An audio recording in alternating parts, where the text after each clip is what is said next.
Good morning. Good morning, Fibsville. Good morning, YouTube. Good morning. It's time to get up and do some art. Wake up, wake up. This is your wake up call. Good morning, everybody. This is Mary at the.meri.atelier, and today is Friday. It's Friday, April the 17th, and I'm up. I've made my coffee. I'm ready to do some art. We got snow here. We got snow. Our pretty spring green yard is white with snow. White with snow. Hi, Mina. Good morning. Good morning, Mina. Oh, dear. Well, I'm working on my ladies. We'll come back to that. We will come back to it. Let me sit down and get my tablet out here and go to my life. I fell asleep early last night. I fell asleep early. Oh, so I got plenty of rest. I'm ready to go. Videos, come on. Live. There she is. Hi, Cheryl. Hi, Mina. Good morning, ladies. Let's see, before I sit down, I probably should zoom in just a little. I'm going to work on my calendar first. Guess what this says? It's Arlene's birthday today. Hi, Gigi. Welcome, welcome. This says it's Arlene's birthday. Is she going to pop in so we can wish her a happy birthday? I wrote that on there yesterday. So... Mina says, I was working on my mystery book. I got the back panel done. We'll send out a picture today. Your mystery book is awesome.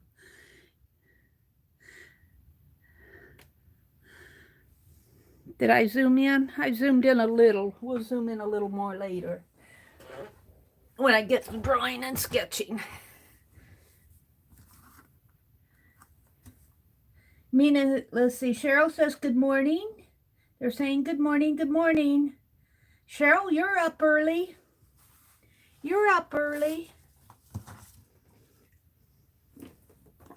Well, I have some scraps left from working on cards yesterday, so I think I'm going to put those on here first. There she is. Hi, Arlene. Happy birthday. Happy birthday, Arlene. Shall I sing happy birthday to you? Happy birthday to you. Everybody sing along now. Happy birthday to you. Happy birthday, dear Arlene. Arlene is in here every morning to do the modding, and I am so appreciative of that. Happy birthday to you. Arlene, yesterday afternoon, I made you a card. I made you a card.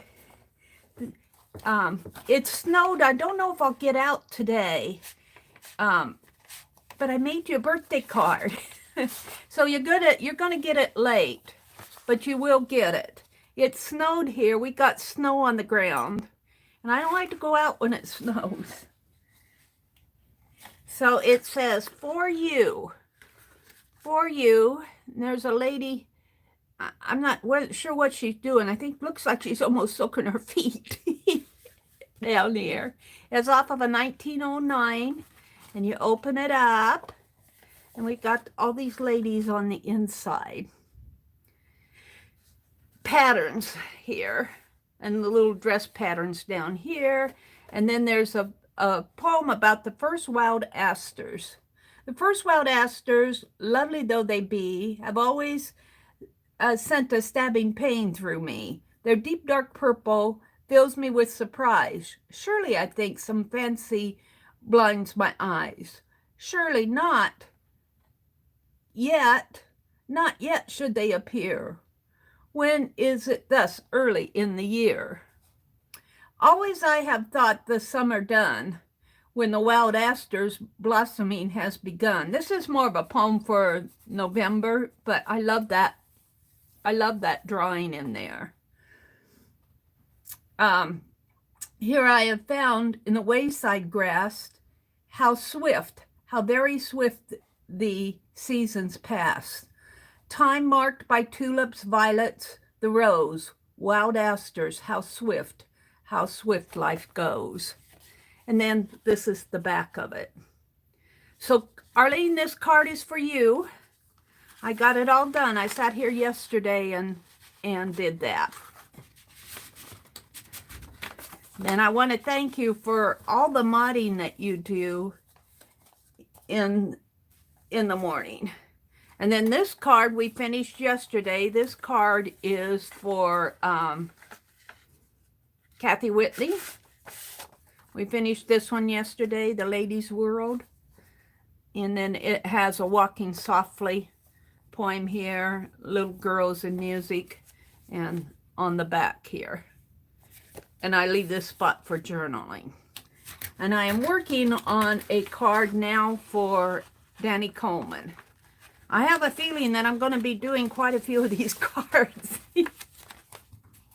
I have a feeling. I don't know how much out of the needlecraft I can do, but I can do other things. I can still sketch the pretty ladies. Happy birthday, Arlene.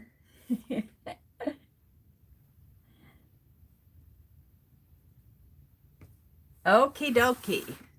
Well, I wanted to work on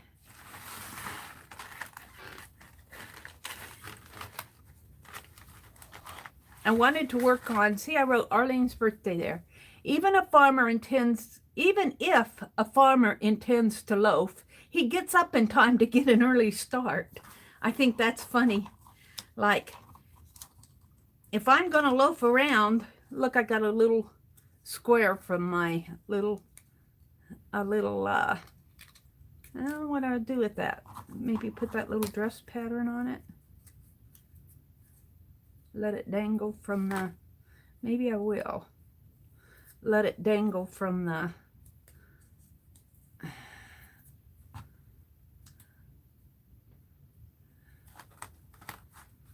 we'll see. And I've got another little dress pattern here. This, oh, that's got something on it. This says page 16.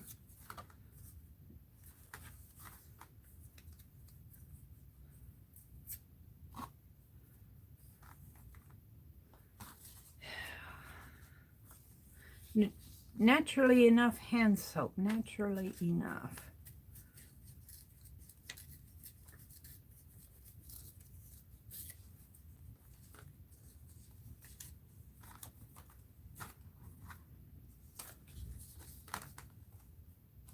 You might get covered up a little, Arlene.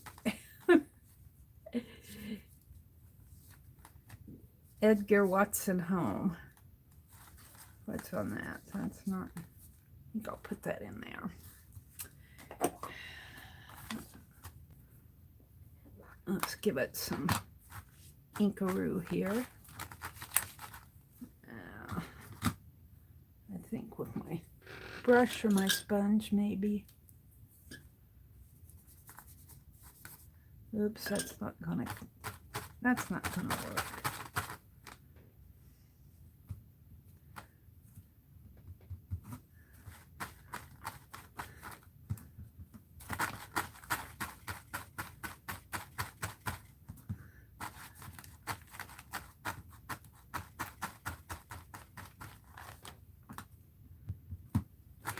You got to get up early if you're going to loaf around all day. That's what this quote says. Even if a farmer intends to loaf, he gets up in time to get an early start. Let's get an early start on just sitting around. I have a feeling that everybody's had enough of sitting around. Hi, Gemma. Welcome, welcome. Welcome, welcome. go. Now let's put this right in here. Right in there. I'm going to cover up the words down at the bottom, but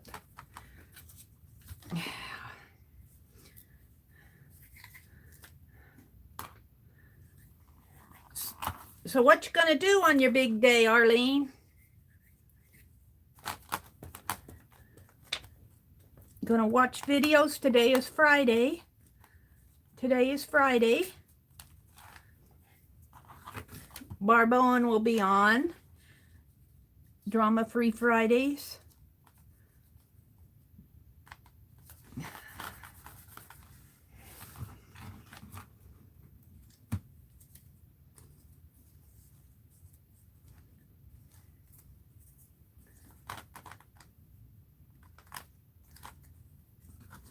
Drama-free Friday.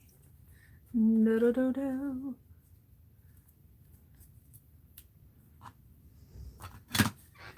Cheryl says, we'll have to change to the phone and to charge the phone in a while. You forgot. Yeah, I probably leave my phone charged in too much because I just live on that phone. I'm going to tear it so I can see the barn. What did I do here? I think I want this. Was it this one? Or this one? No, not that one. We could put naturally enough right in here. Naturally enough. We'll put that other one there. Mina says, me too, Cheryl. I had to plug in my phone just now. Arlene says, since the grandbabies can't come, I will garden, cook, and sleep. That sounds like a good plan. I don't know. I look out the window and there's snow out there. There's snow out there. I'm going, what's wrong with this picture? I kind of like that little dress down in here. Let's tear the bottom off of it.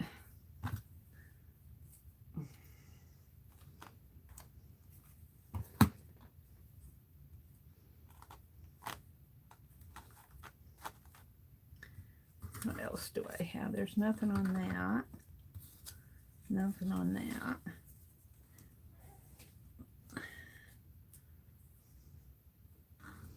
Oh, let's put page 15 on here. Page 15 is going to go up here.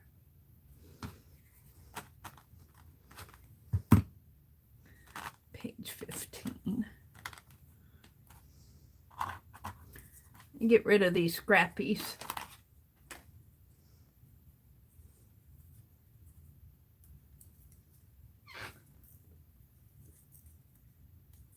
My charge is way over yonder. Oh, that's funny, Cheryl. It's way over there. I'm not sure I want to get up and go get it. I understand. I understand.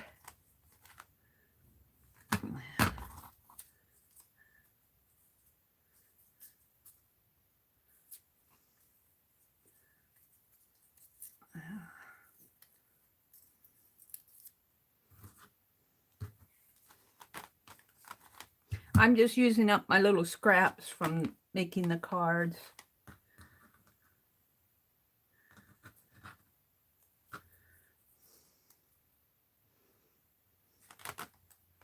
There. Handsapolio. I think that's about it. The rest of these can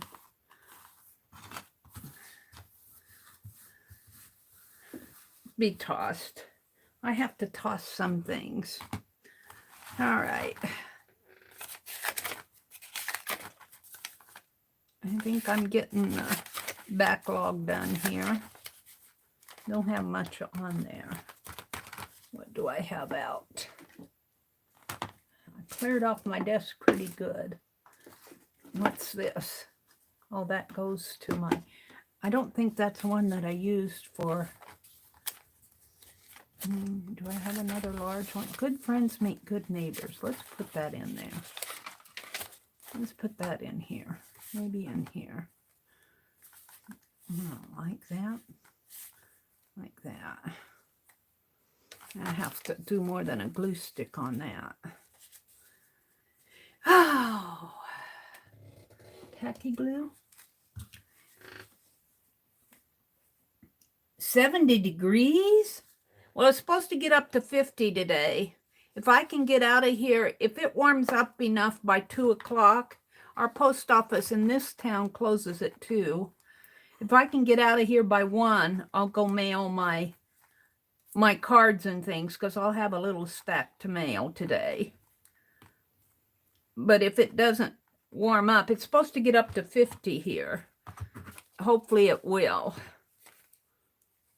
And that will melt the snow, a good amount of it. I don't care if it doesn't get in the...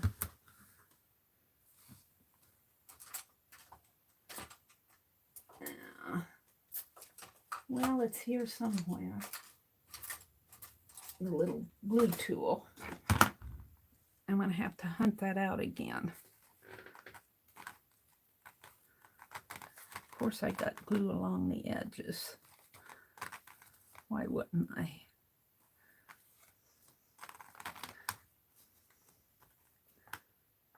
Let's put... What? I got some purple from my purple cards. Let's tear it. Watercolor paper's pretty thick here. Good fences make good neighbors. Let's put that ink away.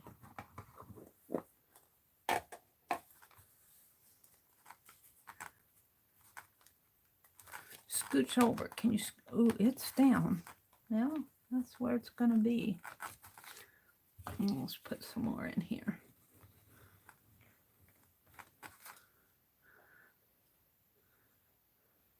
Happy birthday to Arlene.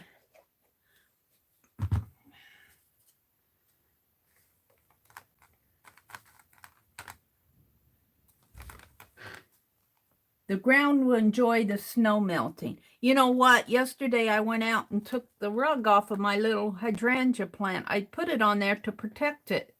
As soon as I took it off, it snowed. As soon as I took off that rug, it snowed. It just blows my mind how those things happen.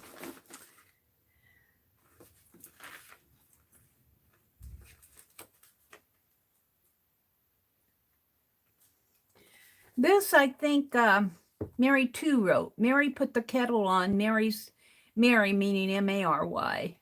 Mary put the kettle on. Mary's making art. Time to grab your brushes. Find your favorite glue. Mary's in the zone. Let's see what you can do. Let's see if I can put that on here. I think I pretty much have caught up. There's some blank ones back here. I'm not patient. I don't wait for these pages to dry before I close it up. I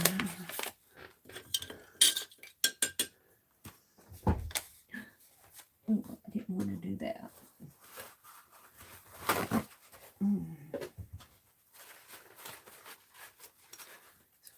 Get this work loose. Oh, that was a pretty one too.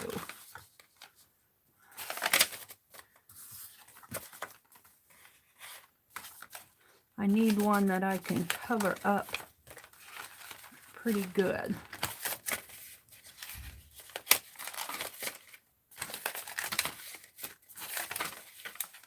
I guess maybe I won't put it in this calendar unless I can find a good spot for it.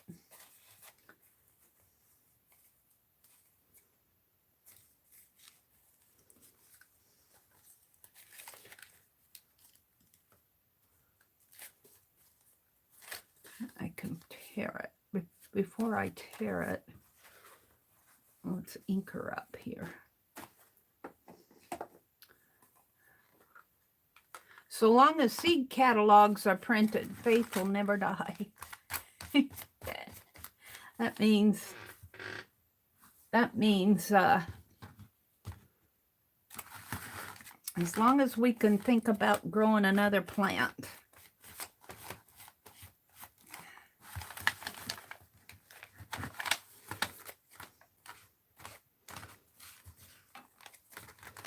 Can't quite get in there.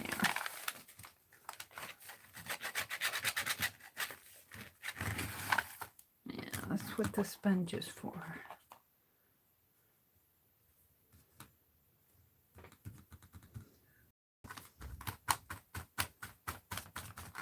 Just doing the altered calendar here, just using up my scraps that are on the desk.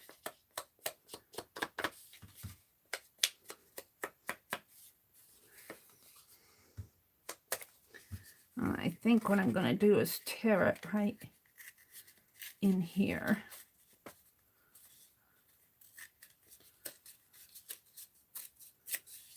Put this right here. Do this right in here.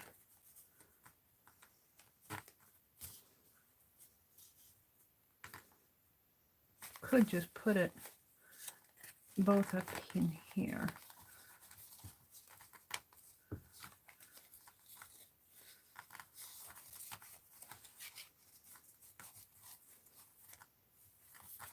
Let it fall off of the calendar a little. I think I like that better. And then I'll put something in there.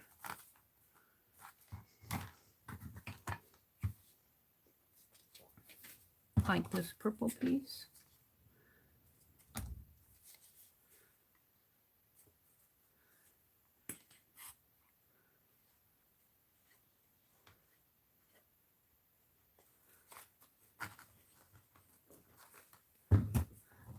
And I'll just let it. This was on 4/10/20. 10, I think, has something on it. She wrote that on 4/10. We'll put it on here. And we'll put that there. We'll let it stick out a little. I like that.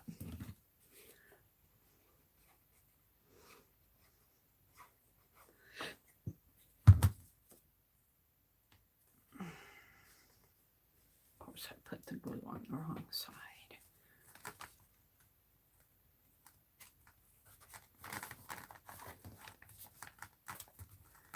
And I need another little scrap, believe it or not. I wonder if I can stamp. Let's try it.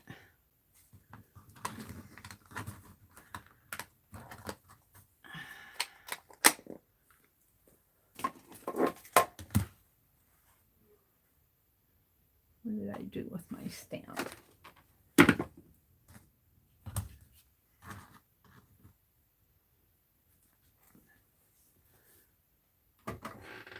Hi, friend. Hello, hello. Cheryl. When Pierre gets up, I can watch on the TV. Arlene says, Cheryl, do you want us to holler and wake him up? Mina says, that's a pretty blue, Mary. What's it called? This is a tissue paper that I collaged down. So this is not paint here. So I have no idea what it's called.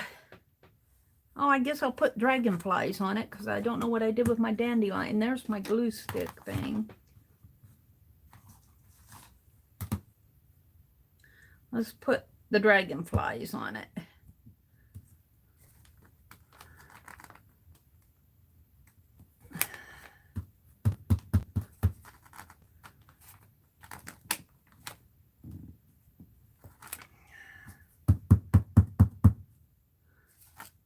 Put one more on there.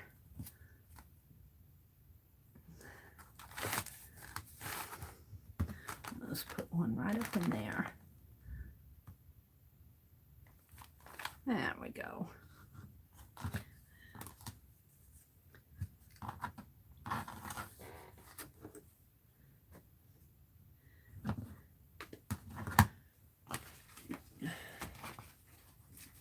There's my dandelions. What else do I have here? I'll put something on there.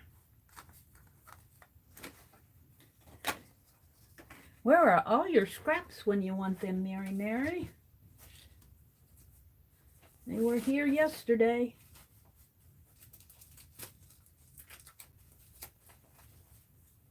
I have some, I knocked something over. I have some die cuts. Some of these were sent to me by Kimberly Ray. And I don't know where she is. I haven't seen her around for a while. Got some pineapples. That'll go on another day. A tag.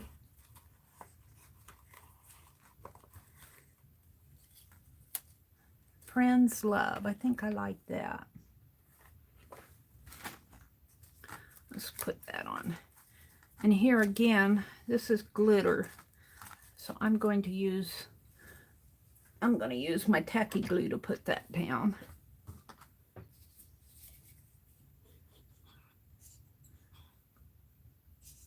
I think I'll carve my bee stamp this morning. Maybe I'll do that next, because I get to drawing those ladies. And that's all I get done the rest of the day, the rest of the morning. Yeah, I saw my little glue tool here.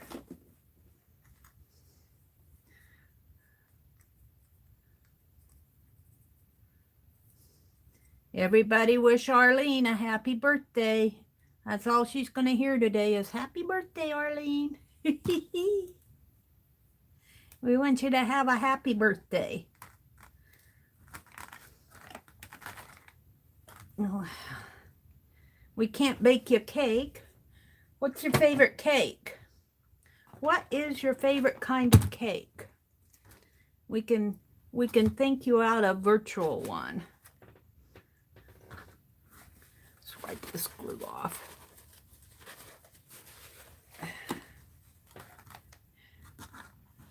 And I think what I'll do next is take one of these pens and outline around here.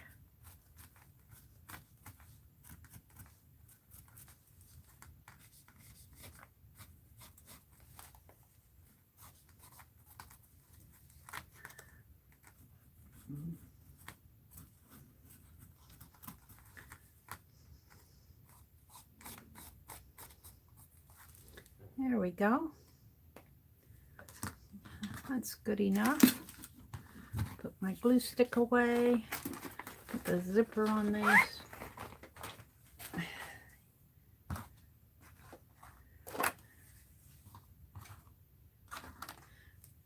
So we did the April 11th one.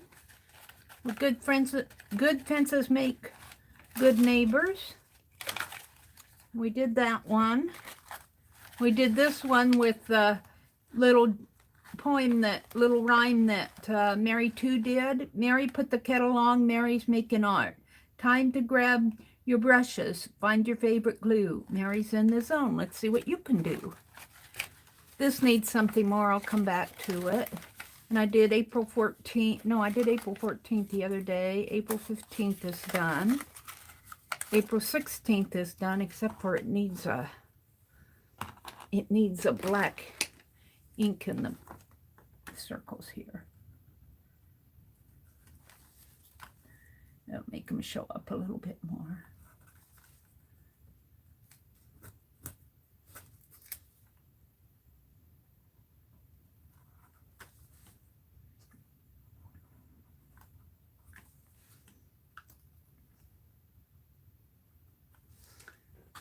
I like that.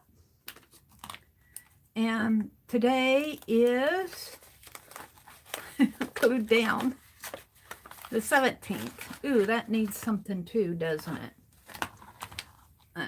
Let's do a black line around it.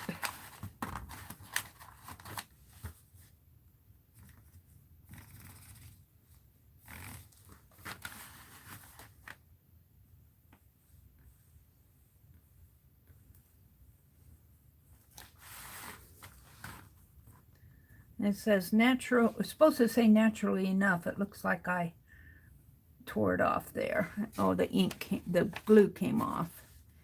That's okay. That's just distresses it a little. There we go. Alrighty then.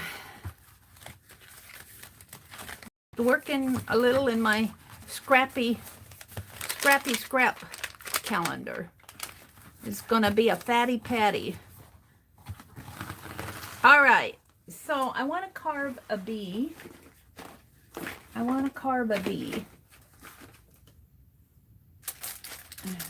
Where's my, I know I got out new glue sticks, new erasers. I was looking at my glue stick. What happened to them?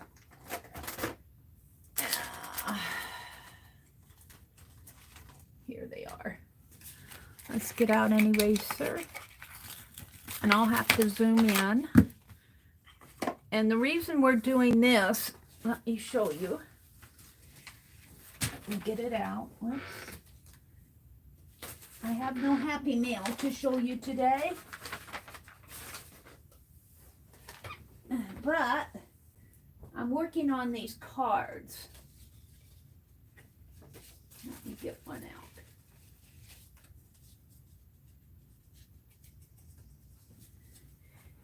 And I had stamped daffodils on the inside, and Aunt Beck was in here, and she said a little bee with a little trail would look nice buzzing on them. So that's what I'm going to carve. A little bee with a little trail. So we need a piece of scratch paper, which this will work. Now, do I want to use that? Yeah, I guess I do. Or do I? I think I do. This is doodly. This is doodle from my doodle. I put that in there when I did my doodles last Friday night, or whenever I did them.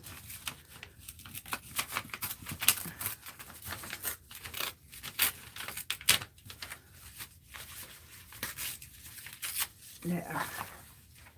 Okay. Now while I'm up, let me zoom in so you can see me draw. Here we go. Hold on for the ride. And I'm going to push it just a little that way. And yeah, I think you can see that pretty good. Adjust the pillows on my chair.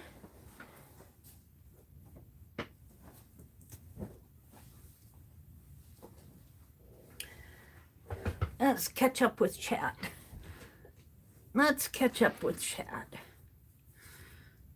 Hi, Nancy. Good morning. Hi, Arlene. Nancy says, trouble typing this morning. Pierre would like those.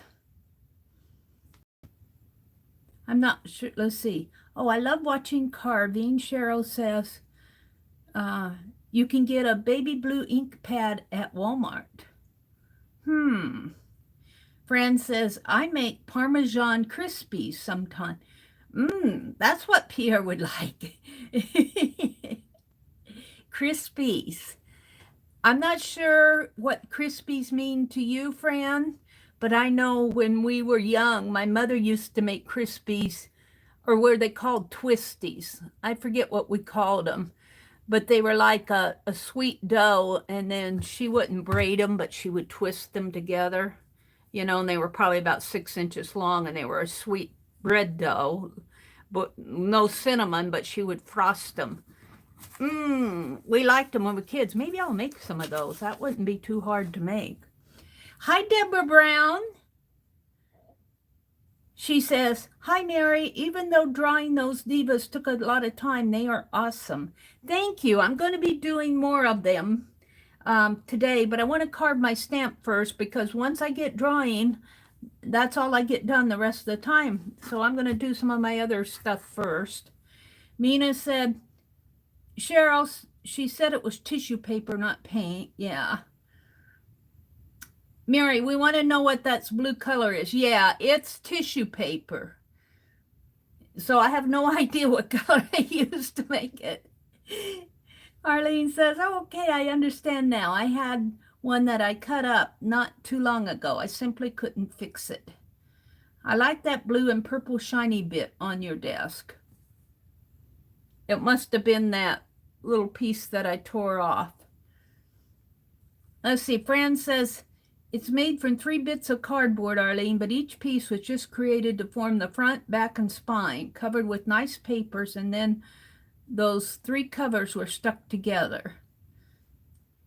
The papers and split and cracked along the spine, so the whole thing just isn't bendy or strong enough. Gonna cut it up and start it again. Well, let's see what they're talking about. Fran, but the good news is I've hauled out my tube of Tyvek from the junk room. Well, there you go. You got Tyvek. Fran says, I'm about to cut up my halfway begun lap book. It's just not right. That's what she's talking about. Sometimes, you know, when I did Dee Dee's magazine journal, where she glued magazines together, big ones. Well, I made mine big. I think she cut hers in half. My first attempt at it wasn't working right, and I redid it. And I really liked it after I redid it. So if you have to redo things, go for it. Go for it. There's nothing wrong with having to do a second attempt sometimes. All right, so I'm going to carve a little bee. And let's draw him this way. Let's see if you guys can see. I think you can if I pull it up a little. Let's put it right up in here, because I'll stamp on this too.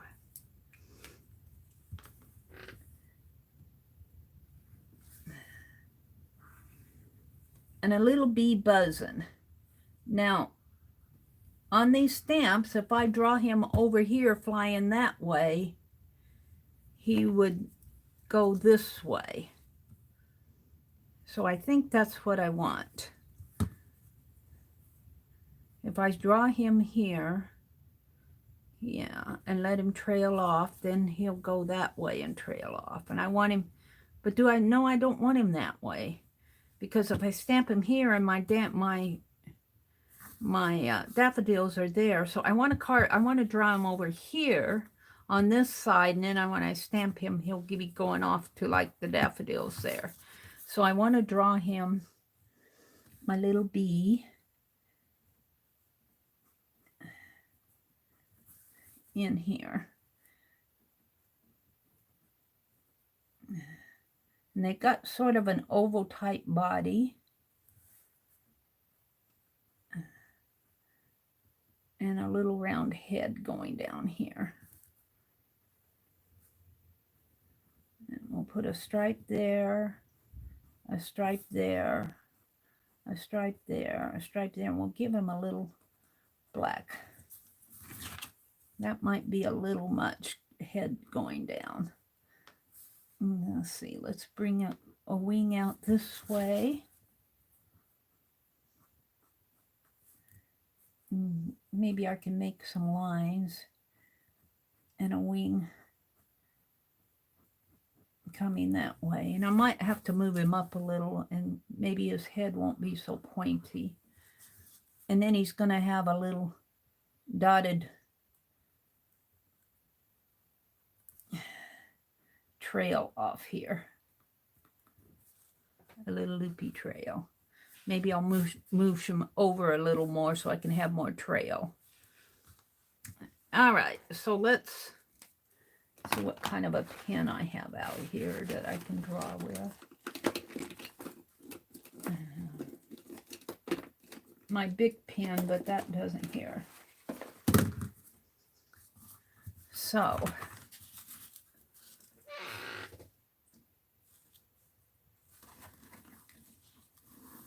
what are you guys talking about? Deborah says, good morning, Fran and Arlene. I hope you have a beautiful and inspirational day. And Fran says, I hope so too, Deborah, and the same back at you. Hi, Ruth. Good morning, Ruth. Good morning. Fran says, it might have an egg with it. Not sure. It's been a while. What are you talking about? Oh, let's see. Fran says, it's Parmesan and cauliflower rice pressed thinly onto a baking sheet. I use silicone. That sounds good. Hi, Penny Williams. Good morning. She says, good morning, Mary. Morning all. Happy Friday. It's Groundhog Day or Groundhog Day. Oh, dear. I think we're past Groundhog Day here. Nancy's in the house. Hi, Nancy. You can get baby blue ink pad at Walmart, Cheryl says. Arlene says, my birthdays are super special. Now, no parties or anything, but a day of appreciation. Was told that I would not live long enough to have another birthday back in 2005. So birthdays have a different meaning now. Ah, well, we're glad that you defied the odds, Arlene. We're glad you're with us. Ruth is in the house. They're saying good morning to Ruth. I'm going to move my bee over a little if I can. Let's start him over here. And I'm just going to hand draw him on here. Make his body a little oval. Like that. And I don't want his head so pointy down. Let's give him a little black collar. And his head will be black. Let's make him a little fatter. He's going to be a little fat bee with honey in him. He's full of honey.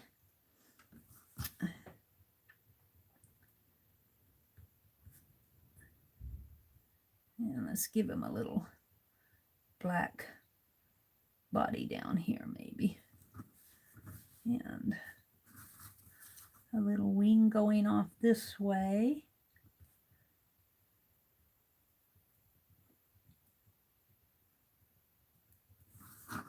And I don't know if maybe I want that wing open a little more. And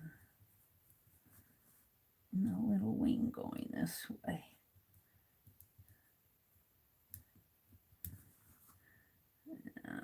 I'm not sure. It looks like this is his head here, but his head is really there.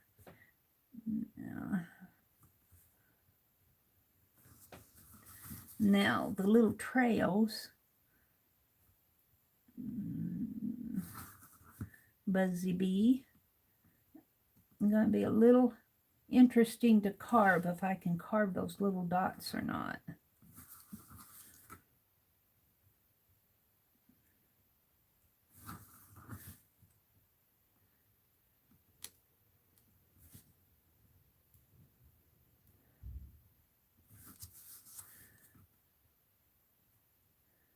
A happy little bee. I think I'm pretty happy with that. We'll see how he turns out. He'll be buzzing that way. Make his wing a little rounder here.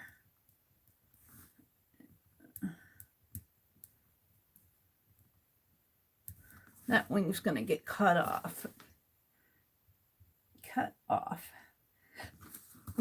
In order for this wing to be rounder, I think I'm pretty happy with that. So I need my carving tools. And I use the back of my ink pad because it has a tray that I can put this in. And I really made my scoop stamp,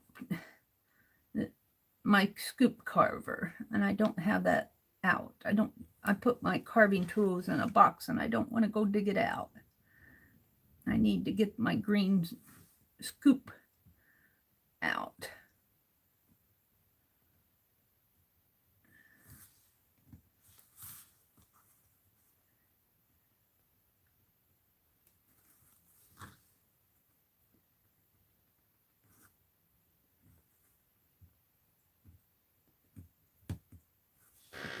Hi, Terry.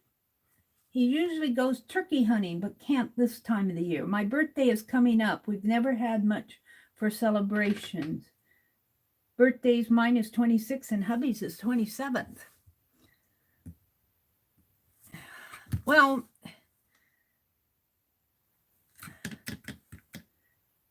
he can't go this year. Maybe there'll be more turkeys for next year. They'll be wandering up in your yard. You won't have to go out. You can stand in the doorway and shoot them. We used to have wild turkeys come up in our yard when my parents lived down by the river. Those wild turkeys, my dad had plant gardens, and they loved to come up and peck in the garden.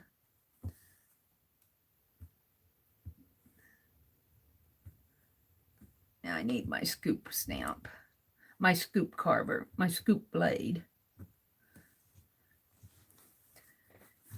Let's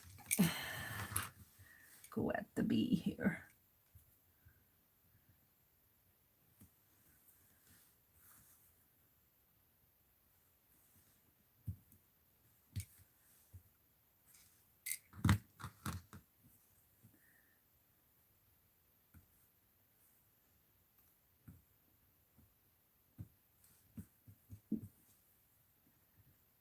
Buzzy bee, buzzy bee. Barb Owen will be on today. Drama-free Friday. Last Friday she did that Picasso row, and now I'm seeing everybody do Picasso rows, which is a good thing, I guess. I guess that's a good thing. I'm kind of anxious to see what she's going to do today. And I found, I'll show it to you later because I'm zoomed in. I found the art journal that I started, and I brought it home with me. I started it before I came back from Wisconsin. Hi, lovely drawings. And I have photographs of my mom and dad in that art journal. And boy, and I'm wanting to do another drawing of my mom and dad. I won't get it done this morning because I have other things I need to get done, but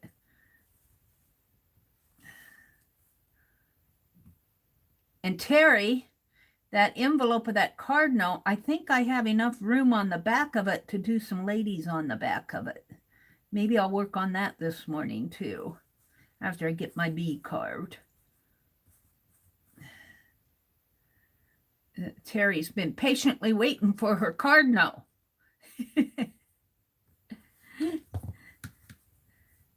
Do we see cardinals in the spring? I don't know. We're going to here.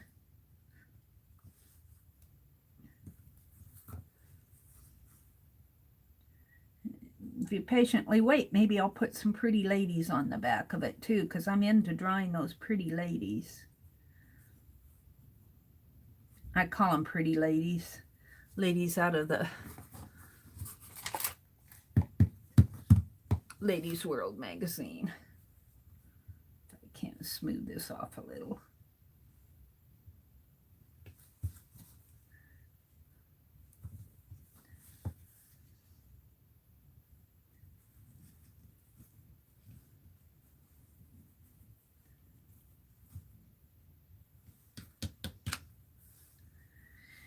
So the trail, I think one way I'm going to do the trail is make the trail here and then go carve between them.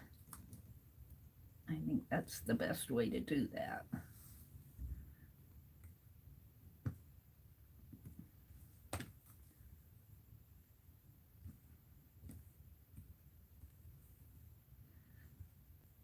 I really do like carving on these Pentel erasers. I haven't changed my blades in eons, and it really does still carve through these erasers just really fine. I really like how it carves. It's not hard on your blades at all.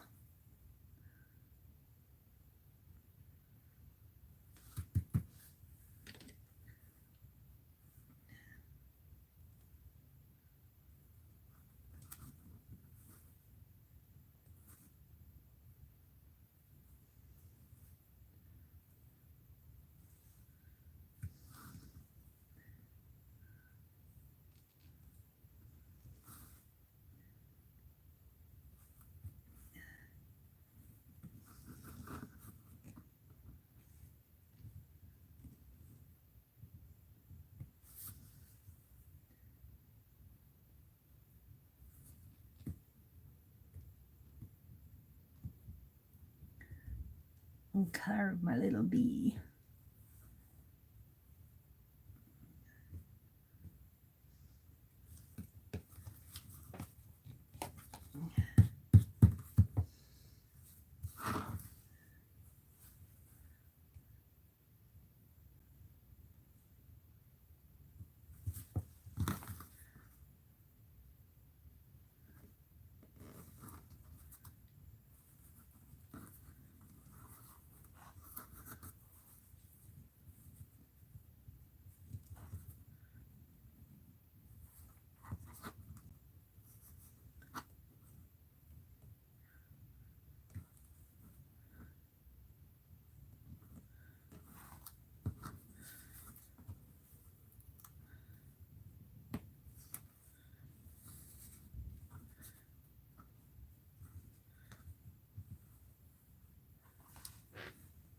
Hi, Becky. Good morning. They open in about 2 hours.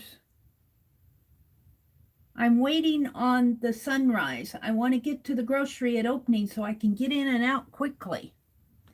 That's Becky for you. Yeah, go do it and get it done and get home. I don't blame her one bit. I was thinking that I was hoping that the snow would melt fast so I could get to the post office today. I'm missing Rhonda this morning. Where's our Rhonda? I was listening to all of our Michigan's goings on and thinking about Rhonda, making her stay in the house. She probably doesn't mind at all, but got to get out for a little.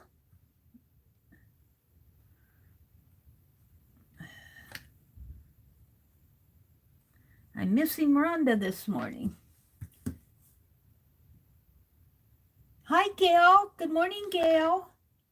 Gonzalez, welcome, welcome. Kimberly's in the house. Good morning, Kimberly. They're saying good morning to Kim. I've already sorted laundry, Becky says, right above. Rhonda came in a while ago. She did. Did I miss saying good morning to Rhonda? Rhonda, if you're lurking, good morning. Oh, there she is. She said hello to Becky. Good morning. Rhonda says, lovely. Welcome to the gang. There she is. Hi, Rhonda. I've been thinking of you. You've been on my mind, mostly because I'm hearing the news all about Michigan, so I naturally think of you.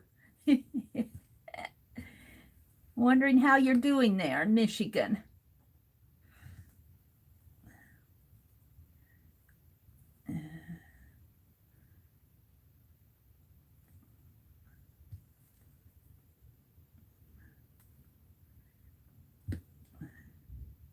We got some nice folks from Michigan, and Rhonda's one of them. Rhonda says, hi, Gail.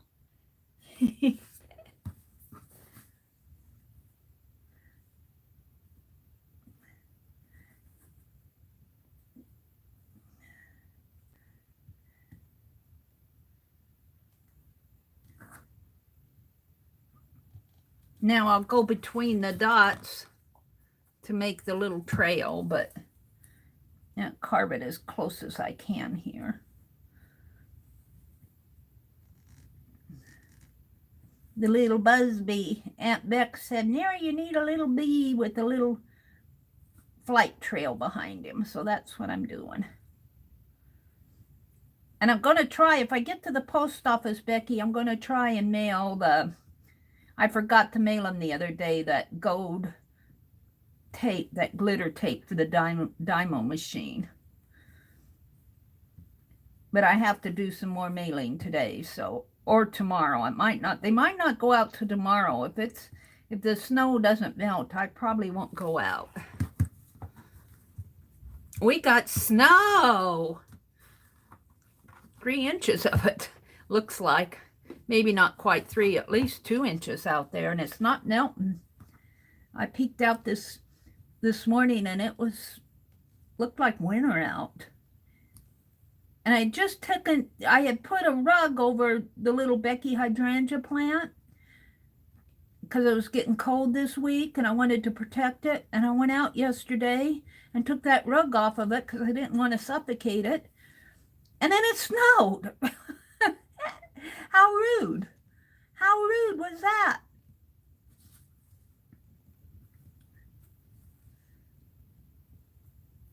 And I didn't want to go out in the snow and put the rug back on it. The rug was wet.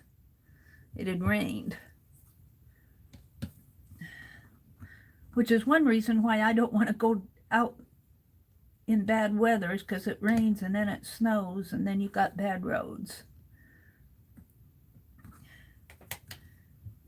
Okay, I think I can get my bee body in here.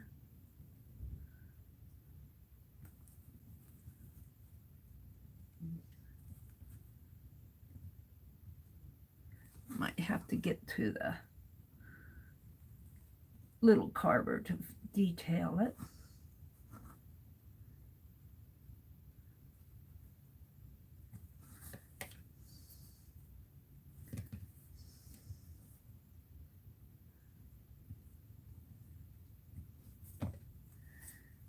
Yeah, I fell asleep early last night, probably around 8 o'clock. My brother watches he likes to watch the Wheel of Fortune. He likes those puzzles. He likes to work those with them. He's good at it too. He'd win a lot of money if he'd go on it. He's pretty smart. He's smarter than he gives himself credit for, and he's only got a high school education. He works those crossword puzzles, and he's good at them. I'm not that good at them. He's got a good vocabulary, I guess you could say.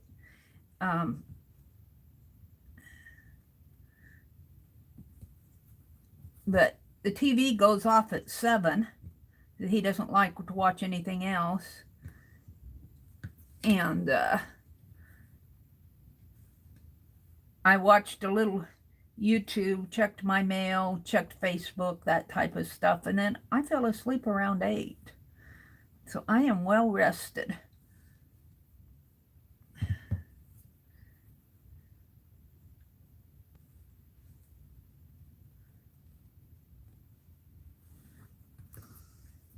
Alrighty then.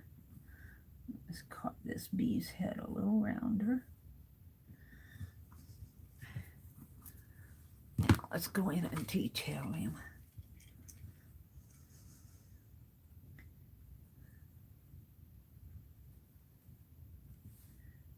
Maybe give him some flight marks on his wing. I'm kind of happy with that. This wing is not quite as round.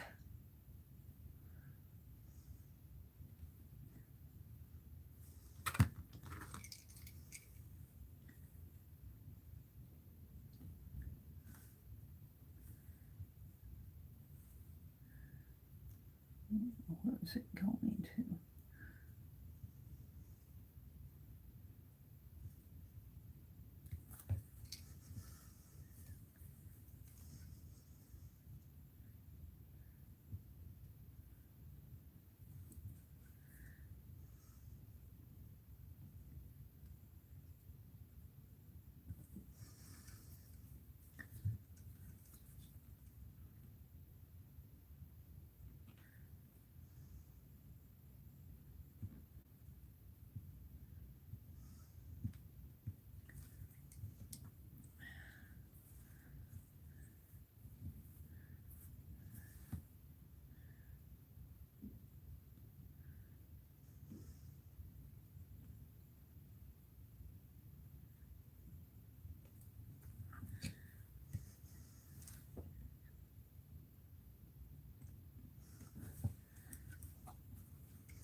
So today's Friday. I'll be streaming tonight at 7:30 Central. Mina said that she's been working on her mystery art journal. She posted one picture. It was really cool. I thought I'd work in that because I didn't get that done last week. I did that double dirty dozen, and I'm still working on those cards from the double dirty dozen. I won't do that again this week. I'm not sure what else I'll do. We will see. I'll have to think about it during the day today.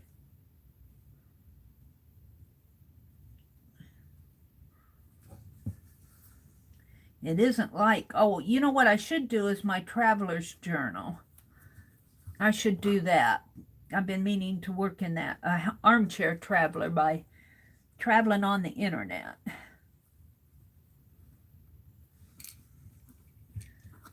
Yeah. So I messed this up.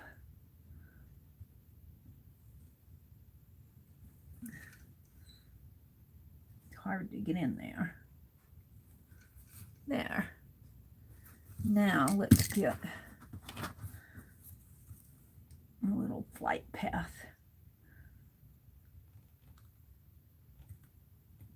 I'm not watching chat while I'm doing this. I'll come out in a minute.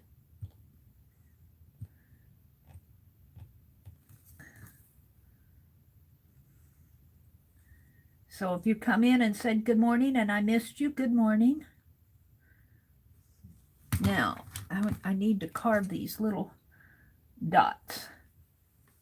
And so I'm going to carve around the black, and hopefully it'll look like a flight path.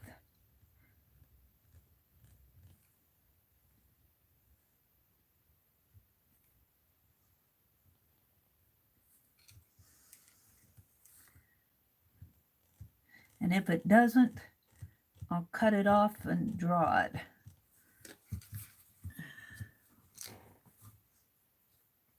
I guess I could make some of them dashes. Maybe elongate them.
Ooh! Now blow.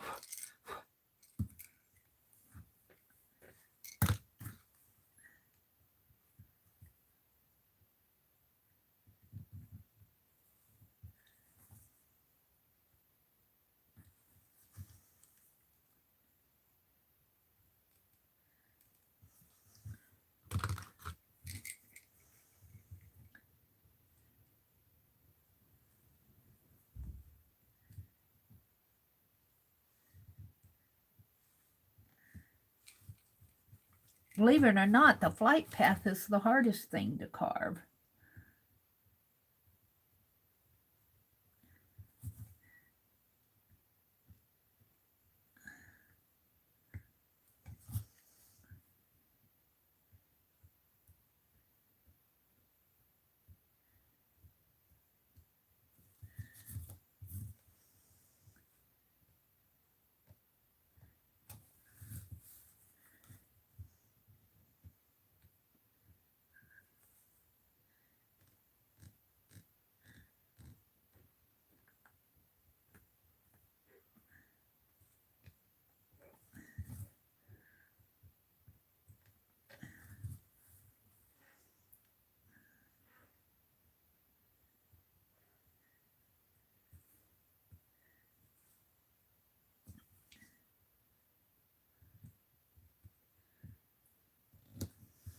I need a sip of coffee.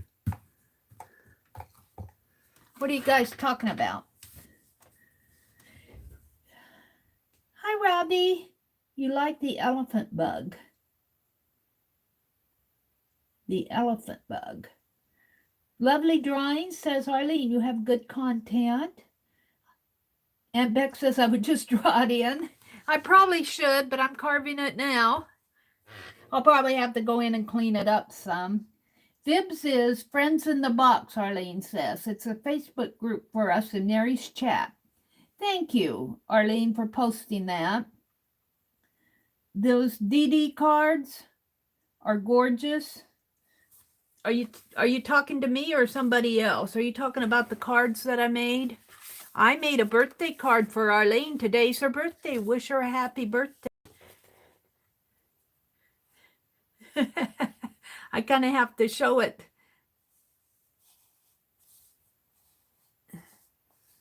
In one row here. And then the back is just the back. And then the card, happy birthday, Arlene. Today's Arlene's birthday. Wish her a happy birthday. The card looks like this. It says, for you. And then it opens up. And we got ladies here. I can't see what I'm doing. We got the ladies and the patterns. And then over here on this side is a poem called The First Wild Asters. And I love this. I love this in here. I might open this card and do a sketch of that before I send it off. Maybe I'll do that later this morning. And then the back looks like this. There were some pillows in there. Peacock pillow and a embroidered pillow here. And I put that little girl on it. And then I left the bottom part for journaling. Happy birthday, Arlene. I don't know if I'll get it mailed today. We'll see what the weather does. If it warms up and melts the snow enough for me to go out, I will. And then I have Kathy's card ready to mail. I'm still working on Danny's. And I'm going to draw some, I think I'm going to draw some pretty ladies on the back of Terry's card now. Because there's room to get the ladies on there and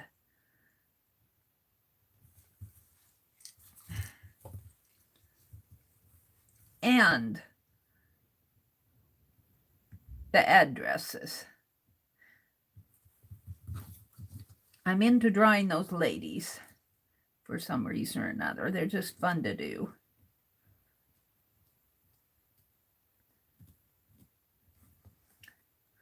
Let's see if we can't get this flight path done here.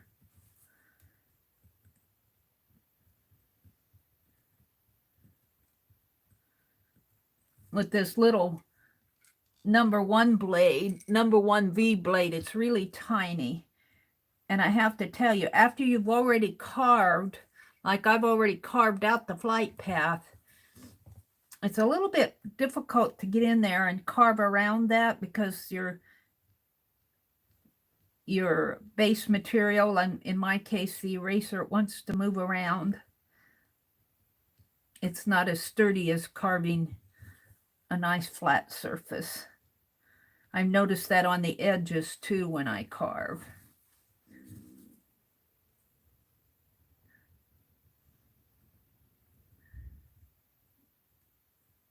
I'm getting hungry. I bought some bagels the other day when I went to the post office. I bought some bagels.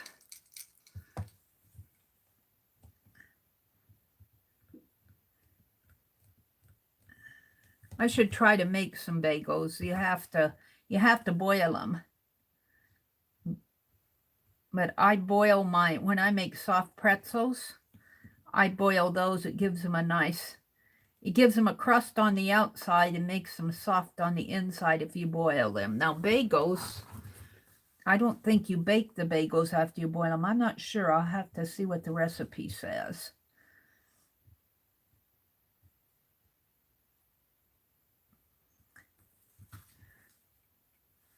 Yeah. Let's go in here and carve a little more. See if I can't get this done.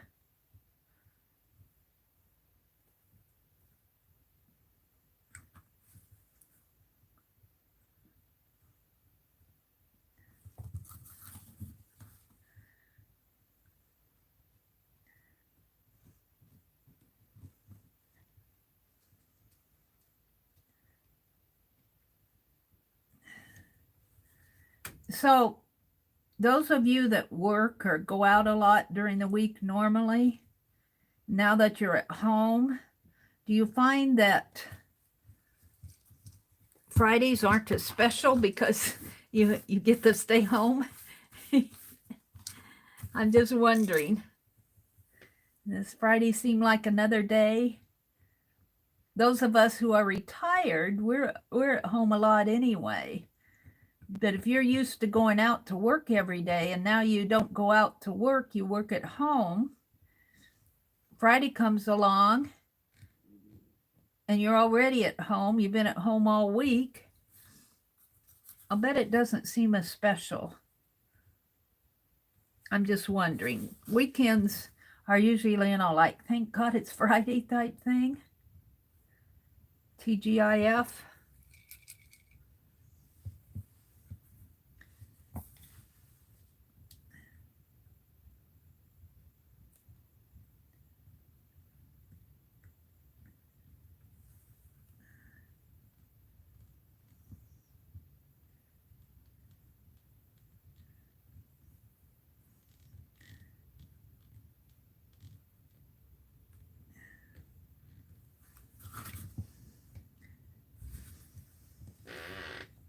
Bye, Fran. Have a good day.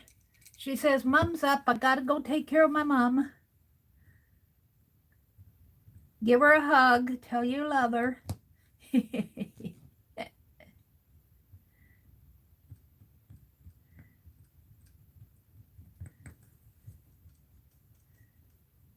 Teresa says, I'm long retired, but oh, Trace. Hi, Trace. She says, I still look forward to Friday and the weekends. Well, I look forward to Friday because I stream on Friday nights. And I'm hoping when the weather gets nicer, we can have some thrifting. I'm missing my thrifting. I am missing my thrifting. Missing getting out, and I don't do a lot of Saturday shopping. Saturdays are kind of my down days. But boy, I'll tell you, I'm sure missing getting out. I went out the other day to go to the post office, but I haven't been out for a couple weeks. Yeah, let's get the...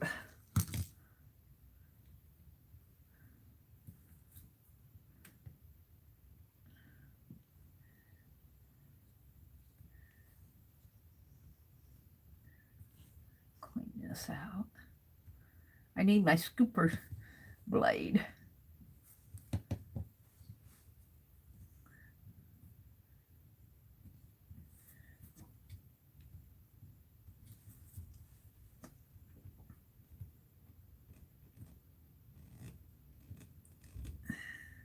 See, on here on the edge, it's been carved, so now when I want to go carve again, it gets a little messy.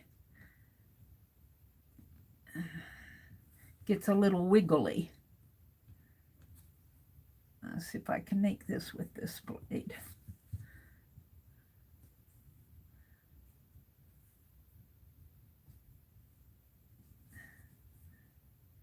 Get a deeper cut with it.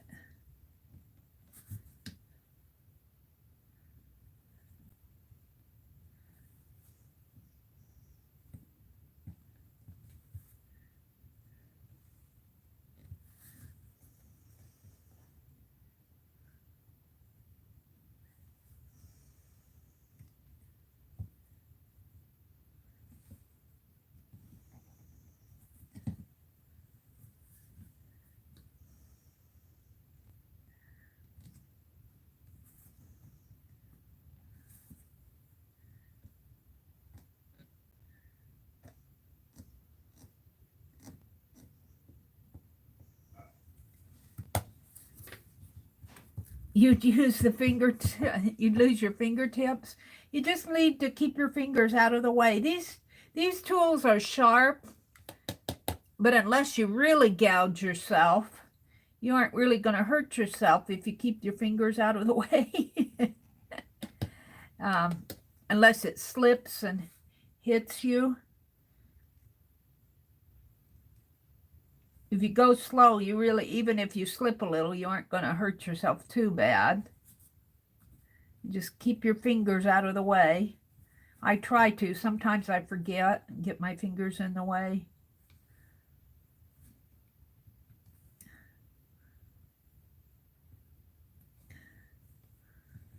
And I'm just about ready to stamp it off and see what's going on here. I got some more up in here to do.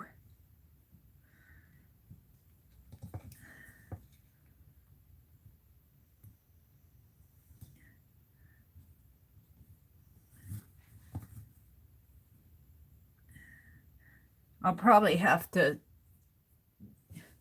shape it up with my... It's hard to see what's been carved and what hasn't until after I stamp it off once. And we'll see how it looks. Let's clean off my desk.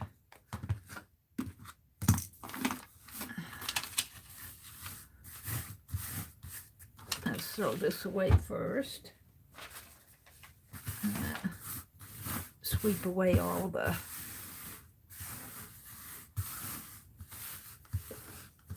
little carvings. And this polymer will melt with the heat gun. You can melt this and press it all together and make a texture. It'd be fun to see if I could melt it on top of another eraser, on the back of an eraser. I'm not going to do that this morning, but all right, let's see what I got here. We'll probably have to do it a couple times. Now I want my bee's buzzing this way now, but I want him buzzing toward the left because my daffodils are on the left of the cards. So let's see how he's gonna look. Oh, he might look pretty good. I'm happy with the black on him. Let's put him right here. Bring it up a little so you guys can see it.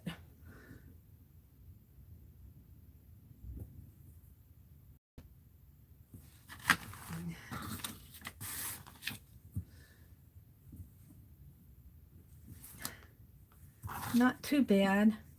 You can't see the buzzing for the...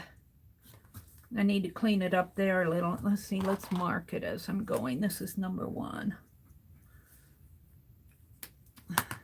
I got all sorts of black dots on here. I really need a... where's my blue? Here it is. I want to get that one, so that's right in here. See, I can see where I need to carve a bit more after it's been inked up. Maybe right in here a little. And there a little. Not too bad. I'm kind of happy with the bee. His tail's a little scratchy. In here, I don't know if I can clean that up or not.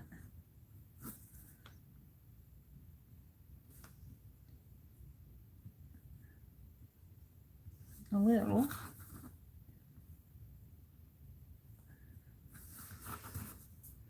I'm pretty happy with my bee. I'm gonna leave him alone. Let's stamp him off again, and then I'll stamp him on a card. I'll stamp him up in here.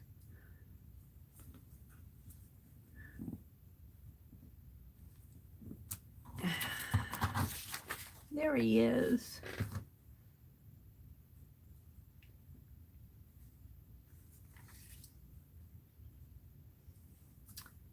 And I think I'm going to leave the flight path as it is. Let's see how it looks on a...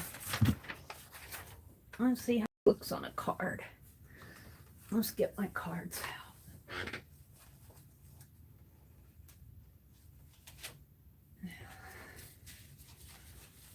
I need to finish these anyway.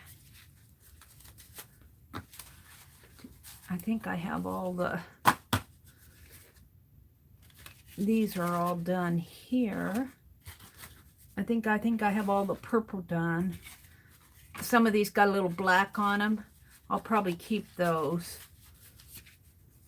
I don't know how that happened. How did that happen?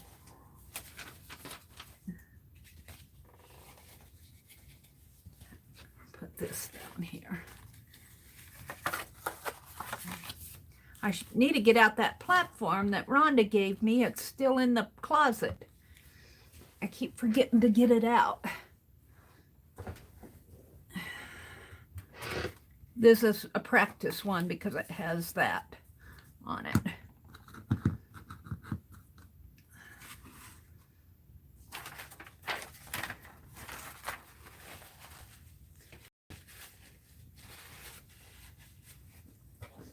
Alrighty then, let's see what I can do here. Getting things arranged. Bring it up a little so you guys can see it.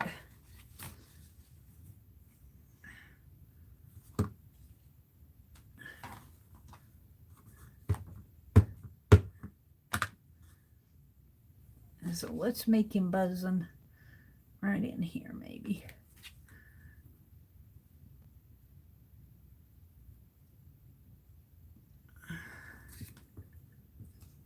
Aw, he's cute. Now I could take and mask off.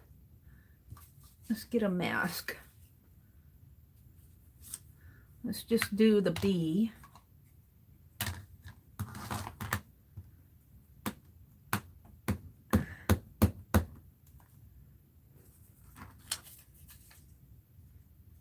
And mask off the flight trail and put another one up in the corner here. There we go. I'm pretty happy with him. Does he look like a bee? I hope so. He's a merry bee. Bye, Trace. Thank you, Arlene. Have a good day, Trace. Rhonda says, Becky, have they said when they are going to lift the order there? Becky says, not that I can find. It's kind of a wait and see, and it will remain in place until they determine if it's time. Yeah, we had a few extra cases here. I think because they've started to test here. So we're not out of the woods at all. It isn't like we don't have any. All right, let's see what I can do here.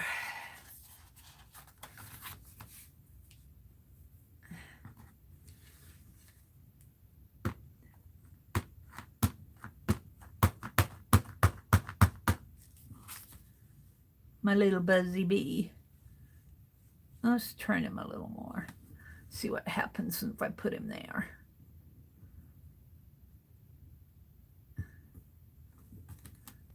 There we go. My bee's a little large, but I don't know, to carve a little teeny one might be a trick. I think I'm going to leave him. I wonder what I could do if I could put him. Would he go on here? Oh, he's up there. That bee's pretty large too, so I guess it's fine. I'm not going to worry about it. It's just a card. It's just a little note card.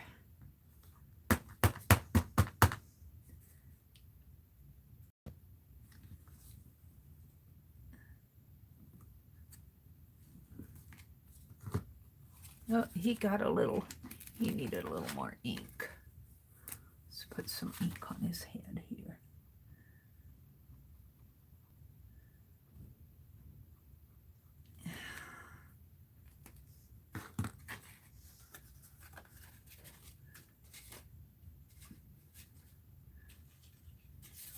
I think if I put my stamp down and go over it like that, it's better.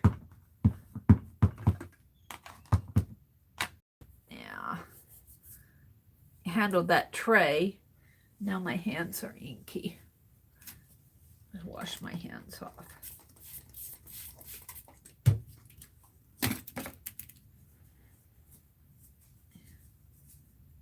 Or at least attempt to get the ink off of my fingers so when I pick up those cards, it doesn't mess them up.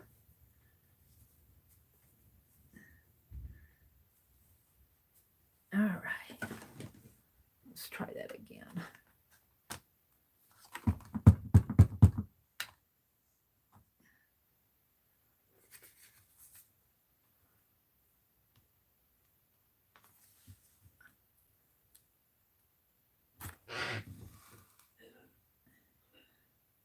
It looks like I'm staying in to protect myself and others that are not strong enough.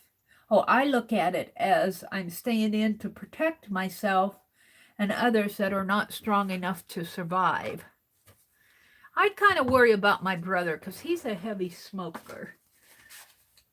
And I say his cough is because he smokes. He said it's not a smoking cough, but he coughs a lot.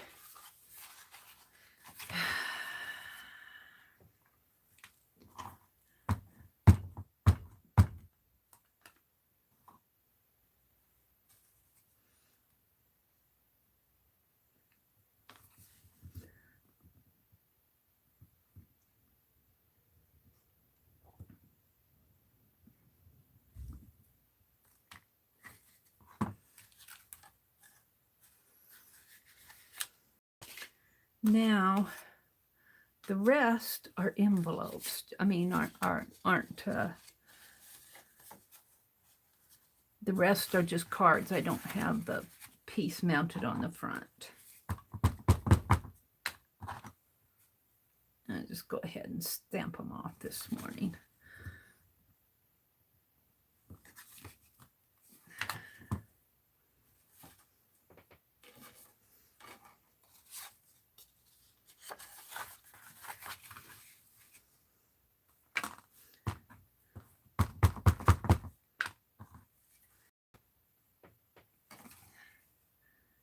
See, these things I make when I send out Happy Mail. I think I'm going to make more cards after I get these done.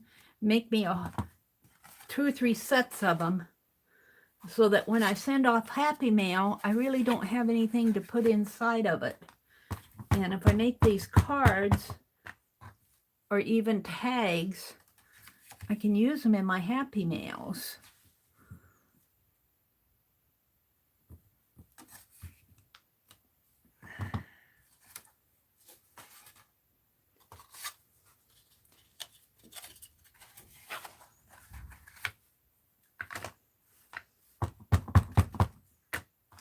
My pens are...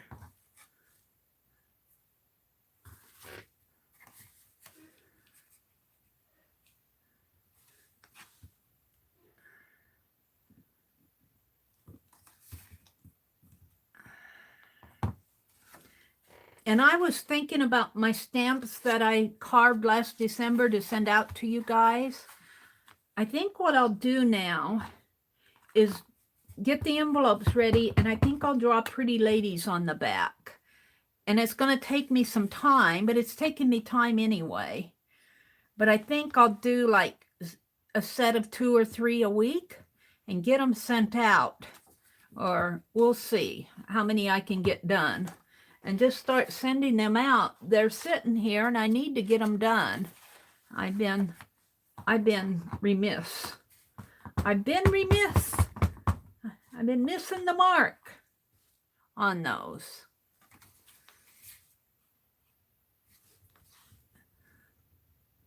But if I draw ladies on the back, that'll be an extra art thank you. And the more ladies I draw, the better I'll get at them.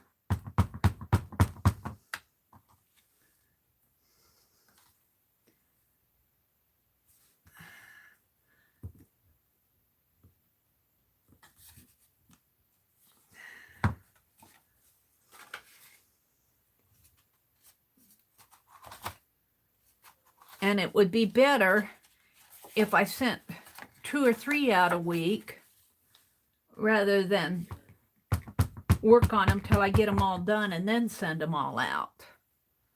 So I think that's what how I'm going to do that. I might start as soon as I get these cards done that I'm doing for.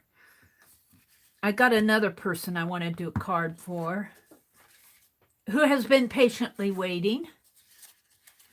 Oh, I got so many people patiently waiting on me.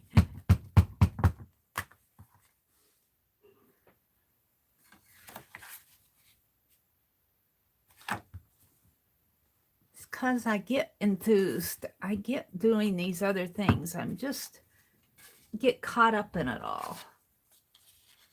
I get caught up in it all.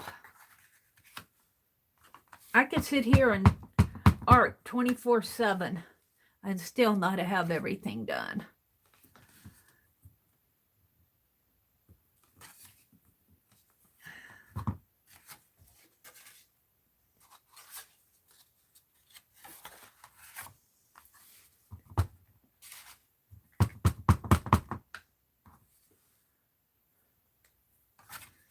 A buzz bee.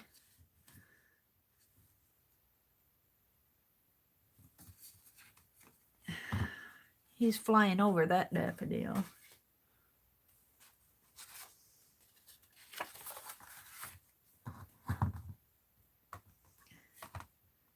What did I do with it?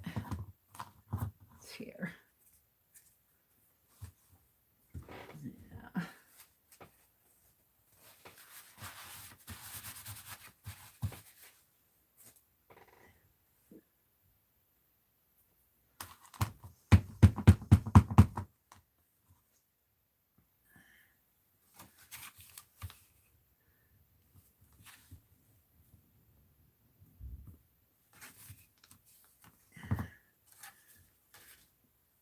I've got a few left here. It won't be long.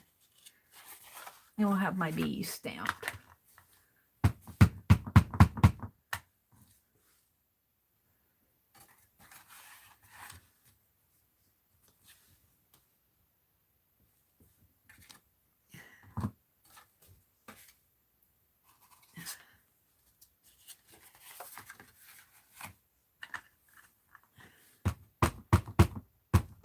We just had hot dogs for supper last night. I don't think I had enough to eat. My tummy's growling. My tummy says, breakfast! Breakfast! Let's have a sip of that coffee. Excuse me while I take a sip of coffee.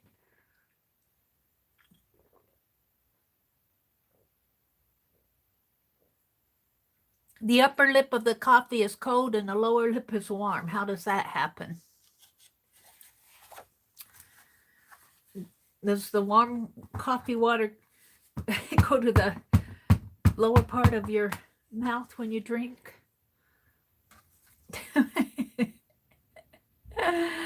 Oh, dearie me. Oh, dearie me.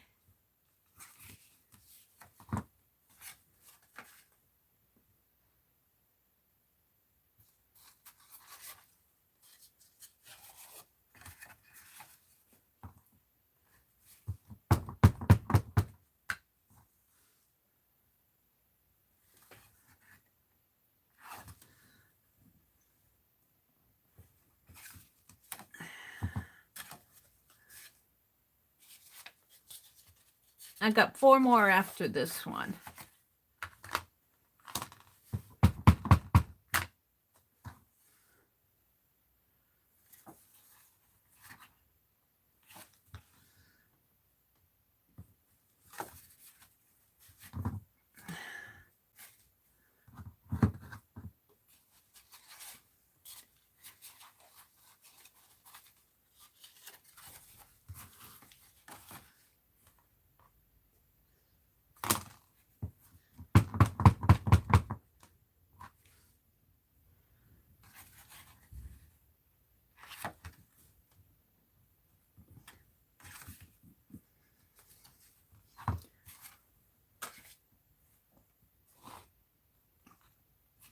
I had some master sheets of my stamps. I don't know what I did with it. I'm going to have to find those master sheets.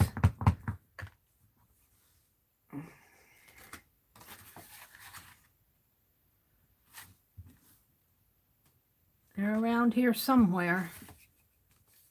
I'll probably put them inside of one of my journals. Look, I got ink on my hand again.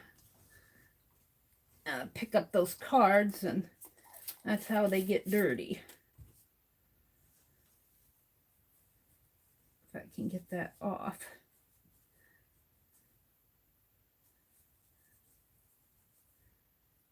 I think that comes from picking up the lid of my ink tray is getting pretty dirty. I've only got 2 left here.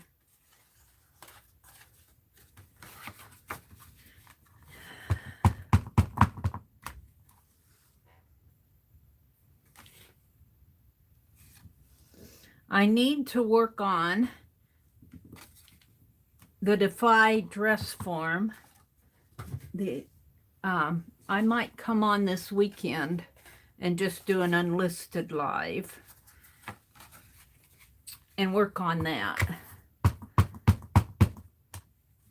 and let it go live because it needs to get done. It's almost May. It's the 17th of April already. There we go. Last one. Alrighty then. I won't bore you with putting all the fronts on these cards. I'll do that later. I will do that later. But they will look like... Let me put that band back on these. I'm going to work on these later. You know what? I haven't been coming in here and working in the afternoons. I did yesterday because I wanted to make that card for Arlene. But that's sometimes why I don't get as much done.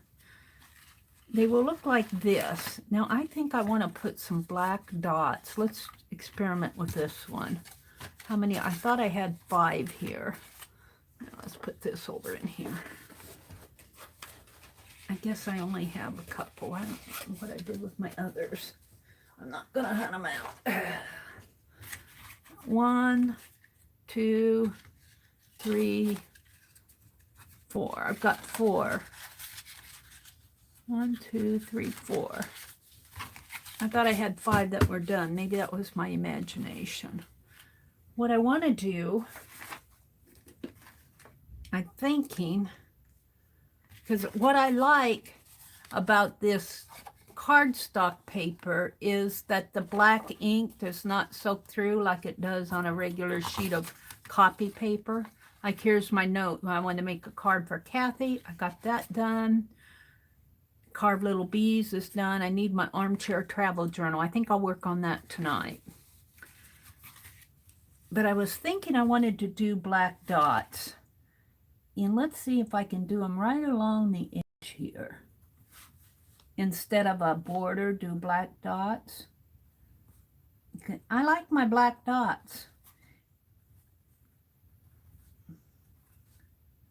And I really like that this ink does not soak through this cardstock. I think I'm going to invest in some more cardstock.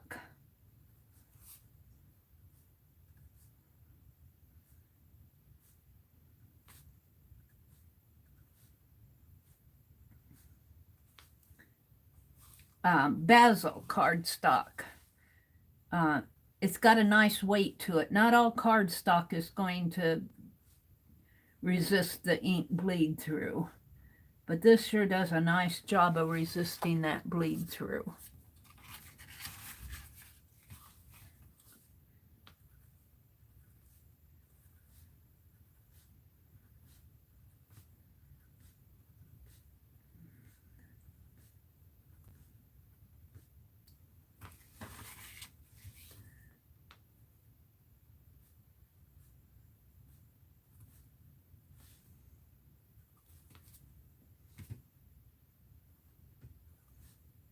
I think on the other card I did, I put dots along the edge of the purple here. I don't know if I'm going to do that. I think having it on the edge here is enough.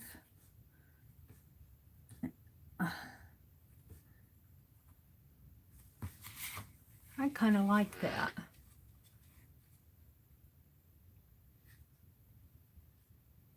I guess I do.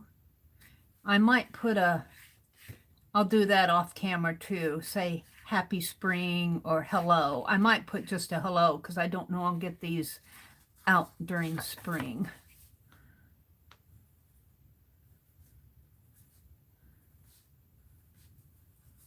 Oh yeah, she's gonna do it on the inside too now. She thinks she's got to put dots every place. What is it with that lady? It's Friday. It's Friday art. Let's zoom out just a teeny bit. Hold the phone. You're going to go for a ride. Hold on. Here we go. Hold on. Whoop.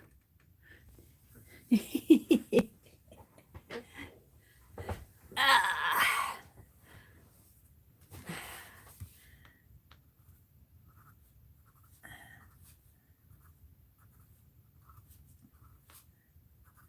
And I probably should sign my name in here. Although if I write a note, I'd probably sign my name anyway, so.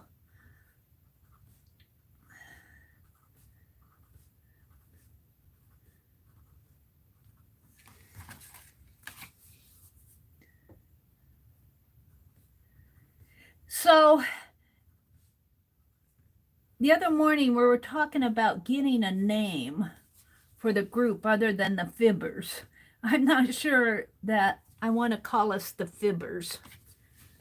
And I'm still trying to think of a good name. Roy comes in and calls us, he says, hello, all you Atelierites. And I think that's hard to say. And Arlene comes in, not Arlene, Azure comes in and says, good morning, Fibbers. And I'm not sure that I want to call us Fibbers, even though we're friends in the box and we have Fibsville. I think calling us Fibbers is kind of iffy, So I'm sitting here trying to think of a good name, a good group name.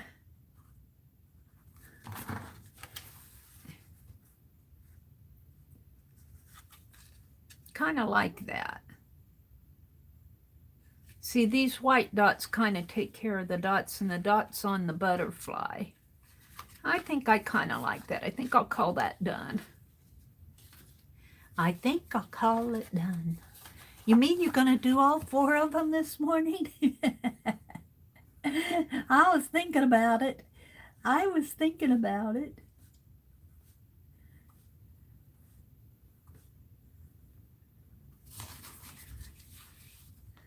What I want to do is get a whole bunch of cards made so that when I send out Happy Mail, I can reach in and get a card. Now, I haven't been using my little Tim Holtz items. I should probably do some cards with the Tim Holtz ephemera. I could do some of those. So I might be going into a card making, and I kind of like this size because it'll fit into, not only can I slip it into Happy Mail, it'll fit into a regular, small envelope that you buy a box of 80 of them.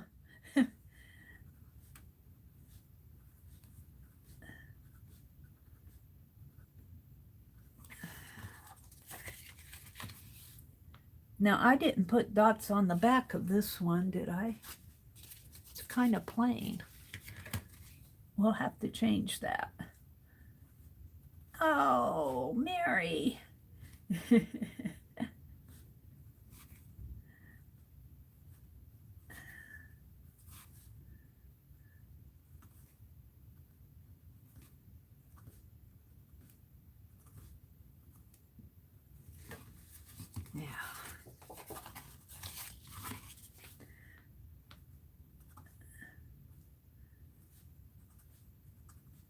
See, I could stamp something on the back here too if I wanted. We won't do that we won't do that. I could stamp another bee on the back.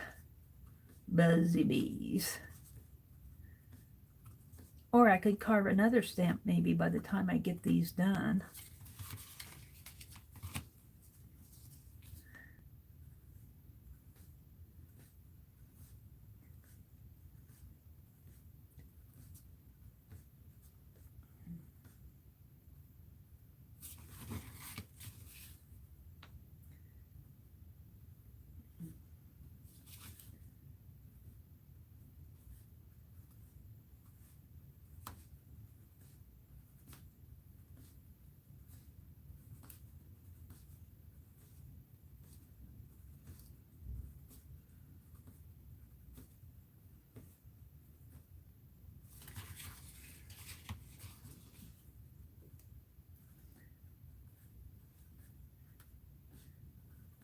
I'm trying to get my brother to cut another pop can for me to make another journal for a pop can journal for they're just little ones for the Defy auction. See if he'll do it. They're pretty easy for him to do. He doesn't have to build a lot. He just has to open up the can and mark the... And Anne Laura had sent me some gaffer tape. And I think I'm going to take a snip of that tape and put it on some wax paper. Hopefully it'll pull off the wax paper. The gaffer tape's plain. I don't want to use up all my 7 Gypsies tape because I don't think I can get any more. But the tape that Anne sent me was 2 inches wide. And I don't need that much. I only need about 1 inch. But what I thought I would do is see if I could get out my fine liner and draw some designs on that gaffer tape. And I'm going to experiment with that. See if I can do that.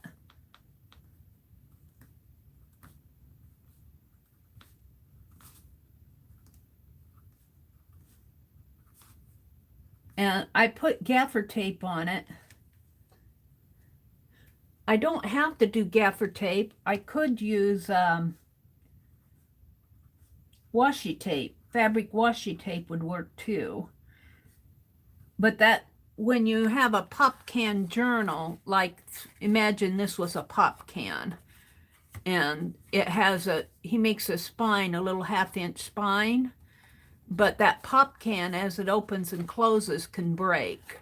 So I put a piece of gaffer tape there to strengthen it, and I did that on the inside too.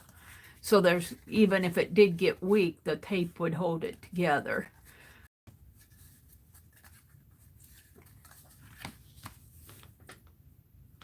And I think that fabric washi would hold it nice too. I might see if I can't get my brother to make me a pop can, another pop can front cover for a little tiny journal. Okay, that one's done. I got 2 done. Let's do the dots on this one.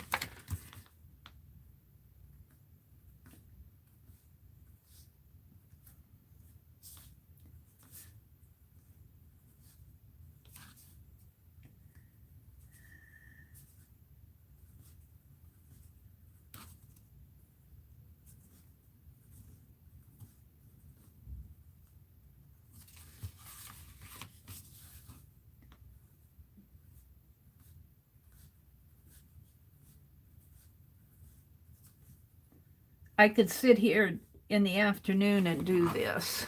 What time is it getting to be? 6:11. It's still pretty early. It's still early out. It's only almost a quarter after 6. I can go till 8:45 this morning. I've got plenty of time. I've got plenty of time. Good, because I have things to do.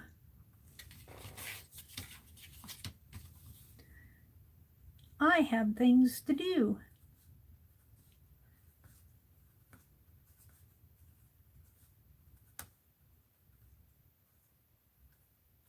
There we go.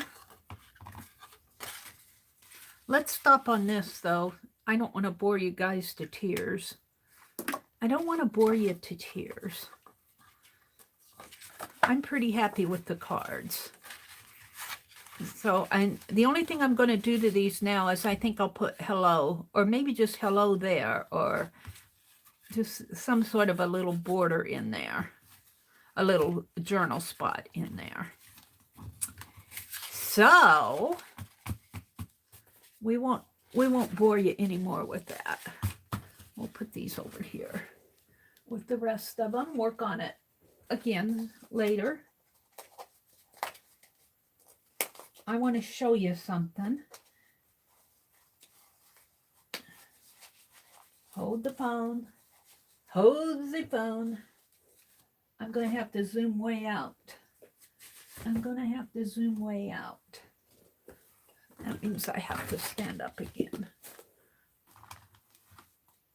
Put my ink over here. Oh, I got to stand up.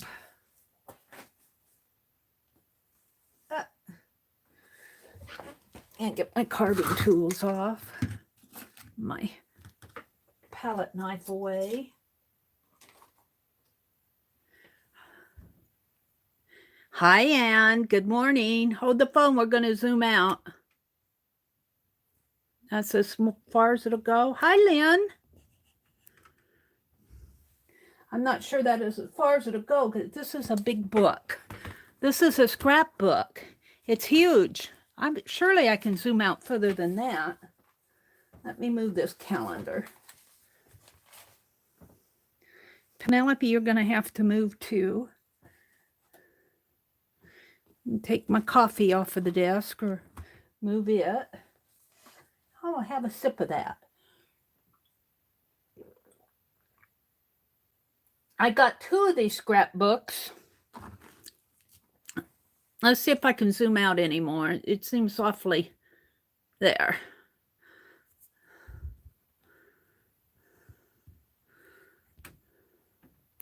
Give you guys a ride. It's a pretty big scrapbook. It's probably about 14 or 15 inches. Let's measure it. And it's 14 inches high. 14 and a half by, the cover is 14 and a half by 12. We got some glare going on here. The pages, let me move my heat gun. I could take the pages out to work in them, but I don't know if I want to do that. Once I take that off, I'll probably have it off forever. It's going to make a nice art journal. Let me move you guys and then I'll come in and say hello. Oh, dearie me.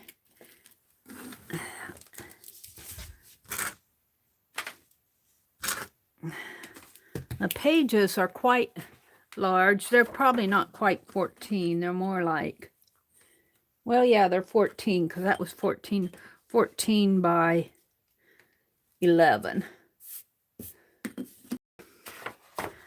And they're fairly thick. I'm wanting to test. Well, we'll draw with this. I'm going to draw, but I'm going to use this Tombow marker to draw with to start out. And I don't think I'll start on that page. I think I'll start on this page. So what I want to do, well, actually, I don't want to start on that page either. I want to start in one more. Oops. I hit the camera. I think I'll draw on this side first, which means I need to weight this down. Maybe I'll clip it here. Put a clip on this. Up here. There we go. Move this over. There's no way I can get this whole piece in my... I could with my webcam, but not with my mobile phone. So what I want to do, I have this journal. This is a Delusions, or is it Delusions who makes these? I forget. This is one of those. I think it's a Delusions journal. they've been around for a while. It just has a, and then I painted this black and gold and made a, this is actually pop can in here, kind of rolled up into like a, I'm not sure what you can call it. It's kind of rolled, strips of it, and then there's strips of beads going through it. And then I have some journaling going on down here, some keys, and I glued those down because I didn't like them dangling. So, do I have something in there?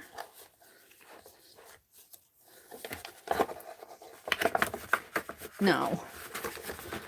It almost felt like it. I guess I was feeling this.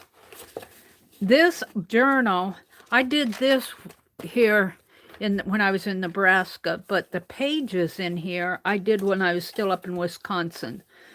So, and I came down here in 2015, and I was noticing that I did not date this stuff. I did not date it. Date your work. Oops. Sorry about that. Bumped the camera with my head.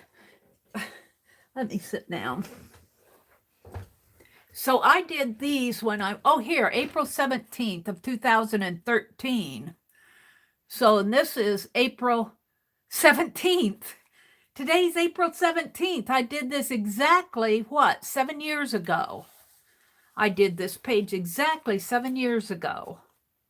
I did date it right up here with this little tag. That's what Donna Downey was doing at the time, was putting little tags with the date on it.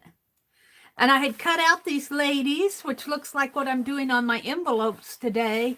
Only these ladies came from patterns. These two came from pattern fronts, fronts of sewing patterns. And these came out of probably a needlecraft magazine. And here's a guy writing, "A perfect woman, nobly planned to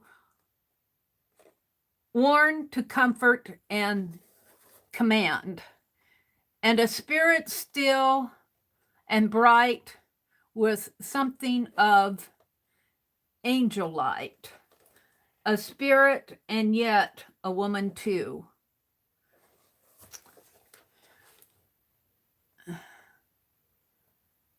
From Maytime and cheerful dawn, a dancing shape, an image of gay. I'm not sure. I'm just reading what I wrote in here. A perfect woman. This guy was describing a perfect woman. A spirit of something of a bright angel light, a spirit, and yet a woman too. And then this one, see, I got some more pretty ladies in here. Did I date this one? This was all done in 2013. I was playing with stencil through, I cut these shapes out. It looks like I cut them out of the page, and then I stenciled through the negative part of it and put the image on the top there. So I was still doing pretty ladies 7 years ago.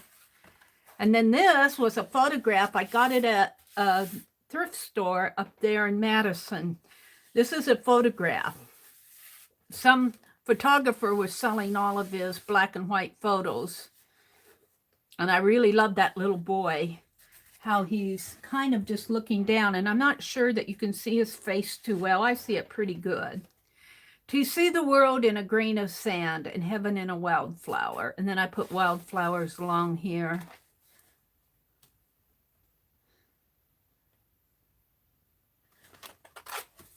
And this is what I'm after. This is my mother. I know I've shown this before.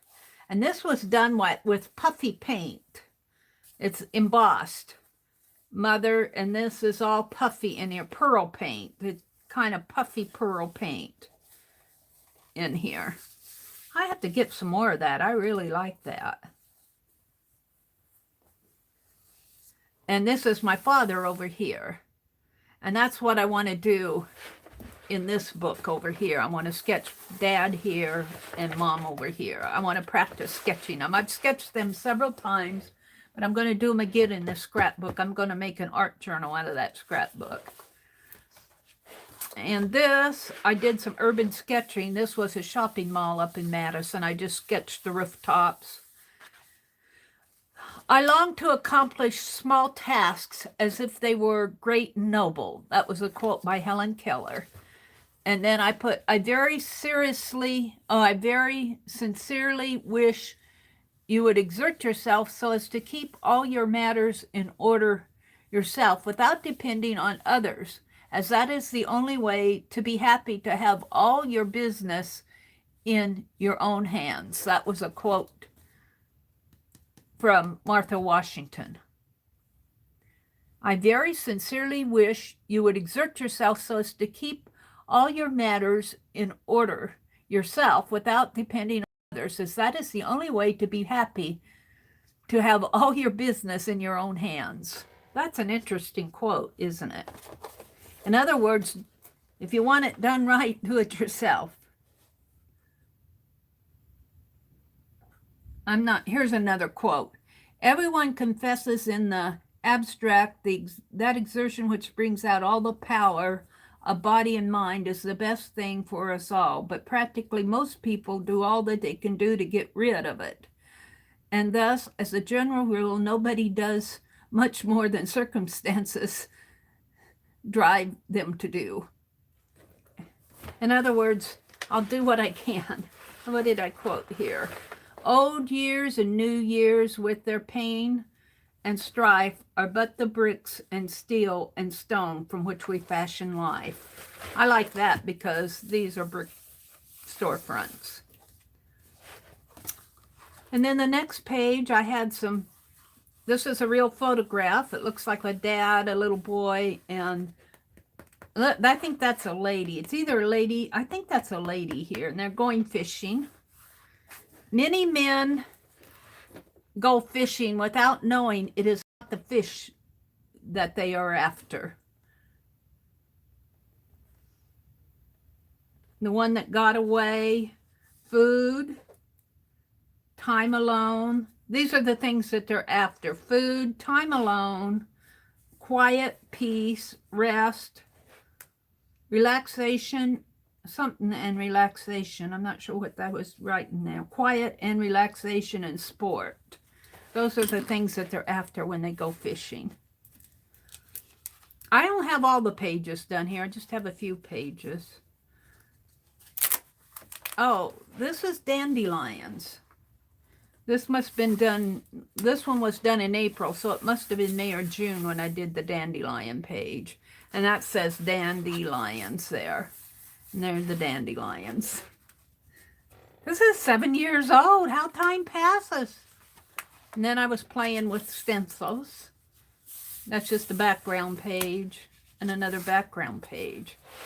And what else do I have in here? Oh, I was drawing those spoons. I was drawing spoons. Spoon handle. That's a handle spoon. And I was going to draw 3 spoons there, and I got them sketched in, and that was it. And this, I think I did as one of the Creative Arts collaboration pages. Jacob had passed the greater part of a summer's afternoon in this discontented spirit, and having closed his booth, he'd taken a walk into the country.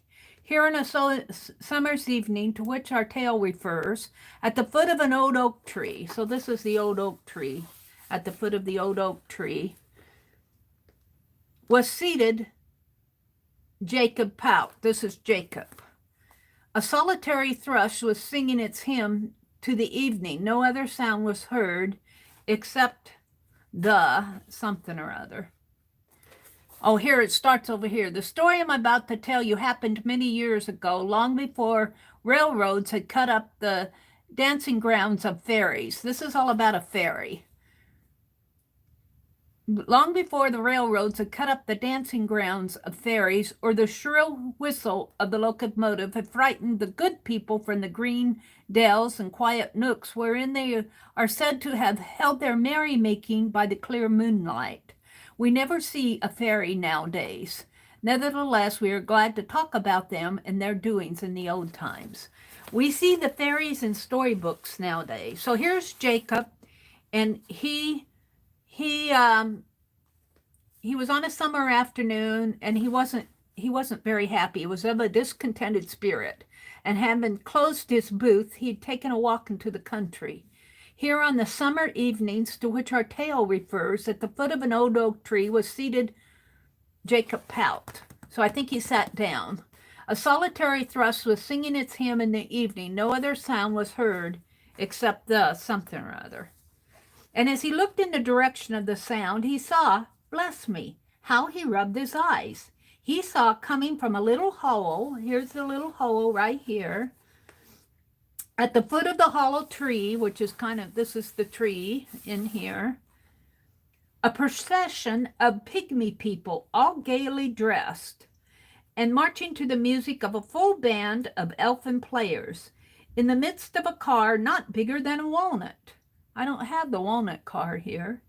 Now, see what I'm going to do for you? Look at this. And Jacob saw in the fairy's hand, here's the fairy right in here. I don't know if you can see it. And Jacob saw in the fairy's hand an ebony doll, not bigger than his little finger. It was beautifully carded and had bracelets and armlets and ankle bands of silver. And Jacob had never seen anything so well done as he had been a doll maker. So Jacob was a doll maker. And this might be the fairy doll here. I'm not sure. It looked like it. It's the enchanted doll. It looks like it might have fallen down. I'm going to leave it right there. The Enchanted Doll. That's a story. And I was illustrating it. And I got gold dots around the borders here. I'm really having fun with gold then. Even then. I don't know. Let's pick this up and let's put that little doll right in. Where shall I put it? Oh, it goes over here. Let's glue this back down in there. Here's the little doll right here. It's the Enchanted Doll. Let's use some tacky glue. So Jacob had a booth, and it was on a summer evening, and he didn't have a very good day, so he went for the walk in the woods. And this is a story about, he sees this little band of, they called them pygmy people, but they're fairies. And this one little fairy right here had an enchanted doll. And I forgot how the story ends. Exactly happy story, because I think this enchanted doll does some things that unexpected things that were not happy things. If I remember the story right, I'd have to go read the story again. But anyway, I was playing with that story. And do I have any more in here?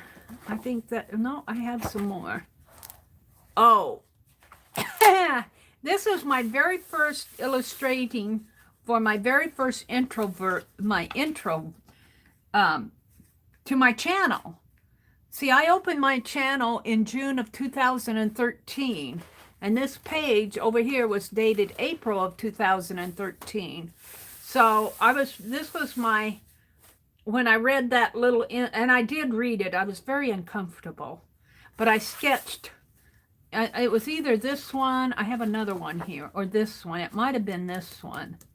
This one, I don't know if that was the first or second one. I'd have to go look at the video.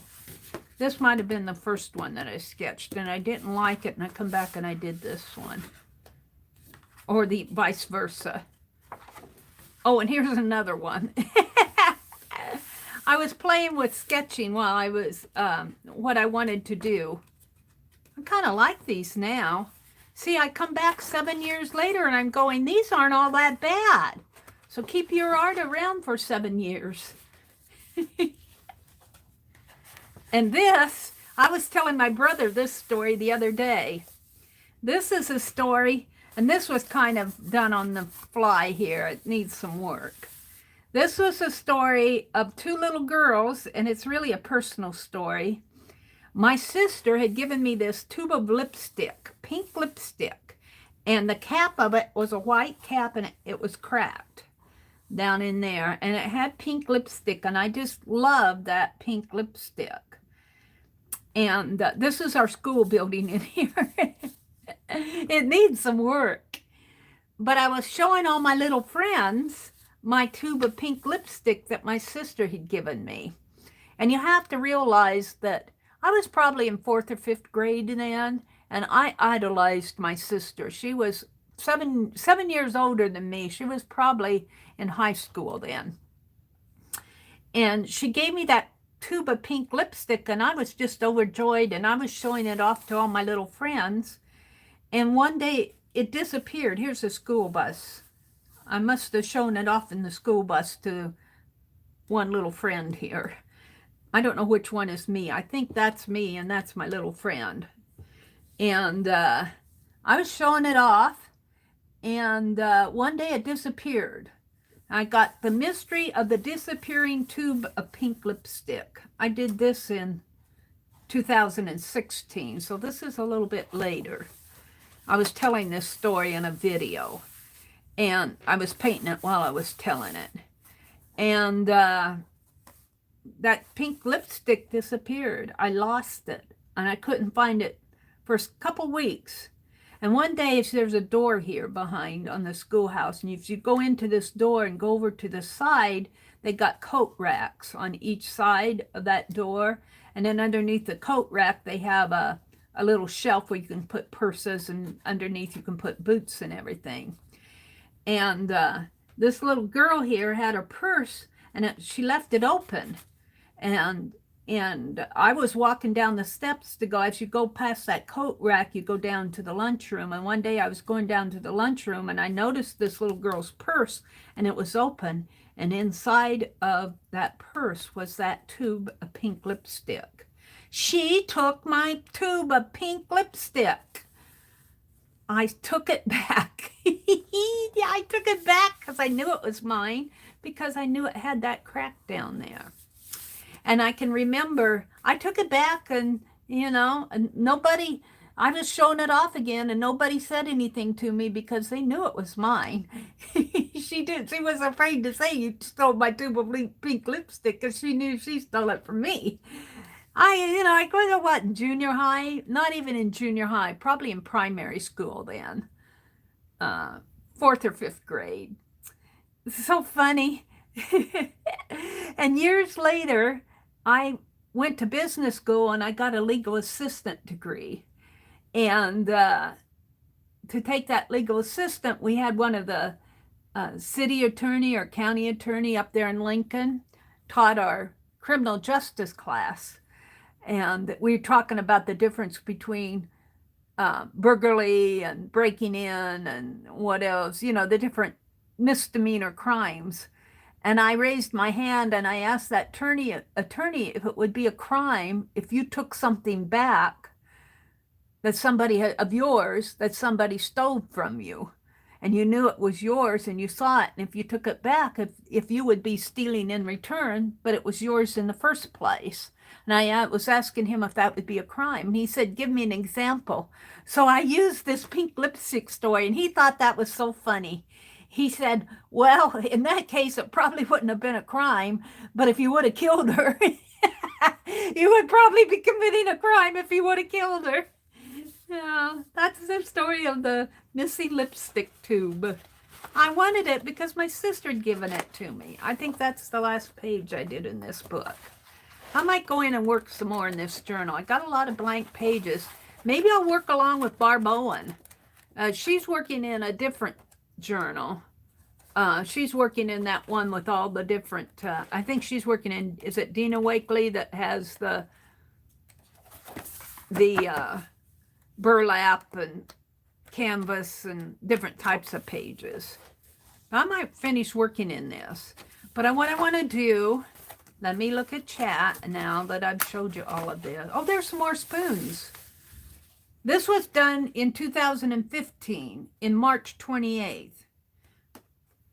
I actually did this March, April. Oh no, this was a couple years later. I just work in this when I felt like it. This was April 17th of 2013. And this is March 28th of 2015. I was doing those spoons. I was having fun drawing those spoons. So I want to go back to my dad's picture here. My mom and dad, I'm going to sketch them. But before I do, move that light a little. Before I do, let's chat. Today, Barb will be finishing the mandala. Oh, she's not going to do an art journal page? I'm tired of mandalas. I don't do mandalas. I don't have the patience. Well, all right. Well, then, I probably won't be working in the journal with her, but if she does her journaling again, I'll work in the journal with her. Fran asked a question. Fran, I like the ones with the mannequin too, Mary. You showed the dandelion page again? Yeah. They really weren't mannequins. I think they're just ladies with dresses patterns. Here's the ladies again. Wait a minute. Here's the ladies again. That was the first page. Oh, here's the very first page. Yesterday. I did this on April 16th of 2013. This is the very first page. Now I need a place to hide. Yesterday, all my troubles seem so far away. Oh, we know where that comes from, that song. I believe in yesterday. Yesterday. I believe in yesterday. That was the first page. And I know that came out of a community newspaper. All right, there's the ladies. And there's their dress patterns. They're not mannequins. They're dress patterns. These might be mannequins in here. These are just kind of the negative space. My mom and dad. Where's the dandelions? There's the dandelion page. Hi, Carla. Hi, Carol. Hi, Gemma. Oh, thank you, Gemma. Am I pronouncing your name right? Gemma? G-E-M-M? Or is it Gema? Or Emma? So it says D-A-N-D-E-L-I-O-N-S. Dandelions. And then I just have a hill of them. There were quite a few. I was sketching those. I was really starting to do some urban sketching. There was a park that had a lot of spring dandelions. What else are you guys saying? Cheryl says, we love your older brother and sister. Yep. We love our older brother and sister. Yep, Cheryl says. I said hello to Carol who came in. Thank you. Thank you. Thank you, Cheryl, for the thumbs up. Fran says, Becky's being a cat cushion. Arlene says, a bittersweet moment. We were walking in the woods and I tripped on something. I found that we were walking on railroad tracks that nature had reclaimed. I so love nature. Yep. Out in the woods. A nice place. This was Jacob. He had a hard day. He had a hard day at his booth, and there's actually a picture of some fairies up in here. That would be nice to enlarge and draw. Maybe when I want to do the fairy book with Tanya and Lisa. I think they're going to do that in May. I didn't do the lap book and I didn't do the scrunchy book. It's just too much going on. But he had a hard day and had his booth. He was probably having a booth selling dolls or something, selling handmade goods. So he went out in the woods. And this is just a collage piece. These are all collage pieces here. And there's the hole where the little fairies come dancing out of. And this one little fairy said, see now what I'm going to do for you? Look at this. And Jacob saw in the fairy's hand an ebony doll. So I made her black. Ebony is black. Not bigger than his little finger. And it was beautifully carded and had bracelets. So I tried to put some bracelets on there. and ankle bracelets. Got a little jewelry on the ankles. Jacob had never seen anything so well done as he had been a doll maker. Let's see what else going on in chat. Oh, is Julie in here? Hi, Julie, Topaz Pearl Girl. Good morning. Aunt Bex, are the cats piled on you still? Miss Mary Berry says, yes, the railroads bustled up nature land of America. It's true. They did, didn't they? They busted up we still got railroad tracks coming through our little town, though. And they still, of course, now we're kind of we're one of the little towns on the main route between Lincoln and Kearney and McCook and east and west. East and west. This is my mom. I think she's pretty. She never thought so, but I think she looks kind of like a movie star there in the 1930s. And this would have probably been around the late 20s. She was born in 1914, so 24 would have been 10 years old. 34, she would have been 20. So this was probably in the 30s. And this is my handsome dad. He was a school teacher. That's one of his pictures from being a school teacher. Mary Berry says, I love Mary's storybooks. My dad loved to go fishing, Mary Berry says. My brother likes to go fishing. Cool Dandelion Page. Fran says, our house is built on one long corridor, and it seems the pigs used to run up and down the corridor. Probably in the olden days, huh, Fran? Mary Berry is saying, I'm listening while I'm doing my kitchen work. Shelley's here. Hi, Shelley. Hi, Julie. Fran says, I'm wondering if he's the doctor who used to keep pigs in the house. I'm not sure what you guys are talking about. Let's see. Fran said, funny thing happened this morning. I got a book I ordered from a guy on eBay, and a note inside said his mom and her family used to live in my house in the 1930s. His granddad was the local GP. Wow. That's interesting. He used to live in your house. The portraits of your parents are amazingly framed. Aw, thank you. I had fun doing this. This is when I was starting to play with the markers and the doodling. It wasn't so great back then, but it seemed to work. And I wasn't sure about this puffy paint. It dried nice, and now it's nice and embossed. It's nice and embossed, and it's metallic. That was that puffy pearl paint. I don't know if they even sell it anymore. But I didn't want to do that with my dad's. My dad's I did with a gold marker, kind of to mimic his suit that he wore to school. Only his probably didn't have stripes, but it's very male version. Let's see. Fran says, I hope she'll go out in the greenhouse today. Talking about her mother, I think. It's lovely and warm in there and chilly outside because of a sharpish wind. Fran says, much the same, Arlene, wandering about with a crocheted blanket wrapped around her nether regions instead of clothes. Fixed, fed, and filled. Talking about her mother. Let's see. How's your mom today? There's Topaz Pearl Girl. Good morning, Julie, if you're still listening. Ilja's was here. She had to go get coffee. But a good morning late, Ilja.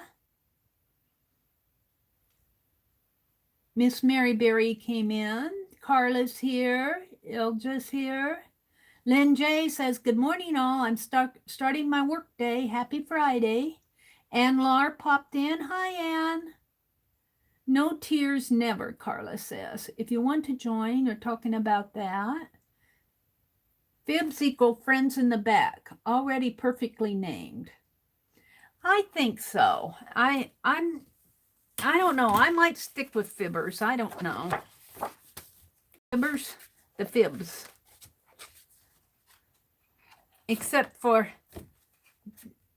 the thing that bothers me about fibs and fibbers is that it's not just exclusive to our group. And I like it for I like Fibsville, and I love our Fibsville story, but I'm thinking of something that could more apply to my page that would be unique. I don't know. I have to turn it over in my head a little more. Where did I do with Dad? I'm going to see if I can sketch him. And I was going to sketch with that. And what did I do with it? Of course, I had it in my hands, and now it's gone. Let's put the Sharpie pen there and there as a marker. I want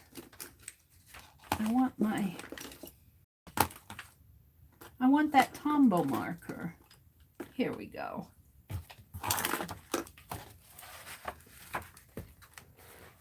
And I'm going to see if I can't. I've been having such success with those envelopes. I'm going to see if I can't do my dad and mom huge on a bigger page. I haven't drawn them for a long time. And I don't know if I'll make them realistic or if I'll just do like a pen and ink drawing. This is pretty thick paper. This, that's a Sharpie pen. The black ink might soak through from the Pen Plus Gear, but I don't think this Tombow marker will soak through. So, I want to do a little drawing today. So if I make his head in here, come down with his neck and his shoulders. His shoulders in there. And I keep looking at my fingernails and going, ew. Okay, his head up in there. And now let's start with it right in here. Let's start with his hair. Let's see if I can't get a decent picture of my dad. And I don't know what you guys are going to see. I'm going to leave it zoomed out so you can see the whole kit and caboodle. And then he's got a forehead coming. Let's see, he's got hair coming down like this. He has kind of an interesting haircut. He looks like he might be in his late 30s. My mom and dad were married late in life. My dad was a school teacher. My dad was born in 1912 on the 4th of July. But they were married pretty late in life. They were married in 44, I believe. 44? Yeah, because my oldest sister was born in 45.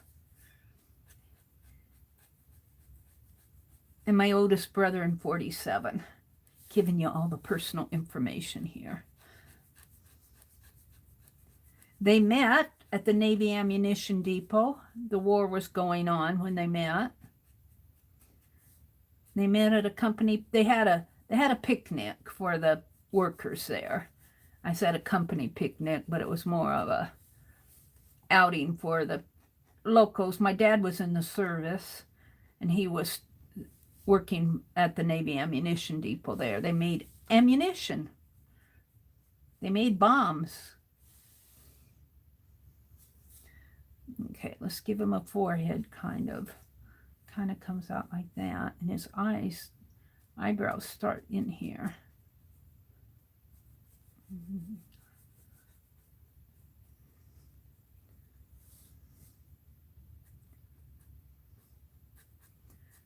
And I've sketched him many times, but I never quite capture him. I never quite capture him just freehand. But that's okay. I'll just keep practicing. I'll keep practicing. He has. The first time I sketched him, it really did not look like him. Who's that? That's you, Dad. It doesn't look a thing like me. And it didn't either. Okay, he's got an ear there. And he has a narrow... I think my dad was a handsome guy. He had bright blue eyes, and boy, he could flirt with them. He could flirt with them when he wanted to. He'd do it to tease us. He'd do it to tease us.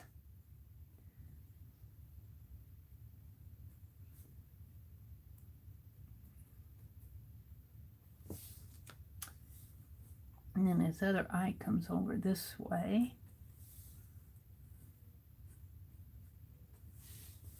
And that eyebrow comes clear out to there. It's kind of heavy in here. And it's kind of a little heavier in here.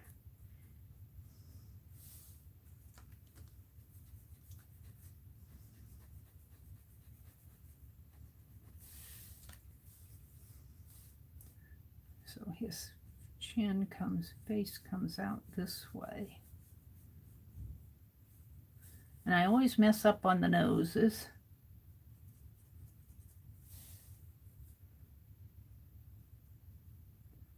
You know, little eyelashes underneath of the eyes here. Eye over here.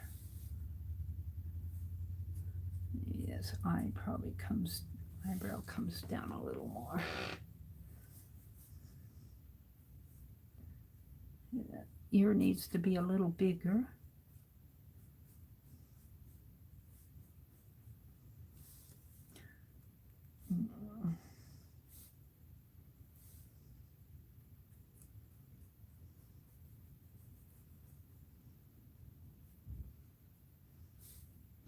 Yeah.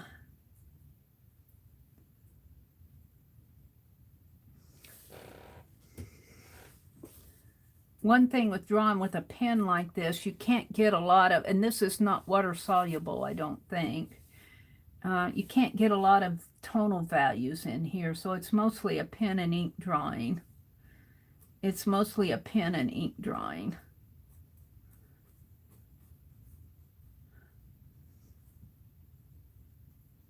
Yeah. I could probably go in with some pencil or something. And I dance around the page when I do this stuff. I'm here, and then I'm there, and then I'm back here again. Yeah. You can see whites in his eyes. And he has some shadow going on up in his forehead area.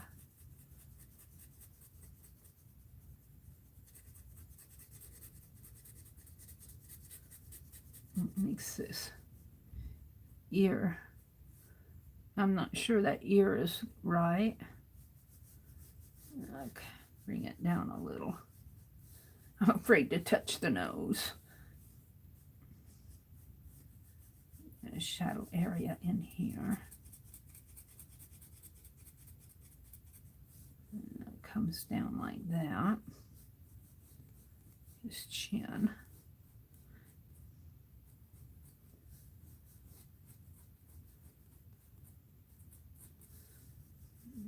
Has a squarish chin coming down like that. And it's got a neck. Now this eye looks a little bigger to me. You can barely see this ear. Kind of comes out like that. About that, but let's see what the other side looks like. Nope, it's not coming through. So,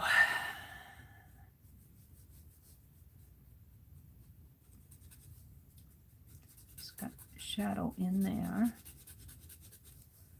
And shadow in his neck area here.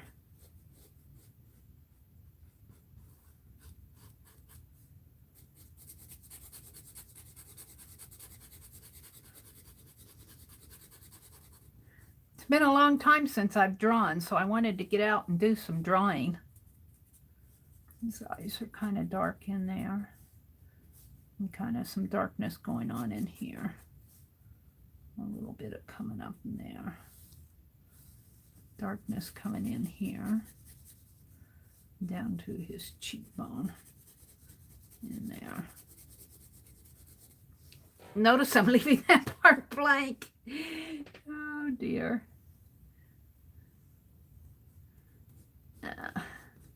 But if I get the face frame, then I have a little bit of an idea where I want to put the nose. So it kind of falls right in there, right in line with that bottom ear of his ear. Let's put this ear in shadow a little. There. So noses for me are hard. Noses for me are hard. It kind of comes like that, like that. And then he's got some shadow. So I can shadow it a little. Kind of comes up like that.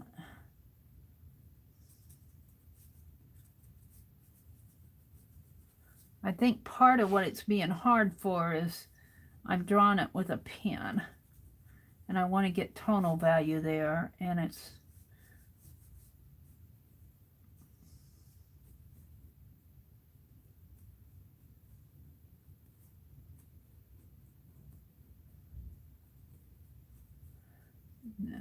some tonal value in here. Yeah, some tonal value under his eyes. And then tonal value under his cheek in there.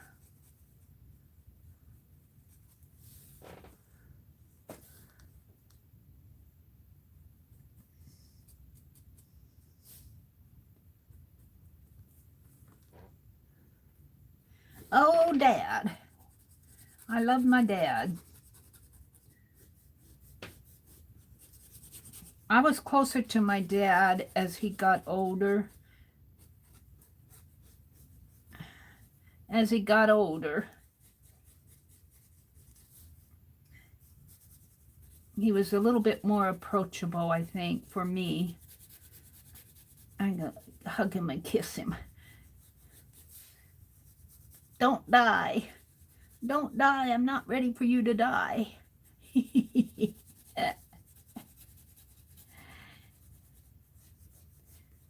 He was a good dad. He was a good dad. He was good to people that needed help when he thought they really needed it.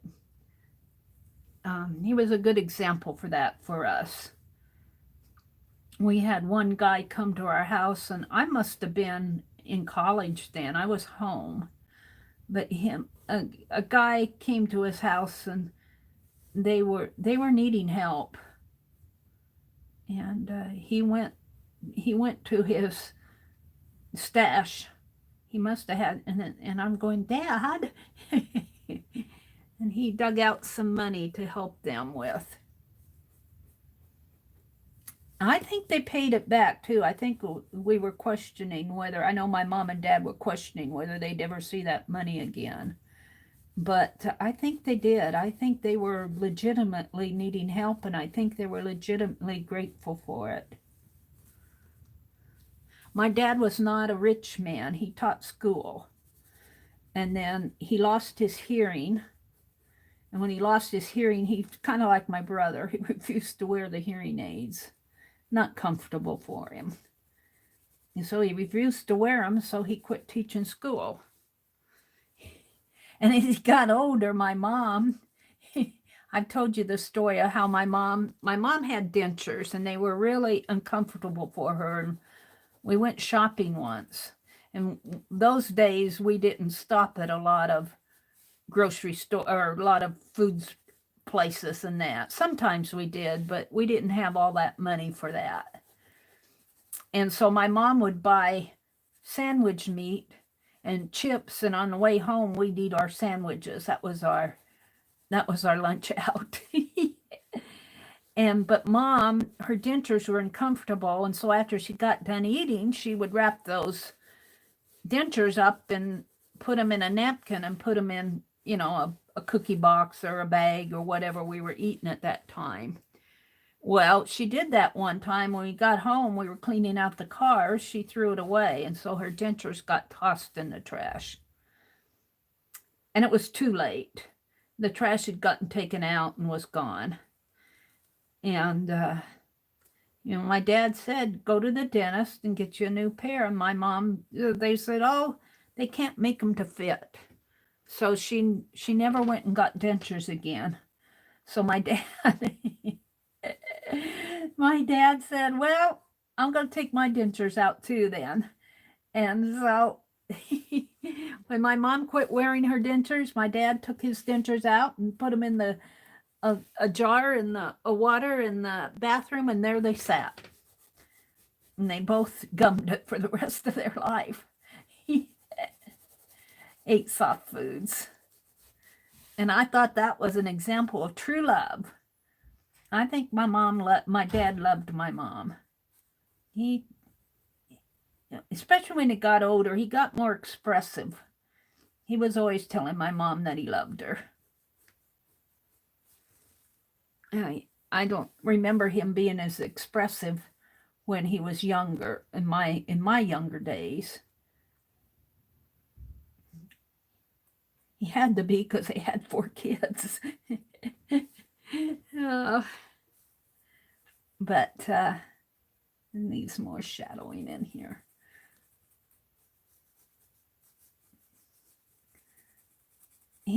I can remember my dad, even to the week that he passed away, he loved my mom a lot. He was always telling her he loved her.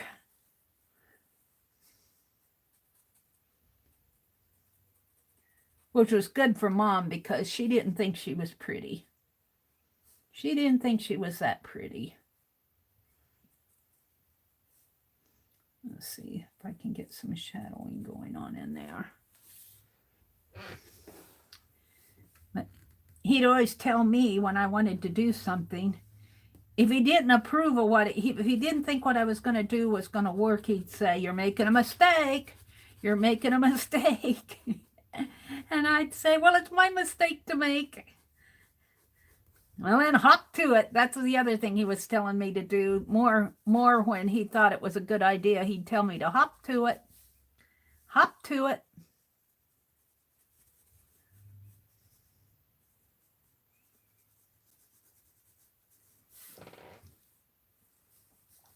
He liked to teach school when the schools were not so, when he had more control, I guess you could say.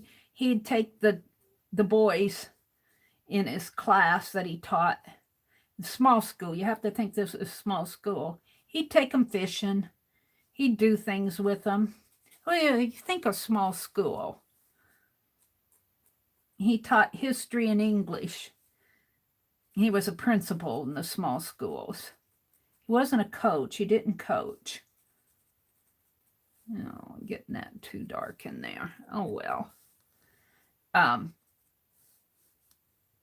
But he'd sit in there, and even when he got older, he'd sit in there and read the paper, and he'd read about what was, if he could read about this coronavirus thing, oops, did I say that? If he could read about the hidden enemy now, he'd definitely have some opinions.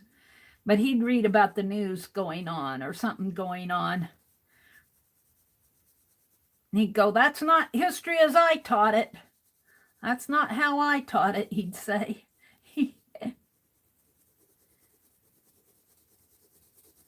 He loved the garden. I got a little black going on in there. I don't know. I can't get the tonal values that I want with this pen, so I have to be careful. Got some more shading going on up in here, maybe around his forehead.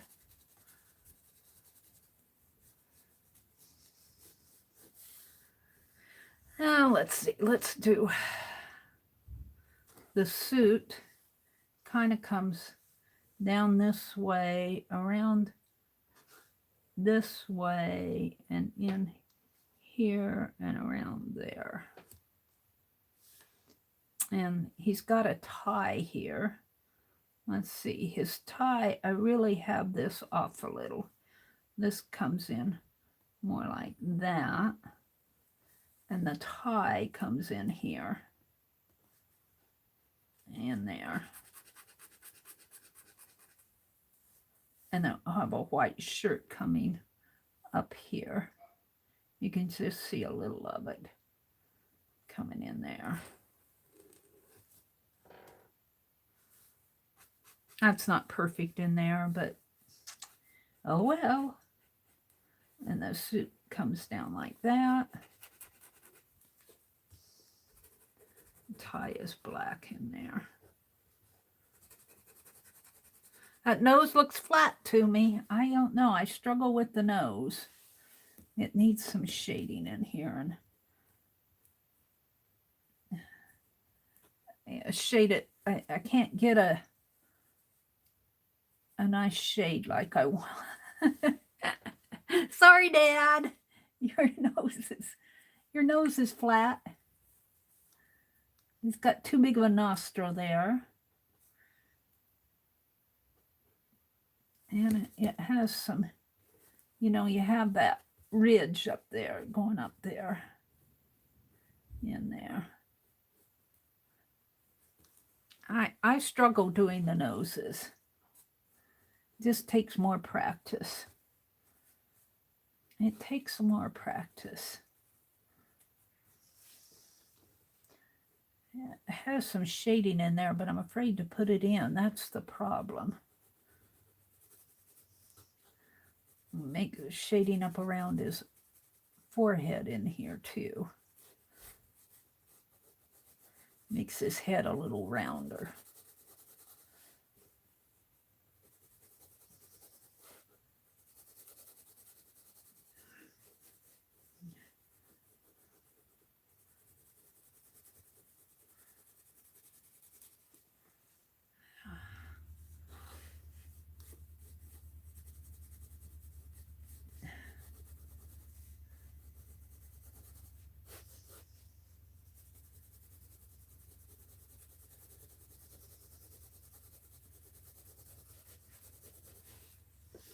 All right, well, I don't think I quite captured him.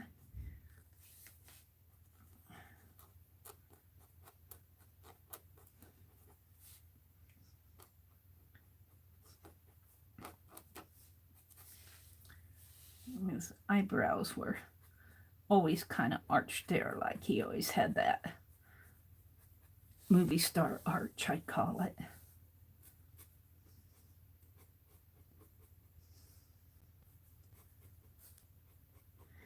Of course, now, in those days, in the 1940s, they didn't wear T-shirts to teach school in. They wore suits, and I don't know what they wear now. I guess I shouldn't say much. But, when they did their school, teaching school and everything, and that, they dressed up, makes them look more not so casual, more formal. Now I'm not going to make this entire jacket black. I use up all my ink. And just do the edges here. It has to have a little white coming down in there.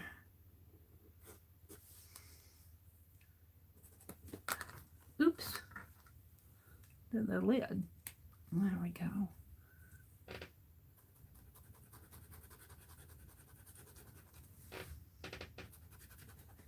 Well, I think that's probably better than what I did before. I've done a lot of pictures of him, and the more I draw him, oh, my cap keeps coming off.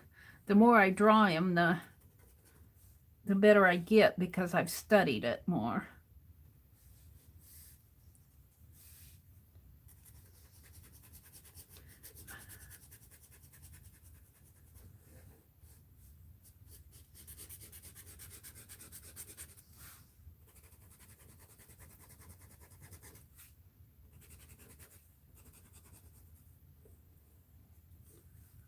That tie comes in here.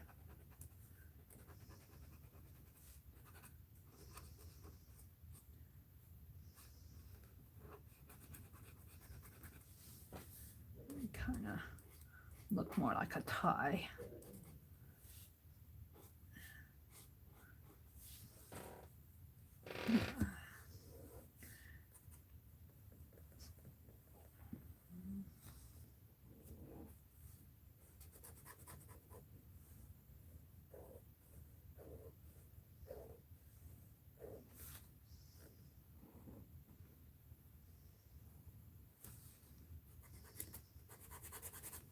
Now I'll just put some shading off in here.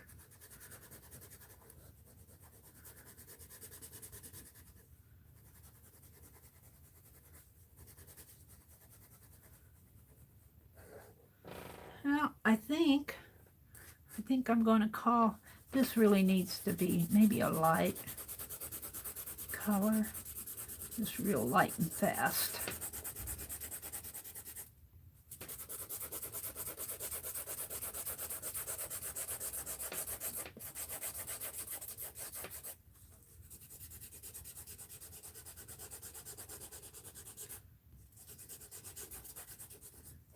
I think I'm going to call it done.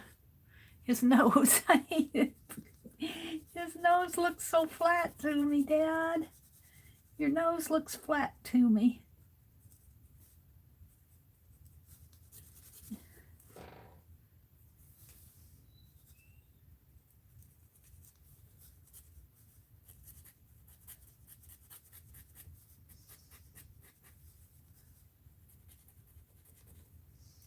He says, stop while you're ahead.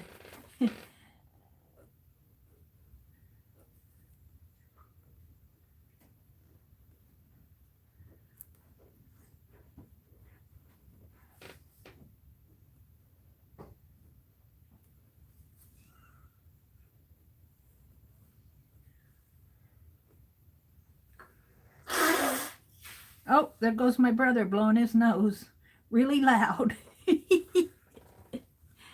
Oh dear. Sorry about that. He had to get his say in. Yeah, now he's opening the front door. He's going to get the paper. He has to get his say in.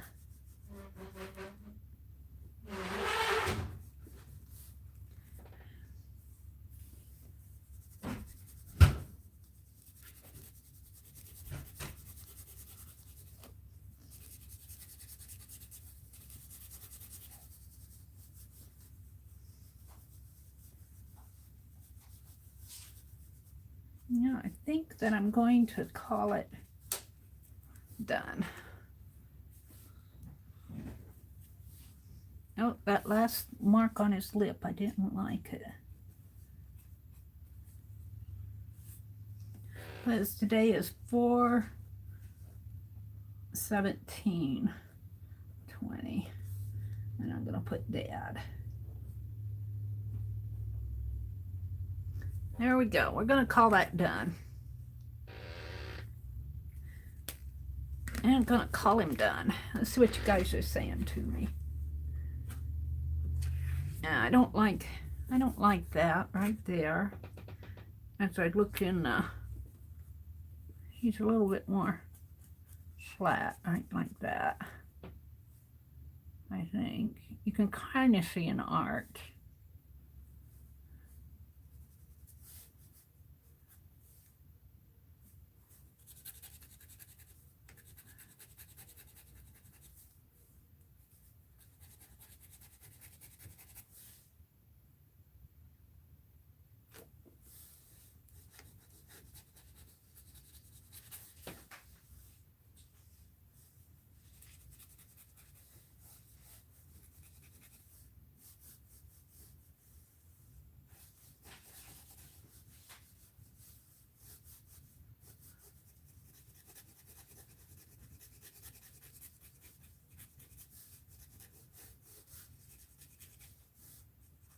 That ear in shadow there.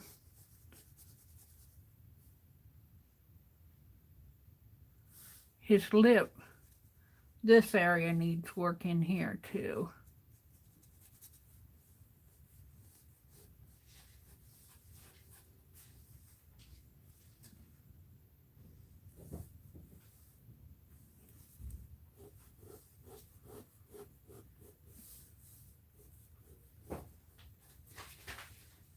All right, leave it alone, Mary. Oh, dropped my pen. All right, I'm done. I'm going to put this pen away so I don't mark it up anymore. I'll practice him more. You'll be seeing me do him again someday. I'm happy with him, pretty happy with him. Not an exact likeness, but it's getting there. All right, let's see what you guys are saying to me. Hi, Pink Girly. Good morning. Good morning. Aw, thank you. Hi, Journey. Aw, thank you. Hi, Hudson Sailor. I want to call you Nell. Is it Nell, Hudson Sailor? I forget your first name. Thank you, Journey. Nancy. I knew it started with an N. Good morning, Nancy. Let's have a sip of coffee. Good morning, good morning. What time is it? 7:19. I'm going to work on an envelope. I'm doing this envelope for Danny. I'm going to do that next.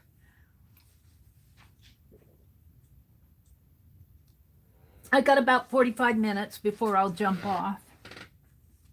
How do you remember everyone? I don't. That's why I had to ask your name again. I don't remember everyone. Yeah, my dad was a good-looking fellow. I haven't quite captured him yet. And the noses, I need to take a picture of his nose and just work on his nose. And his eye maybe could be a little darker in there, but if I make it too dark, I'll give him a black eye. And, well, you know, I'm not going to give my dad a black eye. Hi, Carla. Let's see, Carla is laughing at something. It's his house. Yeah, I know, Carla. I have to I have to remember that. Fran says, I once tried to draw my mom. Well, let's not talk about that. Well, Fran, I have to tell you about the time I gave my mom a haircut. I said, Mom, I'll cut your hair for you. She was talking about needing to go get a haircut. And I said, save your money. I'll cut your hair for you. So I did. She looked like Twiggy. She hated it. She hated it. Cut it way too short. Oh dear, she never let me cut her hair again. I must have been I think I was just out of high school when I did that. I thought it was pretty. No, she didn't like it that short. I don't think she went any place. She stayed at home. Hashtag stay at home. Isolate in place until my hair grows out. Becky's doing mandalas. Becky's doing beautiful mandalas. Arlene says, no portraits here. I will draw 2 stick figures. Well, you know, stick figures can be fun too, can't they? Oh, which reminds me. Tanya McGuire is doing a zine swap. And she put a video out. Let's go get her video. Let's go get her video. One more time. And Tanya, I looked at it yesterday. Tanya, and I think she has it posted in her group too. Zine swap. Let's grab the link. Share. Copy link. Come back down to chat. Live chat. Live chat. And come on. TANYA. Tanya's zine swap video. So if you're interested in doing a zine swap, I think you make 6. I think, let me put this link in. She explains it in that video. But I think you make 6 and send to her. And of course, you have the original. You make copies. And somebody said they didn't, was it Teresa? One of the gals said she didn't have a copy machine, which I don't either. So she said it would be all hand done. And the quotes would be handwritten on there. And I thought that was good. I thought that was a good idea. So it'll give me maybe the impetus to get that printer hooked up. Hi, Deborah. Welcome, welcome, Deborah. I sketched my dad here. That's what I was doing. So there's the link to Tanya McGuire's zine swap. I will be participating, but you send, you make your original and then you photocopy them and fold them all up into zine, and you put them in an envelope, and you put a self-addressed stamped envelope in there with your return address on it, and you put it in there, and then she'll swap them out and send them back to you, rather than doing a swap, send one to each person. I think that's how she's doing it. Thank you. Mary, what are you saying, Carla? Let's see. Welcome back, Cheryl. Deborah, do you still do glue books? I love mine. They're talking about glue books. My first chat visit from Florida. Well, welcome. We're glad to have you join us, Deborah.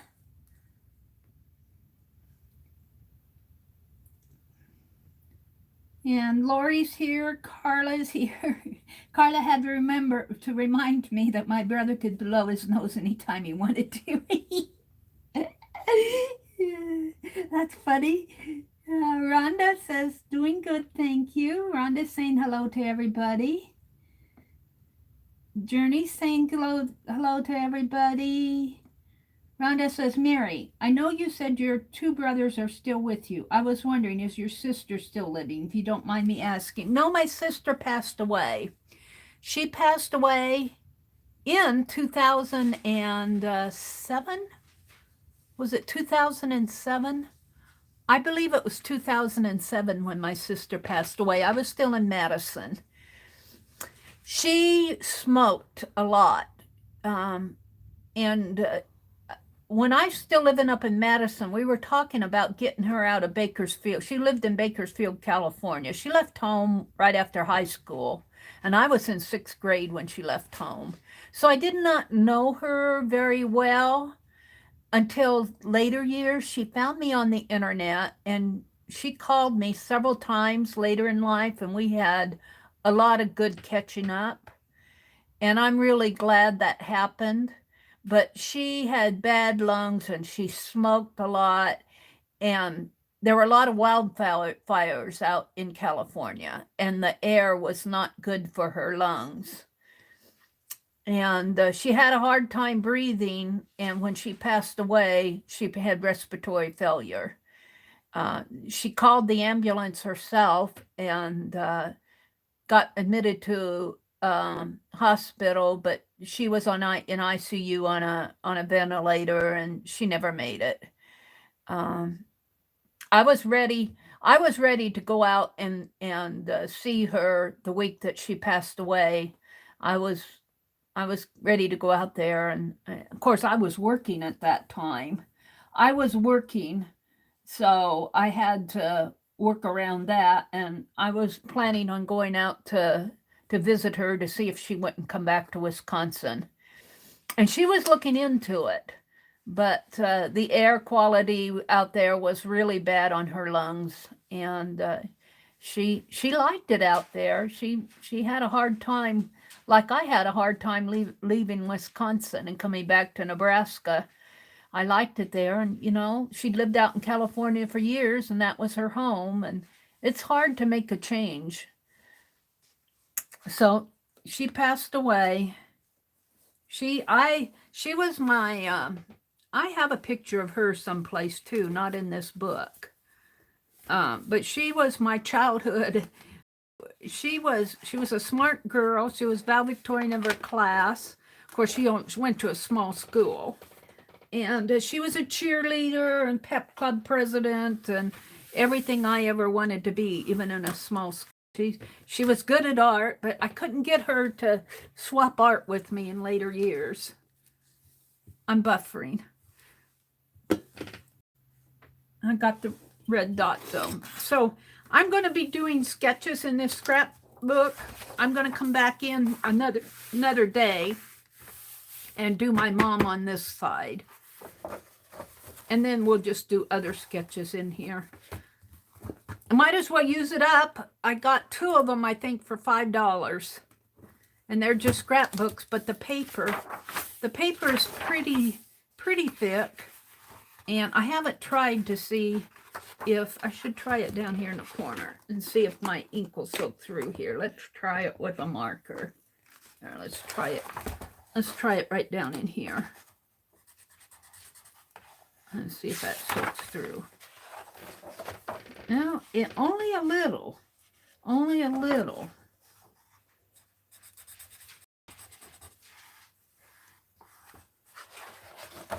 So I might be even using these markers in here because I don't see them soaking through here.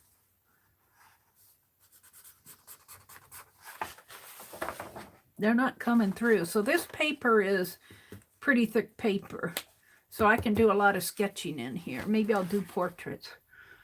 Now I would love to come in here with some light blue in the background. Maybe some light blue ink. Just do a really light wash.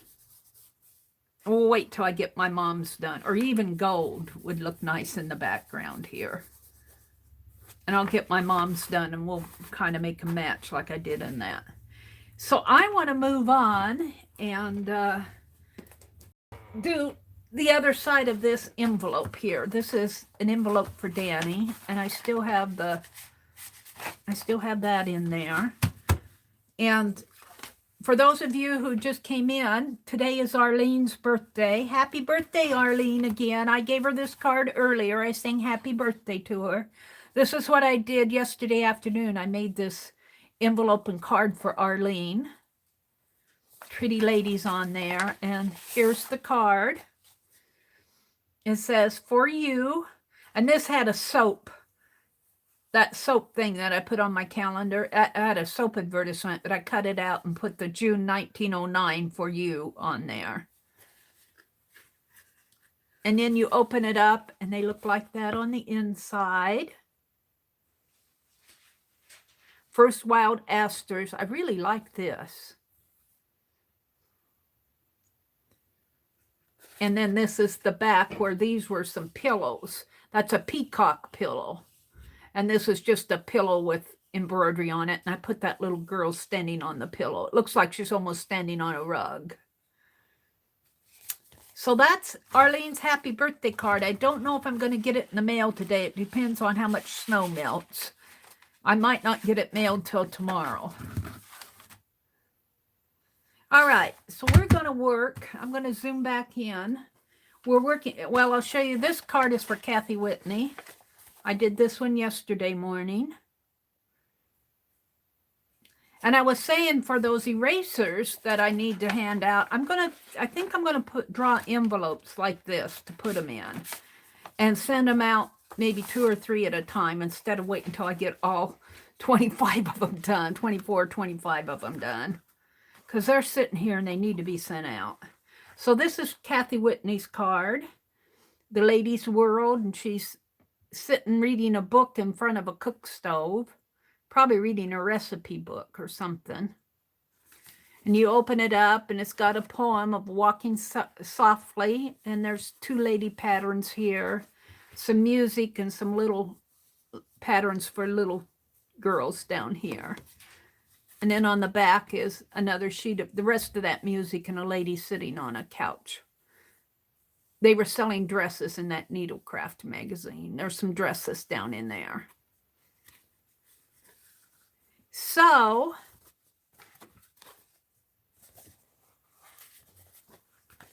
That's for Danny, not Danny, for Kathy. I'm going to work on Danny's. What time is it now? It's 7:30. So 7:30? I've got an hour. Is it only 7:30? I've got an hour and I've got a good amount of time to work on this. So I'm going to pull out, let's see, which one was I working on? I was working on this one for Arlene. Let's see, do I have that other one out here? No, that's the poem.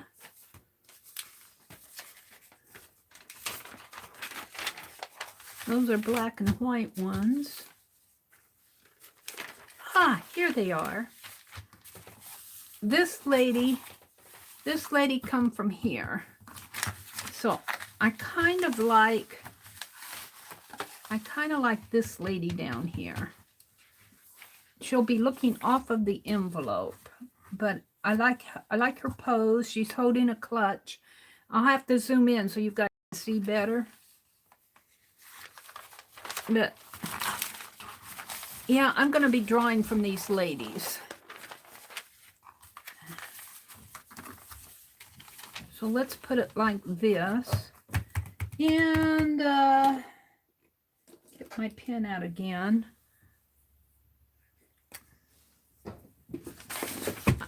Oh, my bee stamp. Was my bee stamp fall? Where's my bee stamp? No, I don't want to lose my bee stamp. I carved a bee stamp this morning. He looks like this. Right here, I think, is the final one up here at the top. I should put number 2. I should put final. And I should put sketch here. And I'm going to put B stamp. And today's 4/17/20. That'll go in my art journal. Alrighty. So let me stand up and zoom in so you guys can see me sketch this lady. And she's going to have a black dress on. She's formal. She's all elegant. Get ready for a ride. Get ready for a ride. Here we go. Hold on. There. I think that's pretty good. I think you can see her pretty good.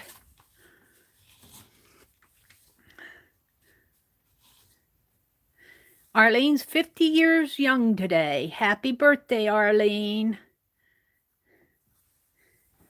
You're a youngster. You're a youngster. Gosh, Arlene, you could be my daughter almost. 18, let's see.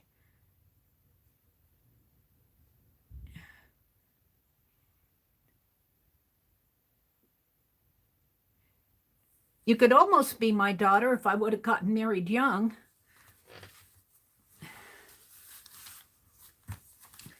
Maybe not quite. All right. So, I don't want to mess her up. I have to figure out how I'm going to fit her on here. Her arm in here, when their arm extends out like this lady, see how her elbow comes out there? I have to allow room for that on my paper. Otherwise her arm would fall off. So I have to figure out the placement. So, you know, I'd have to move her over just a little. But on this one I'm doing today, her arm is close to her body, so I don't have to worry about that so much. Her head can come up in here. She's got a long neck. And she's got her leg is stepping out this way. See how that line curves? Her leg is stepping out. She's got black shoes on, which this one does too. And her dress flares out. This arm is extended, so they're going to be shaking elbows here, and she's holding the clutch of her purse. Now, I have not been drawing the faces in because I don't do good little faces. It's something I need to work on more. So I'm not going to mess up my envelopes. So let's start with her hat. I do better if I start with the head. And let's start with a hat up in here. And I might have to zoom in a little while I'm drawing, and then after zoom in a little more while I'm drawing so you guys can see it better. And after I get her drawn, I'll zoom back out again.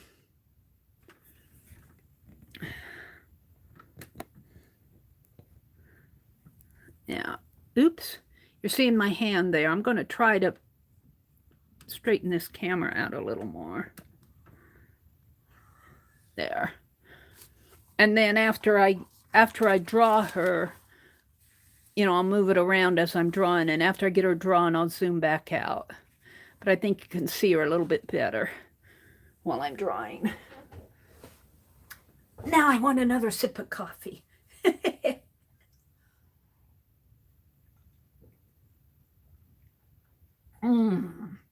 Hazelnut coffee. Alrighty. So I was drawing our hat kind of round shape like that, and it kind of curves up like this, like that, and it looks like it has sort of an elegant flower up here. You can't see it too well. And then our hat, well, no, that's her hair. Her hat comes around like this and up and maybe like that. And then she's got hair coming out like that. And I know you guys can't see it very well, but, and it kind of comes, and then you see her ear here. And her hair kind of comes around like that. And kind of comes around like that. Sort of like that. And that might be more of her hat in there. And let's draw her neck before I draw her face. Her neck curves this way. Yeah. And I'm not going to worry too much. I think her hat is angled more. Yeah.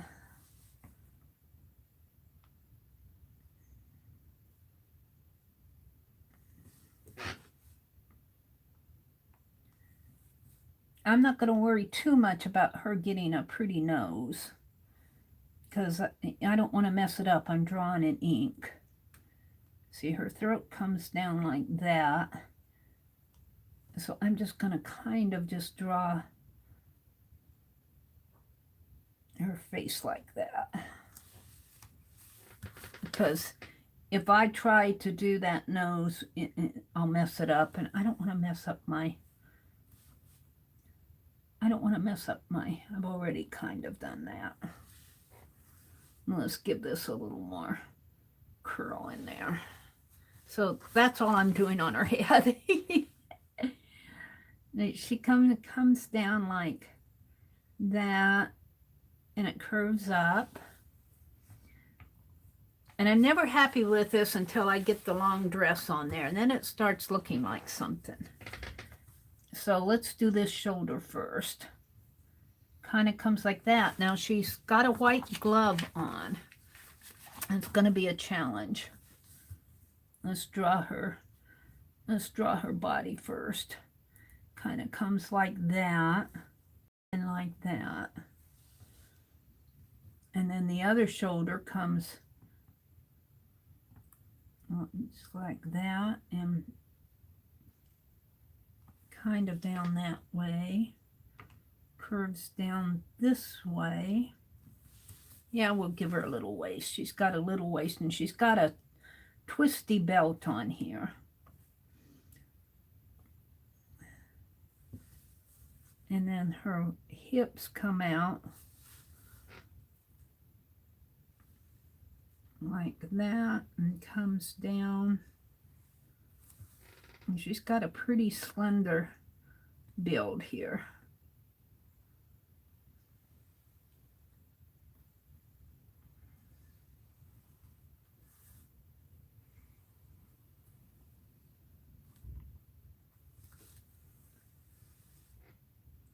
And they have, Azure called this a drop waist.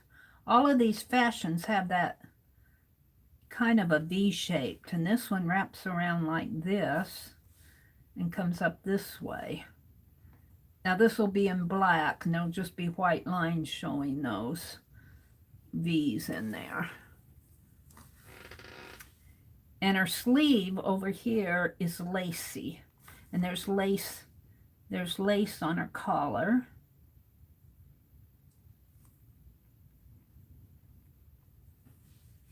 And her hair kind of falls in there. And her sleeve comes and poofs out like this. And it's lacy.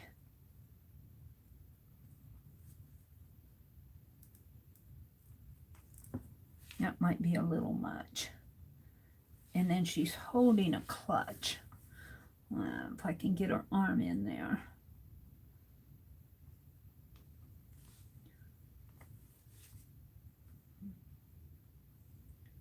Her elbow comes out that way. Kind of curves down and like that. And she's got a glove on. And she's holding this purse that I'm just going to barely get that purse in there. So I'm going to let it drop down underneath of her arm. And her hand kind of goes up there. I'm not showing that hand too well. But there we go. I'm not going to mess with it. And this is all in black in here. We'll come back in and color that in. Now this glove, this is going to be interesting. This glove is close to her hand. And it comes out this way and this way, and her arm comes down like that. And her hand kind of comes in, and that glove is kind of, and I don't do so good on the hands, so I'm just going to kind of make a shape of her fingers in there.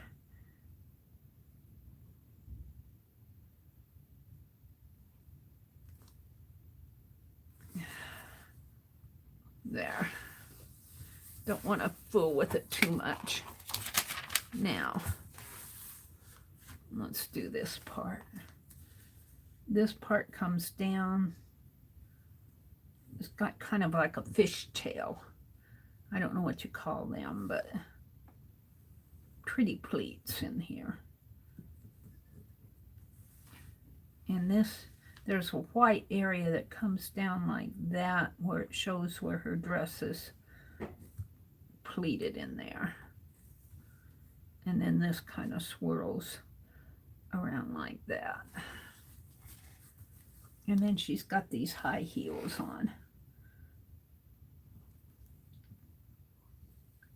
Yeah, like this. Shoe like that.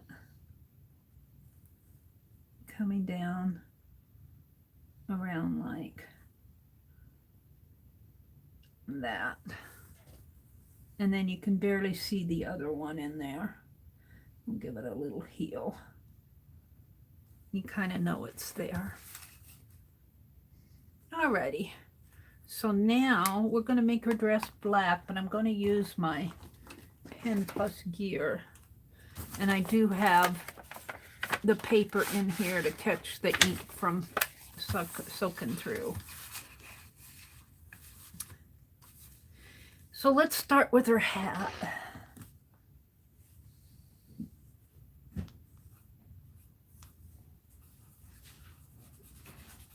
She's all elegant here up to here. She's all elegant. And this part of her hat is black. And I'm going to leave that little floral for now. We'll come back and color her hair. And this is her dress. And her shoulder is really more curved.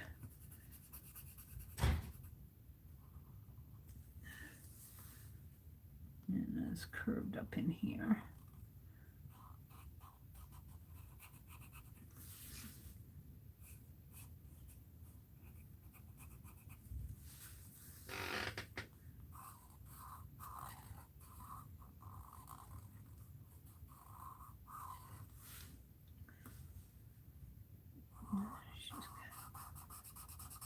little black in there. Her black dress. Now there's some white in here. You guys can see this a little better. There's some white up in here to show where her legs and that are. I'm not sure what I'm going to do with that. I could come back with a white pen, but I'm not sure I want to do that. But for now, I'm just going to kind of leave it.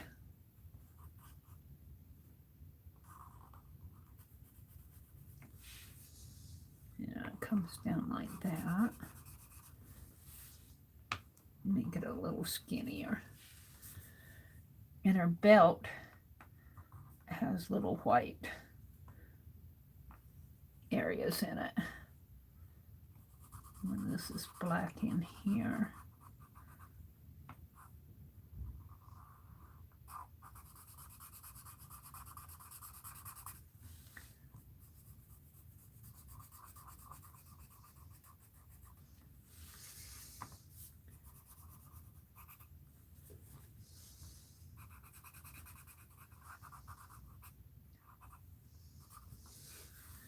That line is really much finer. Let's get out that other pen.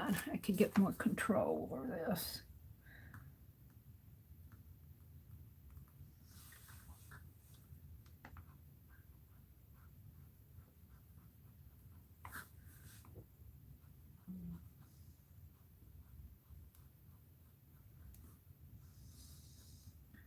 And this is all dark in here. Go back to this one.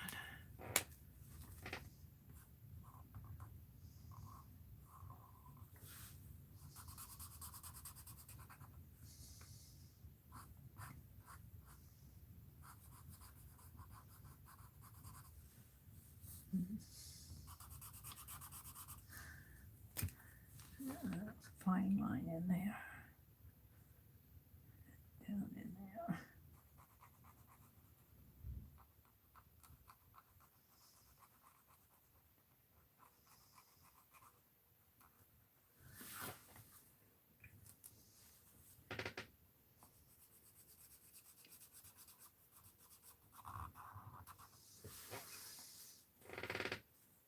Now,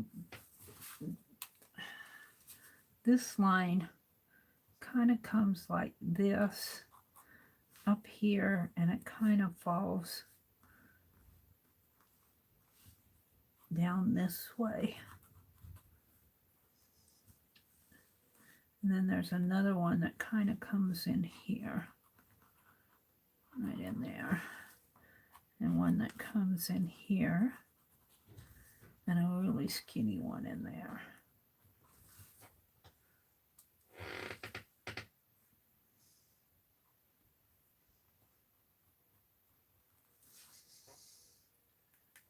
So I can go in here and make all this black.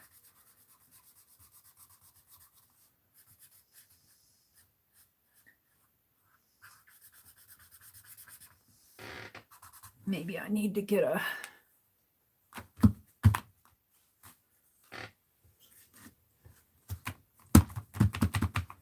where's the cap to this pen? What did I do with the cap? That's how they dry out. I don't know what I did with the cap. It's getting dry anyway. Well, for now, I'll take the cap off of this one and put in this one till I find the other cap.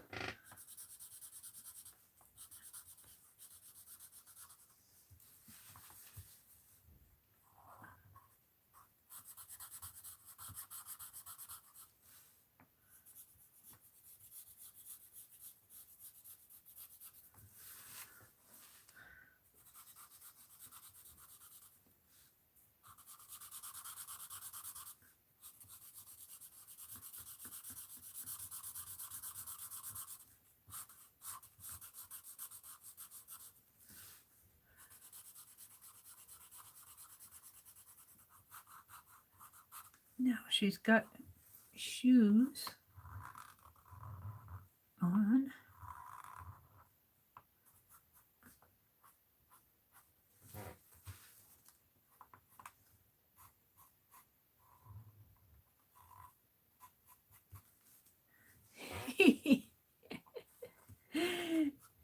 I always make the feet too big. All the better to dance with, Mary. I'm not touching them anymore. I think it's because of my pin is so wide. My pin is so wide. Now I'll make this a little bit more.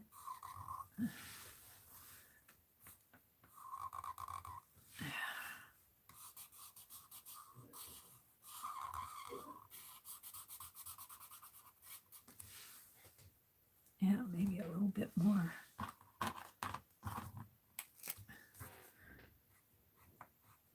Darker in there.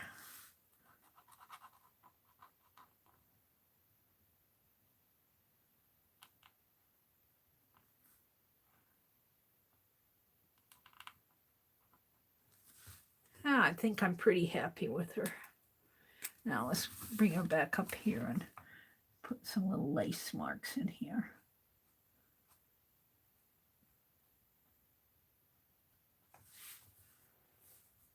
Color in a purse. She's holding on to her purse.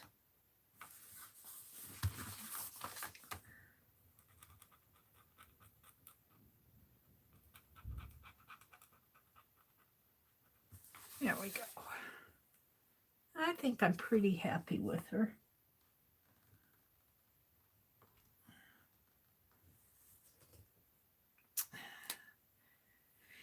And let's see.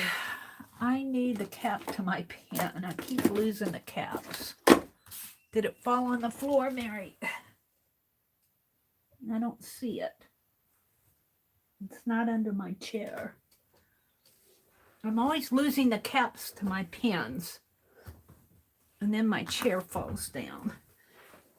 My chair sinks down. Up. Well,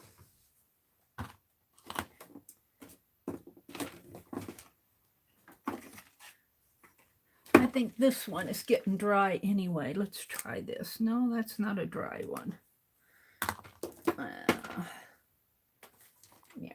Mary, what did you do with the cap to your pen? It is not here.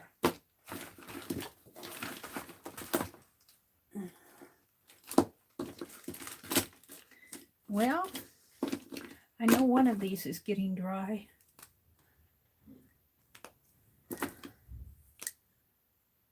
This one.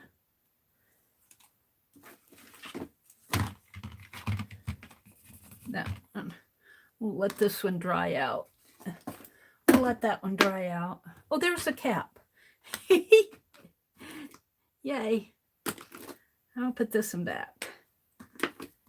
They're hard to see if they fall into the black area of my desk. All right, let's zoom out so you can see this a little better. Tape off of my desk. Let's zoom out so you can see her a little better. Hold on, here we go. Hold on.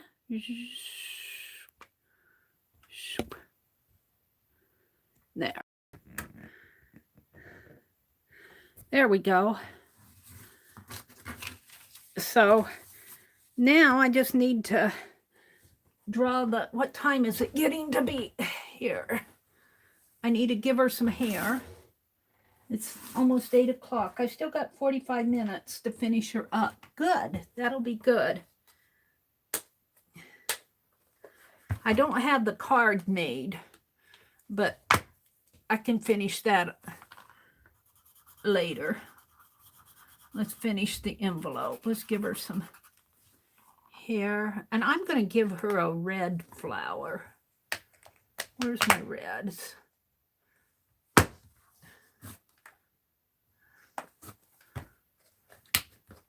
I like this little case, but I don't always get things put back. I need to hunt out my pieces that I don't have put back.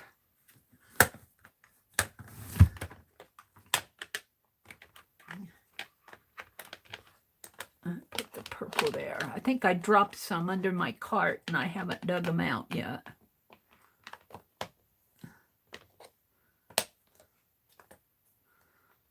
Now let's use this red. Give her a red flower, maybe some red in here. And she needs a little dressing up. You know, shall we give her red gloves? Her gloves aren't standing out very much. Let's give her red gloves.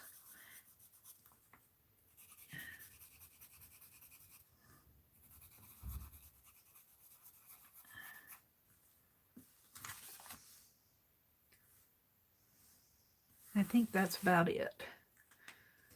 So, I need to fix this piece. Looks like it came off. Get some super glue and put on there. Alrighty.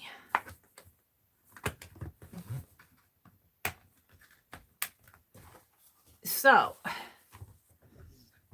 now I want to get my ruler out. Put that away. And let's use this, what I usually use, or I've been using. And get my ruler.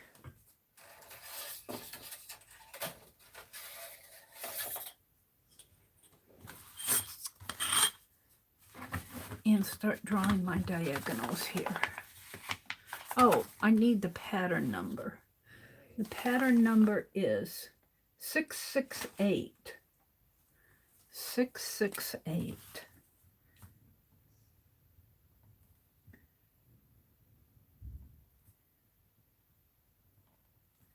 And I suppose on these other envelopes that I did, let's sign them on the front. I don't think I signed, and I didn't put the pattern numbers on this, either one of these.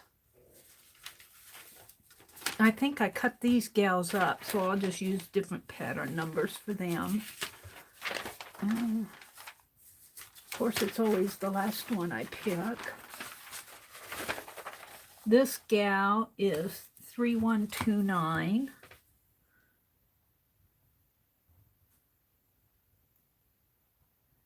And this gal is 3487.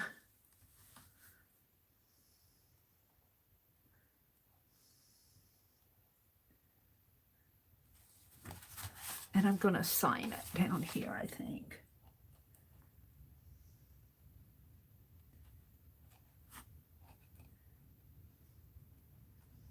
And we'll sign it with 4/17/20, which is Arlene's birthday. This is a birthday card for Arlene.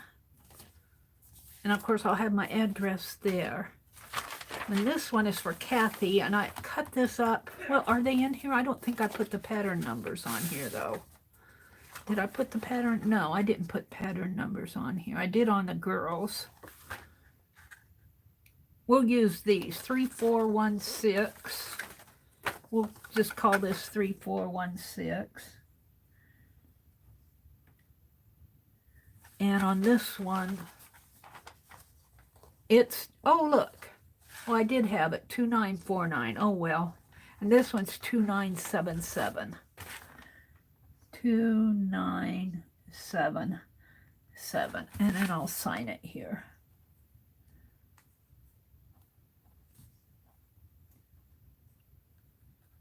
And I'm going to sign it today's date, too.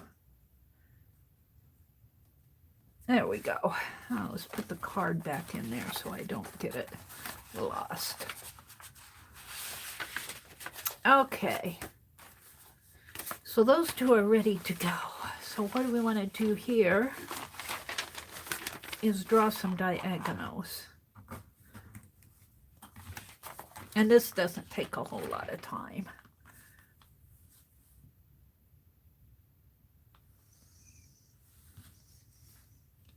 Actually, on this, well, we'll go ahead and do it this way.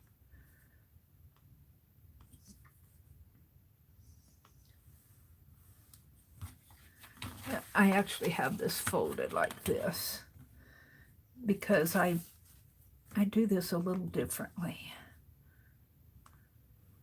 I don't draw my diagonals clear across the page.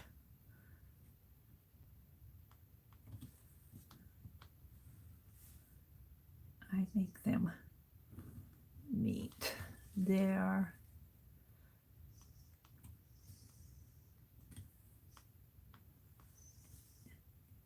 And there.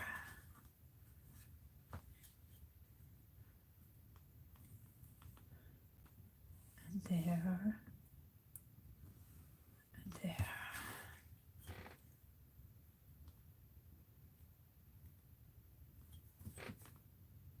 Not so little. Bring it up a little. There. And there.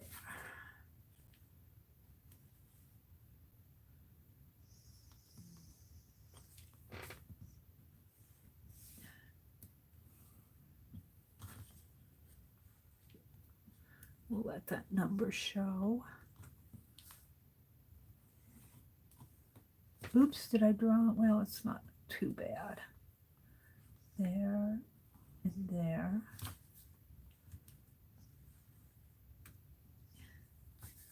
It down a little. There. Yeah. There. And maybe there. One more. There. Now this way.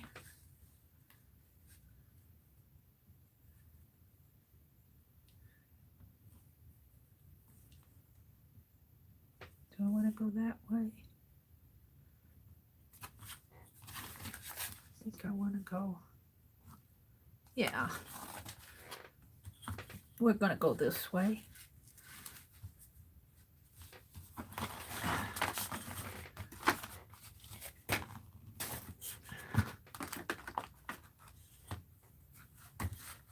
Let's draw it here first.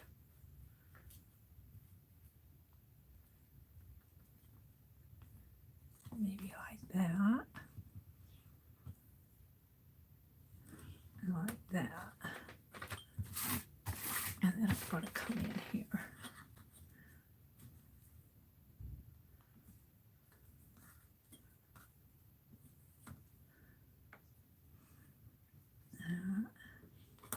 Like that.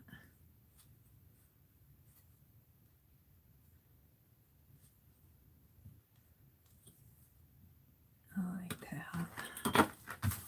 And I think I'll bring these up a little more.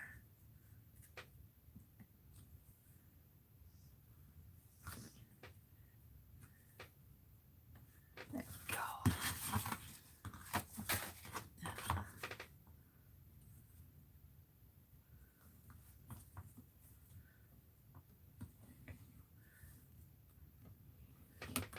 That.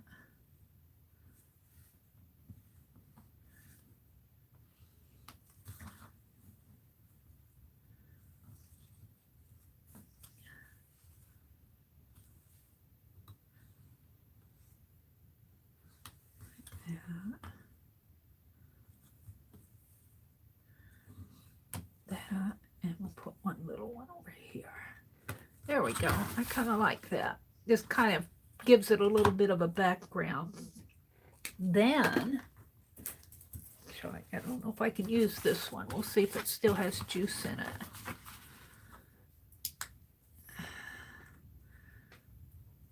Let's outline the edge here. Yeah, it does.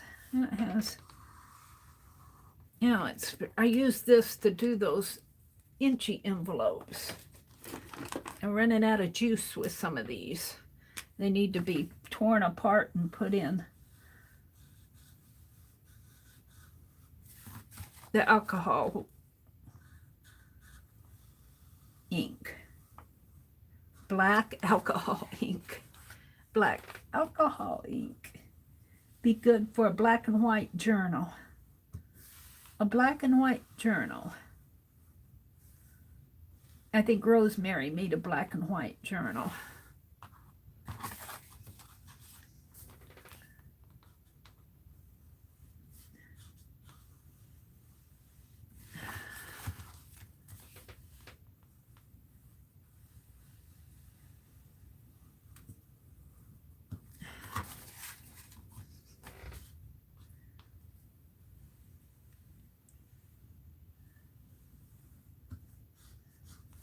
There we go.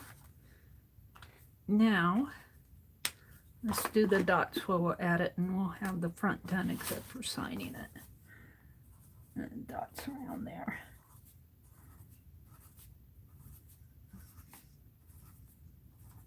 So I worked in my calendar. I carved a bee stamp and stamped the inside of my cards. I drew a sketch of my dad. I sang happy birthday to Arlene and gave her her card. I hope to get it mailed today, but if the snow's not melted, I'm not going out. I just don't like to go out if I have to traipse through the snow. So she'll get it late. But at least she knows it's coming. It's all done. I just need to address it. And I want to draw some pretty ladies on the back of Terry's cardinal. I think I can fit a couple of these on the back of her envelope.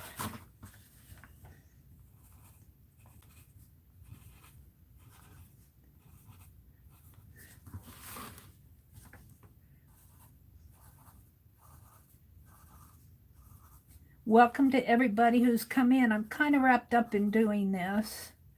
I'll come out in a minute and look at chat.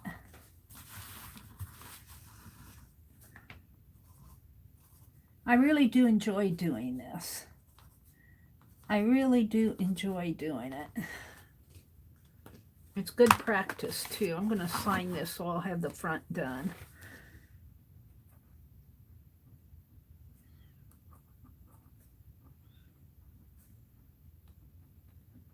And it's 4/17/20. And this is all permanent ink, so I'm not too worried about it. Let's see what you guys are saying in chat. Fran says, bye, Arlene. Bye, Arlene. Have a great day. She says, I got to go pull some weeds and water the garden before I run out of energy. Y'all be good now. Happy birthday, Arlene. I think she's gone. She left it about 10 minutes ago. Carla says, I miss pie most. Have a happy birthday, Arlene. Thank you, Deborah Inslee. I appreciate that. Looks awesome, Mary. Thank you, Cheryl. Cheryl, I still have your journal, too. I should do an envelope for you and send your journal in. It'd be worth the wait for the journal, wouldn't it? I like the way the diagonal lines create a neutral background. Yeah, it kind of grounds them, doesn't it? I think it does, too, Mary Berry. You love the cardinal? Let's see, the cardinal's right here. I painted it blue and green. I'm thinking about putting some leaves on here now because I painted this in January. But see, I have room. I have to put the addresses here, but I have room to get some ladies on here. I have room to draw some ladies on here. So we'll do that too. Thank you, Carla. Aw, thank you. Yeah, this is fun to do. I make mistakes. Like, I'm terrified to put faces in there because they're little faces. And what I should do is just get out a piece of paper and practice off of those ladies drawing little faces. Maybe I will. I'm terrified to draw them on there because I don't want to spoil my hard work. Let's see. Arlene said she had to go pull weeds. Pie and coffee, Arlene says. Mary, your ladies are beautiful. Thank you. Thank you. Thank you. Carla, did you bring us something when you came back? Pie and coffee. Mary, chunky shoes may have been the fashion. I say they wear those until they get inside. These are not their dancing shoes. These are their mud puddle shoes.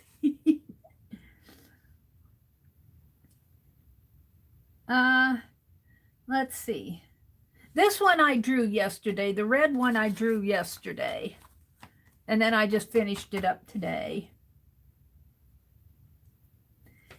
Fran says, I meant that I was surprised when I finally got the bird back into the garden. A pair of blackbirds began attacking it. Oh, those blackbirds, they can get kind of territorial, can't they? Why is it? It seems like even in nature, if you're a little bit bigger, you can attack a little bit more. Let's get rid of all my notifications here.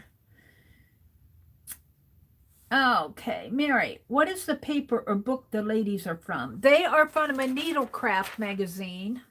Arlene was asking that, but I'll tell you guys. It's Needlecraft Home Arts magazine. It's July of 1933. So these, I've got some 1909 ones too, but they come from 1933, 1909, any place up around in there. The Needlecraft magazine, Needle Arts magazine. Let's see.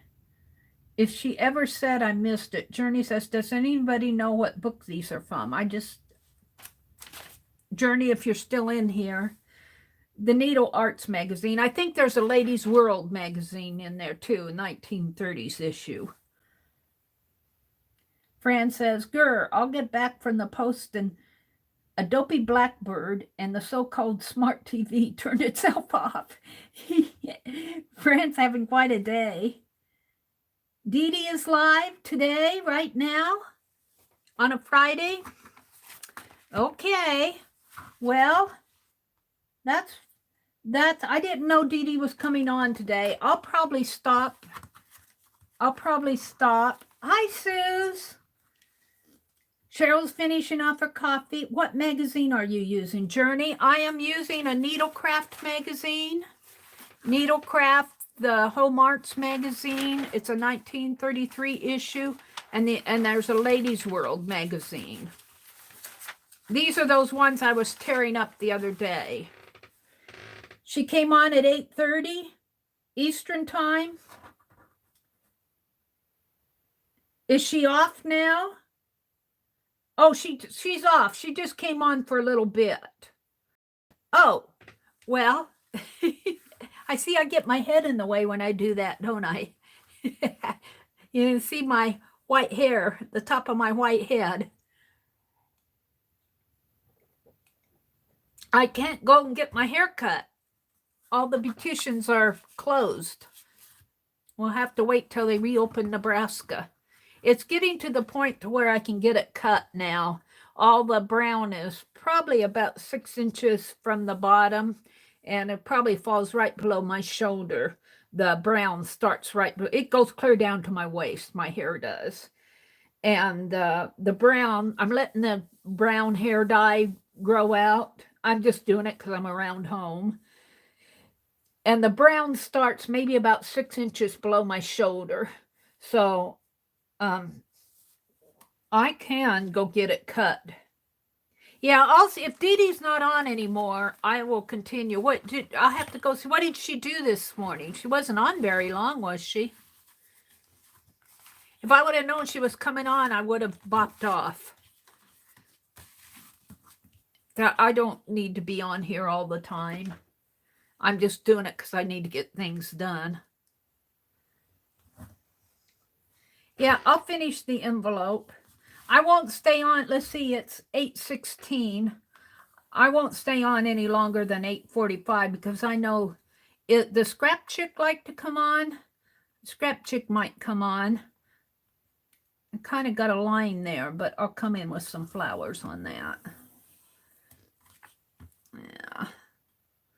This is the back where the addresses are going to go.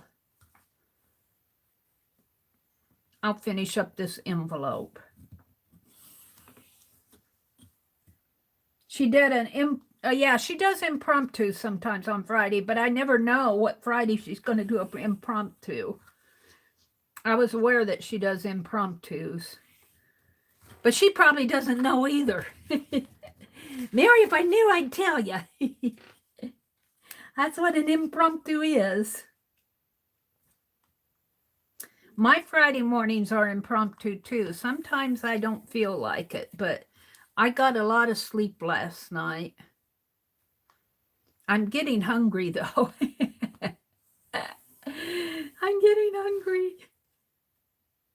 Yeah, you guys tell me, of course I was busy drawing, but If you tell me, I'll bop off. Now, I think Scrap Chick has been, and I don't know if she's coming on this morning or not, but I think she's been streaming on Friday morning, so I'll bop off. Aw, thank you, Fran. Thank you, Journey. Carlos says, please stay on. Love the love the work. Plenty of people here. Yeah. Well, I'll stay on till a little before 9. I've been on all week, haven't I? Not so last week, though. Last week I missed a couple streams, and I miss you guys when I miss it. I've been all week this week.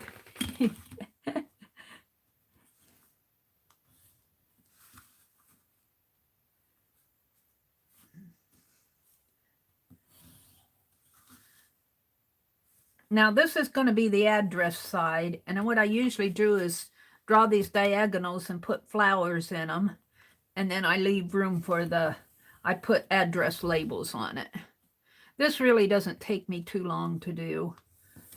It's mostly just drawing lines. I may go to something else later, but I'm happy with these for right now. I got these diagonals a little small. I usually make them bigger, I think.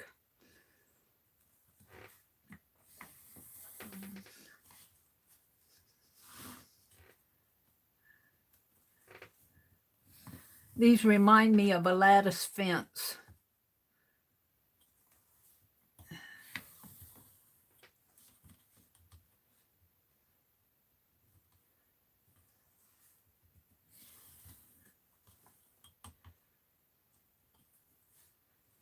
Now, let's make it a little larger. Yeah, our TV comes on at 10.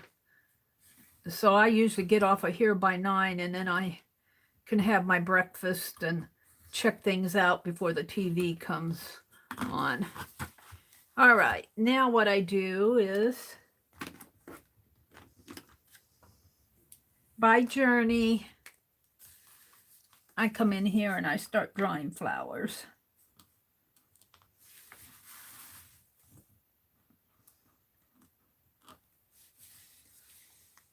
Hi, Del Lobo. This is Del F4M from Canada. Del from Canada. Welcome. Del from Canada. You never know when you get down to watch a replay of Mary. Yeah.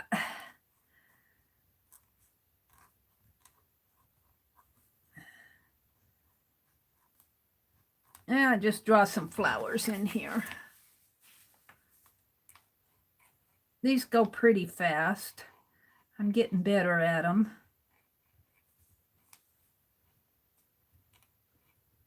That one's across the label, the lid.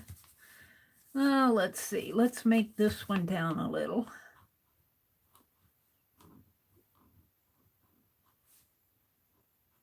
I love these Tombow pens. These are Tombow calligraphy pens, and I love them. I love them. I'm going to have to look into getting me some others. Can't do much while all the stores are closed, though. Let's see. Let's come down here. Which is good, because now I have money for spring flowers when we finally get spring. I want to buy mulch for the corner lot out there. And it's probably about 15 square feet. And I haven't decided. I've been thinking about putting down some landscape fabric. But if I sow the flowers, you almost have to, when you use landscape fabric, you almost have to know where you're going to put your plants. Otherwise, you can't expect the flowers to come out through the fabric. So I'm kind of thinking I'll just mulch it. I'm thinking some redwood mulch type stuff. Keep the weeds down. The weeds go crazy out there. They think they're flowers. The weeds think they're flowers. They're mixed up. They confuse me. It does pretty good until about the middle of July, and then they take over. Then they take over.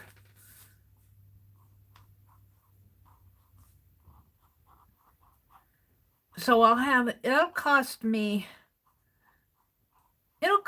probably around $30 or $40 to mulch that stuff, but I think it'll be worth it. And that may be on the high side. And then I have to I took all the soil out of my planters and threw it out in the garden, so I don't have any soil to put in my planter, so I've got to buy bags of topsoil or planting. I'm not going to put all potting soil in there because I have quite a few. I usually buy the topsoil. I mix it with some potting soil, but that potting soil is pretty expensive stuff. Let's see. I think I'll put one in here.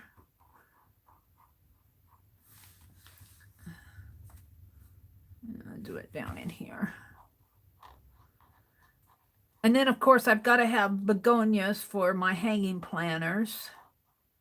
Or geraniums, I mean. Begonias grow pretty good from seed. I think I'm happy with that. Maybe I'll put a few in here off of the edge.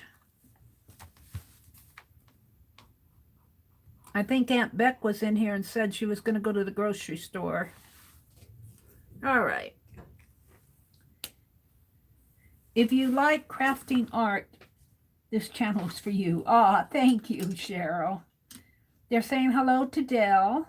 Dell says, thank you, Cheryl. I've come a couple times. Love watching Meri work. It's so inspiring. Thank you, Dell. Meri, do you have plans for your Pentex folder? Yes, I do. Did you get one? Well, I ordered some ephemera from her too, and they're letters that look like they came out of from a pastor's file, and they're mostly invitations to church, or it looks like it's from one minister to another, saying that when he's going to come preach. A lot of them are, but some of them are kind of humorous because they get kind of personal, like fishing. They talk about fishing, and they talk about an area, I think it's in Missouri, an area in Missouri. I'm going to make pink flowers. And some of them are really kind of interesting. So if you look at those folders, do I have them out here? Let me get them out. Do I have them handy? Do I have them here? What did I do with them? I think I put them, here they are. Let me show you. I want to show you the folder since you guys asked. The folder looks like this. And what I like about it, what I really like about it, I got two of them. But what I like about it, if you open it up, it has a place there. Let the phone ring. It'll ring 5 times. I can't mute on the phone, on my phone here. All right. What was that? 3, 4,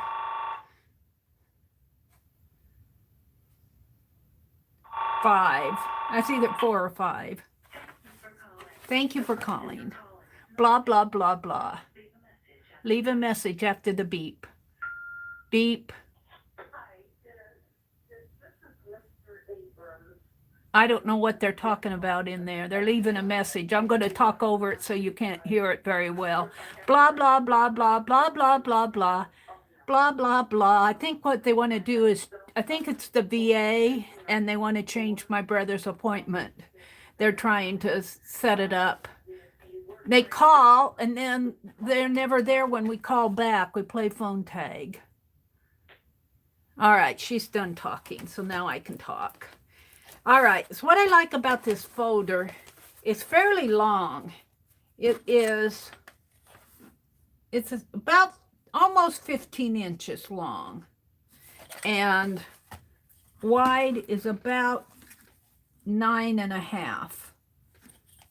9.5 by 14 3/4.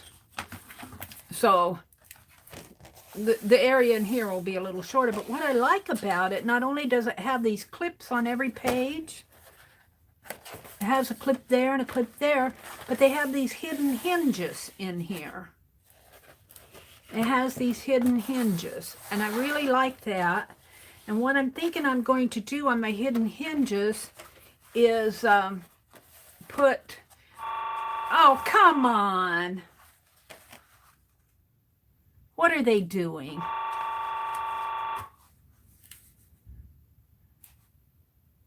I'm going to go hang up on them. If it's not the VA, I will. But what are you doing? Thank you for calling. The person you're calling is not available. Please leave a message at the tone.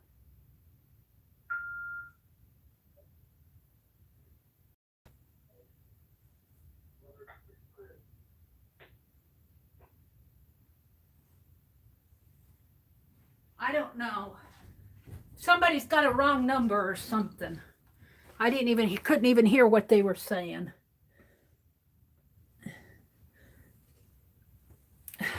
Got a wrong number. Bugging me to no end.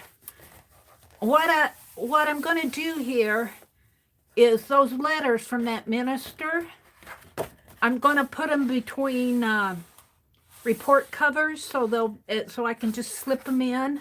And I think I can get 2 if I double up on them. And I've got some pictures of churches that I'm going to put in here, and I've got some Bible pages. So I think I'm going to do a kind of a spiritual type thing with those letters and the churches and the Bible pages. So that's what I think I'm going to do with my folders. I've got 2 of them. And I want to preserve those letters. I don't want to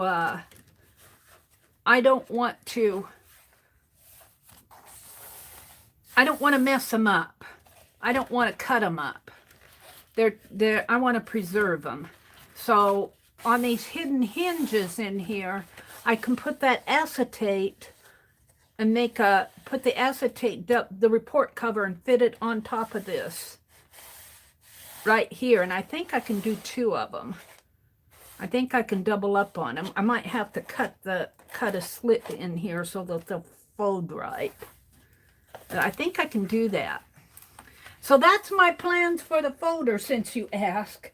Sorry about the phone ringing. Who calls that early unless it's family? Usually that was a wrong number. We didn't know that. And the second message, I didn't even understand what they were saying. That was somebody local who had a wrong number. My brother deletes them. It was a wrong number. They were probably trying to reach some family. We don't know those people. It showed a name, but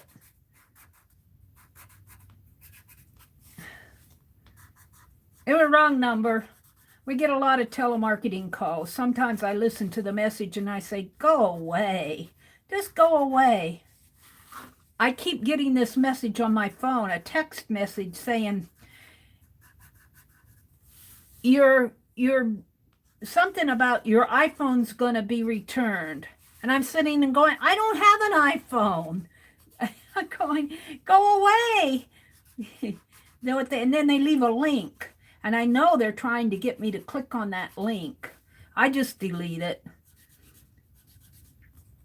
I'm going, you people, just go away. Honestly, do you have to just scam every American in the United States? I'm an old lady. Leave me alone. Well, that's who we're after, these dumb old ladies. It's probably coming from a foreign country. Excuse me while I get cynical. Oh, dearie me. Probably about time for me to finish up this envelope, huh? I listen to some of them. Sometimes they leave a message and I listen to it and I just go, good grief. And sometimes if they're telemarketers and if you don't answer, they just hang up. They want to scam you. They want your Social Security. They're after the reimbursement that we're getting from the government for the virus thing. They think that they're going to scam us out of. They've already scammed us with spreading the virus around. Now they're going to come and take our money. They're not getting mine. They're not getting my brother's. Can you see I get a little over peeved at them?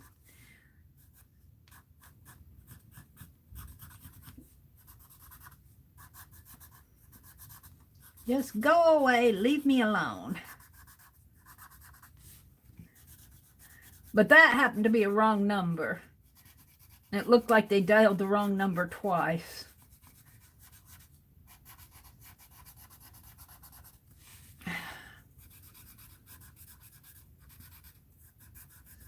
Probably somebody trying to reach their family.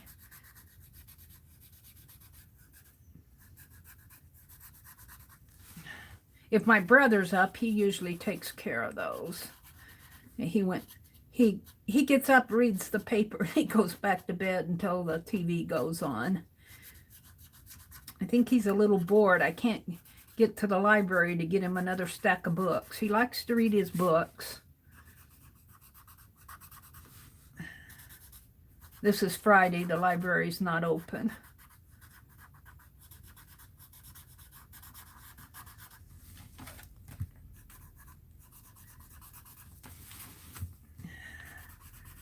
And they closed anyway. They closed because of the virus. Our governor's non-essential businesses are closed in Nebraska. Have been until May 11th. Until May 11th, unless they reopen it.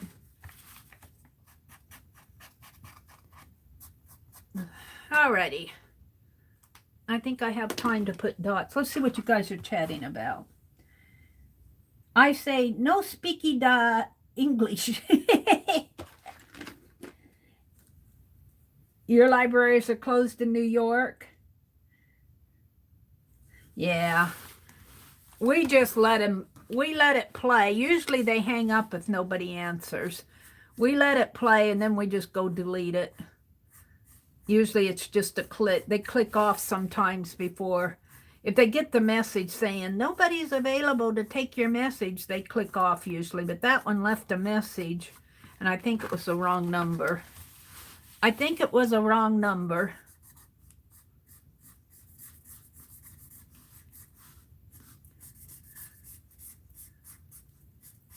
I haven't, it's been, I don't think, is that the first call I've gotten all week? I don't think that I've gotten many calls this week during my streams. I think this is the first, that's Friday. First call I think I've gotten. I get them while I'm streaming, but usually it's later in the morning. If it's a telemarketer, they can't call until after 8:30, or they'll get in trouble for... they're not supposed to call before 8:30 in the morning and after 8:30 at night. Sometimes I get them after 8:30 and it makes me mad. At night. And I go, well, it must not be 8:30 in your time zone. Oh dear. What time is it? 8:37. I have just enough time to put the dots on this and finish it off. I still have to make her card.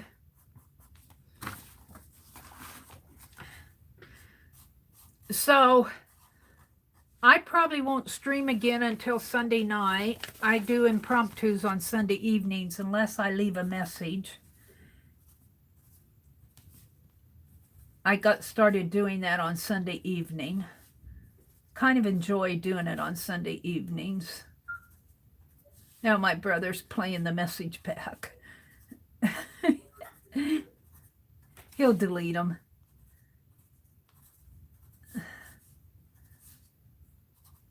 Crazy people. Crazy people. I get wrong numbers like that too, though, so I can forgive a wrong number. It's easy to dial wrong. Hi, blah, blah, blah, blah, blah, blah, blah. My name is Deb Larson without Black. I think you left a message. Oh, what he's saying in there. I have the right person. I couldn't understand the phone number. I have a cell phone, 402-9. She's giving her cell phone number. 1679. If you were trying to get a hold of me, please call that number. I don't know what she's saying. He'll probably play it again.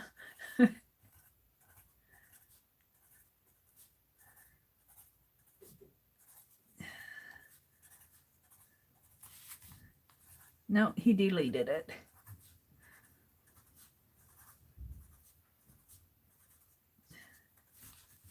I don't know what's going on.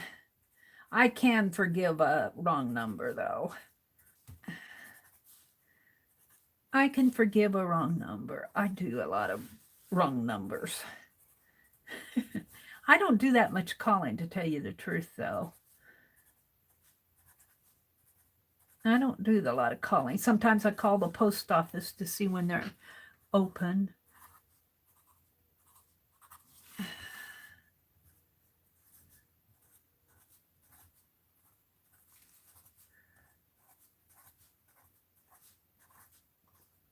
This is a little bit, these squares are a little bit closer than what I usually do.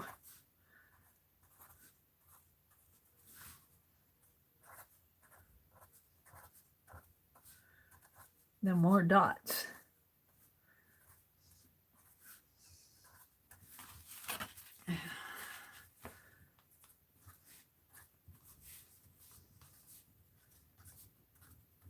Sun is shining. Maybe it'll melt all of our snow. I think the post office is open until 2. Maybe I can get those others mailed today. I'm trying to get this done before I sign off.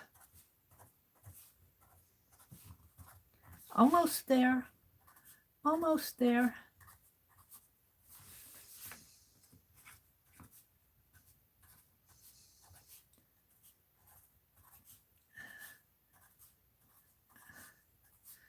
I want to draw ladies on Terry's envelope.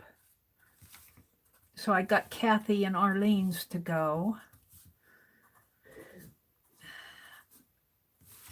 And don't forget that Barb Owen is coming on today. Aunt Beck said she's going to finish up her mandalas.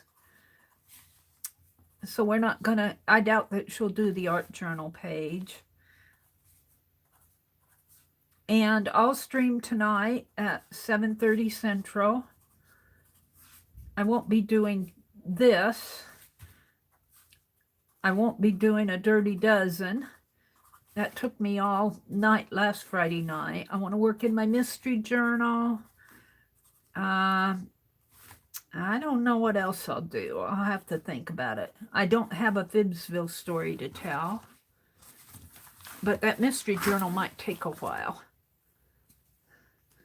All right. So the only other thing I want to do, let's get my calendar over here. I want to put some address labels in here. I cut some yesterday. Come on. Come on. Don't be stubborn. And I'm just putting them on with a glue stick. And let's just use a paper here. Looks like I did before anyway. Let's put it on with a glue stick. Put it right in, right up in there, I guess. And this one.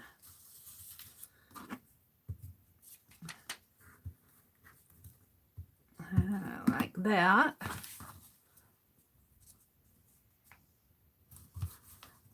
Like that. And then the last thing I do is take my marker and go around the edge of it.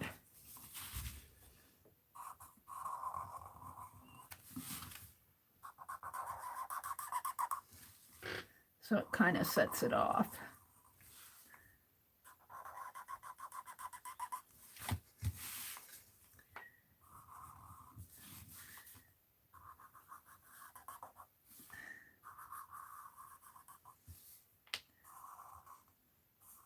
There we go. So there is Danny Coleman's envelope. I still have to do the card. And we did a card for Arlene and an envelope. And this is the one that goes to Kathy Whitney.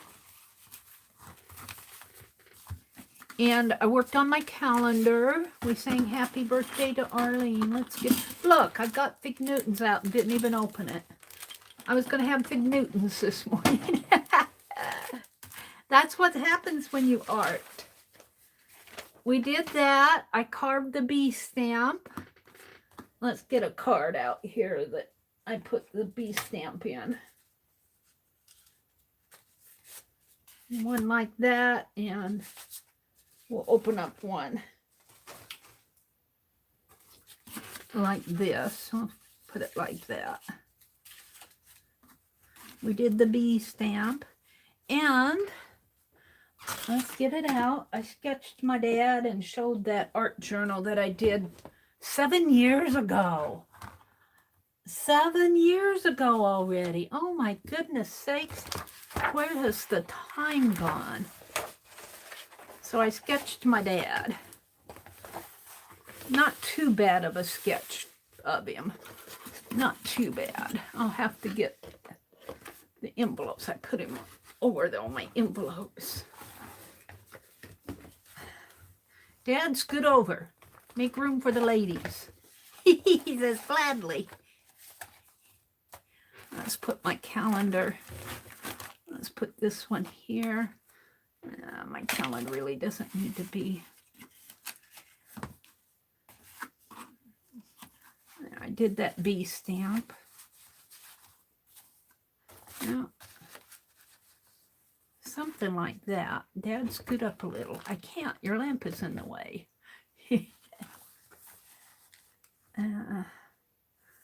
What does it look like to you guys? I can't see. Oh, let's move the calendar. Let's move the calendar. Move this over here. Right? Move these down here. Move these down like that. Setting it up for a thumbnail.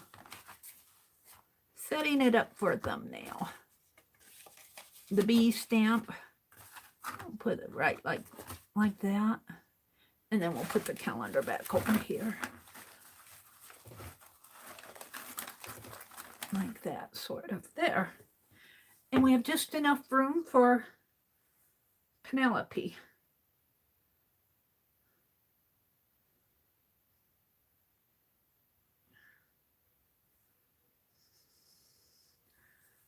And just enough room for Penelope, and then I'll look at chat. Let me get Penelope out of here. She says, I want in this thumbnail. Well, you're going to have to sit over here. That's fine. Give me something to rest my head on. All right, let's see what you guys are saying. You say goodbye to you all. I like to take the time to say hi and bye. Let's see what you're saying out there. Dad's surrounded by ladies. Cheryl says, I have a blessed day. Bye, Cheryl. Thank you, Carla. Thank you so much. Let me turn it. Let me flip it here. Oh, Aunt Beck, I thought you were probably shopping by now. Have a good day. I might peek in at Barb's, even though she's doing a mandala. I might peek in. We'll see what happens. What's that say? Hands, SPOIL. That's was a hand soap that came off of a hand soap advertisement. It was hand sapo leak or something like that. It was just a tear. There was a bar of soap right here where that April 17th is, Fran. Bye, Ann. Have a great day. Mary Berry says, Dad's surrounded by ladies. He'd get a kick out of that. Tippy was not far off, Aunt Beck said. Surprised Tippy did not join in and let us scratch. Aunt Beck said he was sheepish and said, oh, sorry. Who the heck is knocking at the door? I said, it's me. He was all sheepish and said, oh, sorry. Was that Tippy? Scott latched the storm door while I was out, so I had to bang on the door to let him get. My brother did that to me once. He said he didn't lock the door. I went outside to do something. I couldn't get back in. He locked me out. And I had to bang on this bedroom. But my brother's hard of hearing, and he doesn't wear his hearing aid in the house. And I had to bang to get him to let me back in. So I know what. All right, Nancy, goodbye. Roesta, Cheryl, Carla. Cheryl says, surprised Tippy did not join in. Let's see. Da. I am streaming tonight at 7:30 p.m. Central Time. Rhonda says, Mary, you can put the app Overdrive on your tablet. It's a free website for your library. You can read and hear books free. Oh, I might do that, Rhonda, if you're still listening. Overdrive. Okay. That's a good idea. My brother won't use it. He won't use anything electronic but the phone, the landline phone. He has a hard time with electronic things. I don't know if he could do this tablet or not. I don't think he'd take to it. He's so hard to get to do stuff. Fran says, I think I have cardboard envy, Mary. What time is it? 8:50, 8:51? Oh, I've got a few minutes. Let's see. Let's go. Carla says, I rarely answer. Carla says, great idea. That's why I didn't get them. No way would I destroy them. What are we talking about? I wonder if Johnny still has those folders. Suze, if you're here and listening about those folders, Johnny can order folders for you. She'll probably be ordering some more. Anybody that's listening, these folders from Johnny that I was showing you, those Pentax folders, she orders those. So if you let her know that you want some, I'll bet she'll order more and she'll probably sell some. You can contact her and ask her. Did I know she was selling them and she ran out, and so she ordered some, and she was waiting for that order to come in. So if you want those folders, I would contact Johnny because I'll bet she can get you some. Okay, I think I'm back up to where Dell came in. So everybody have a great day. Go do, oh, you saw that message. Okay, Suze. Thank you all. Have a great day. Bye.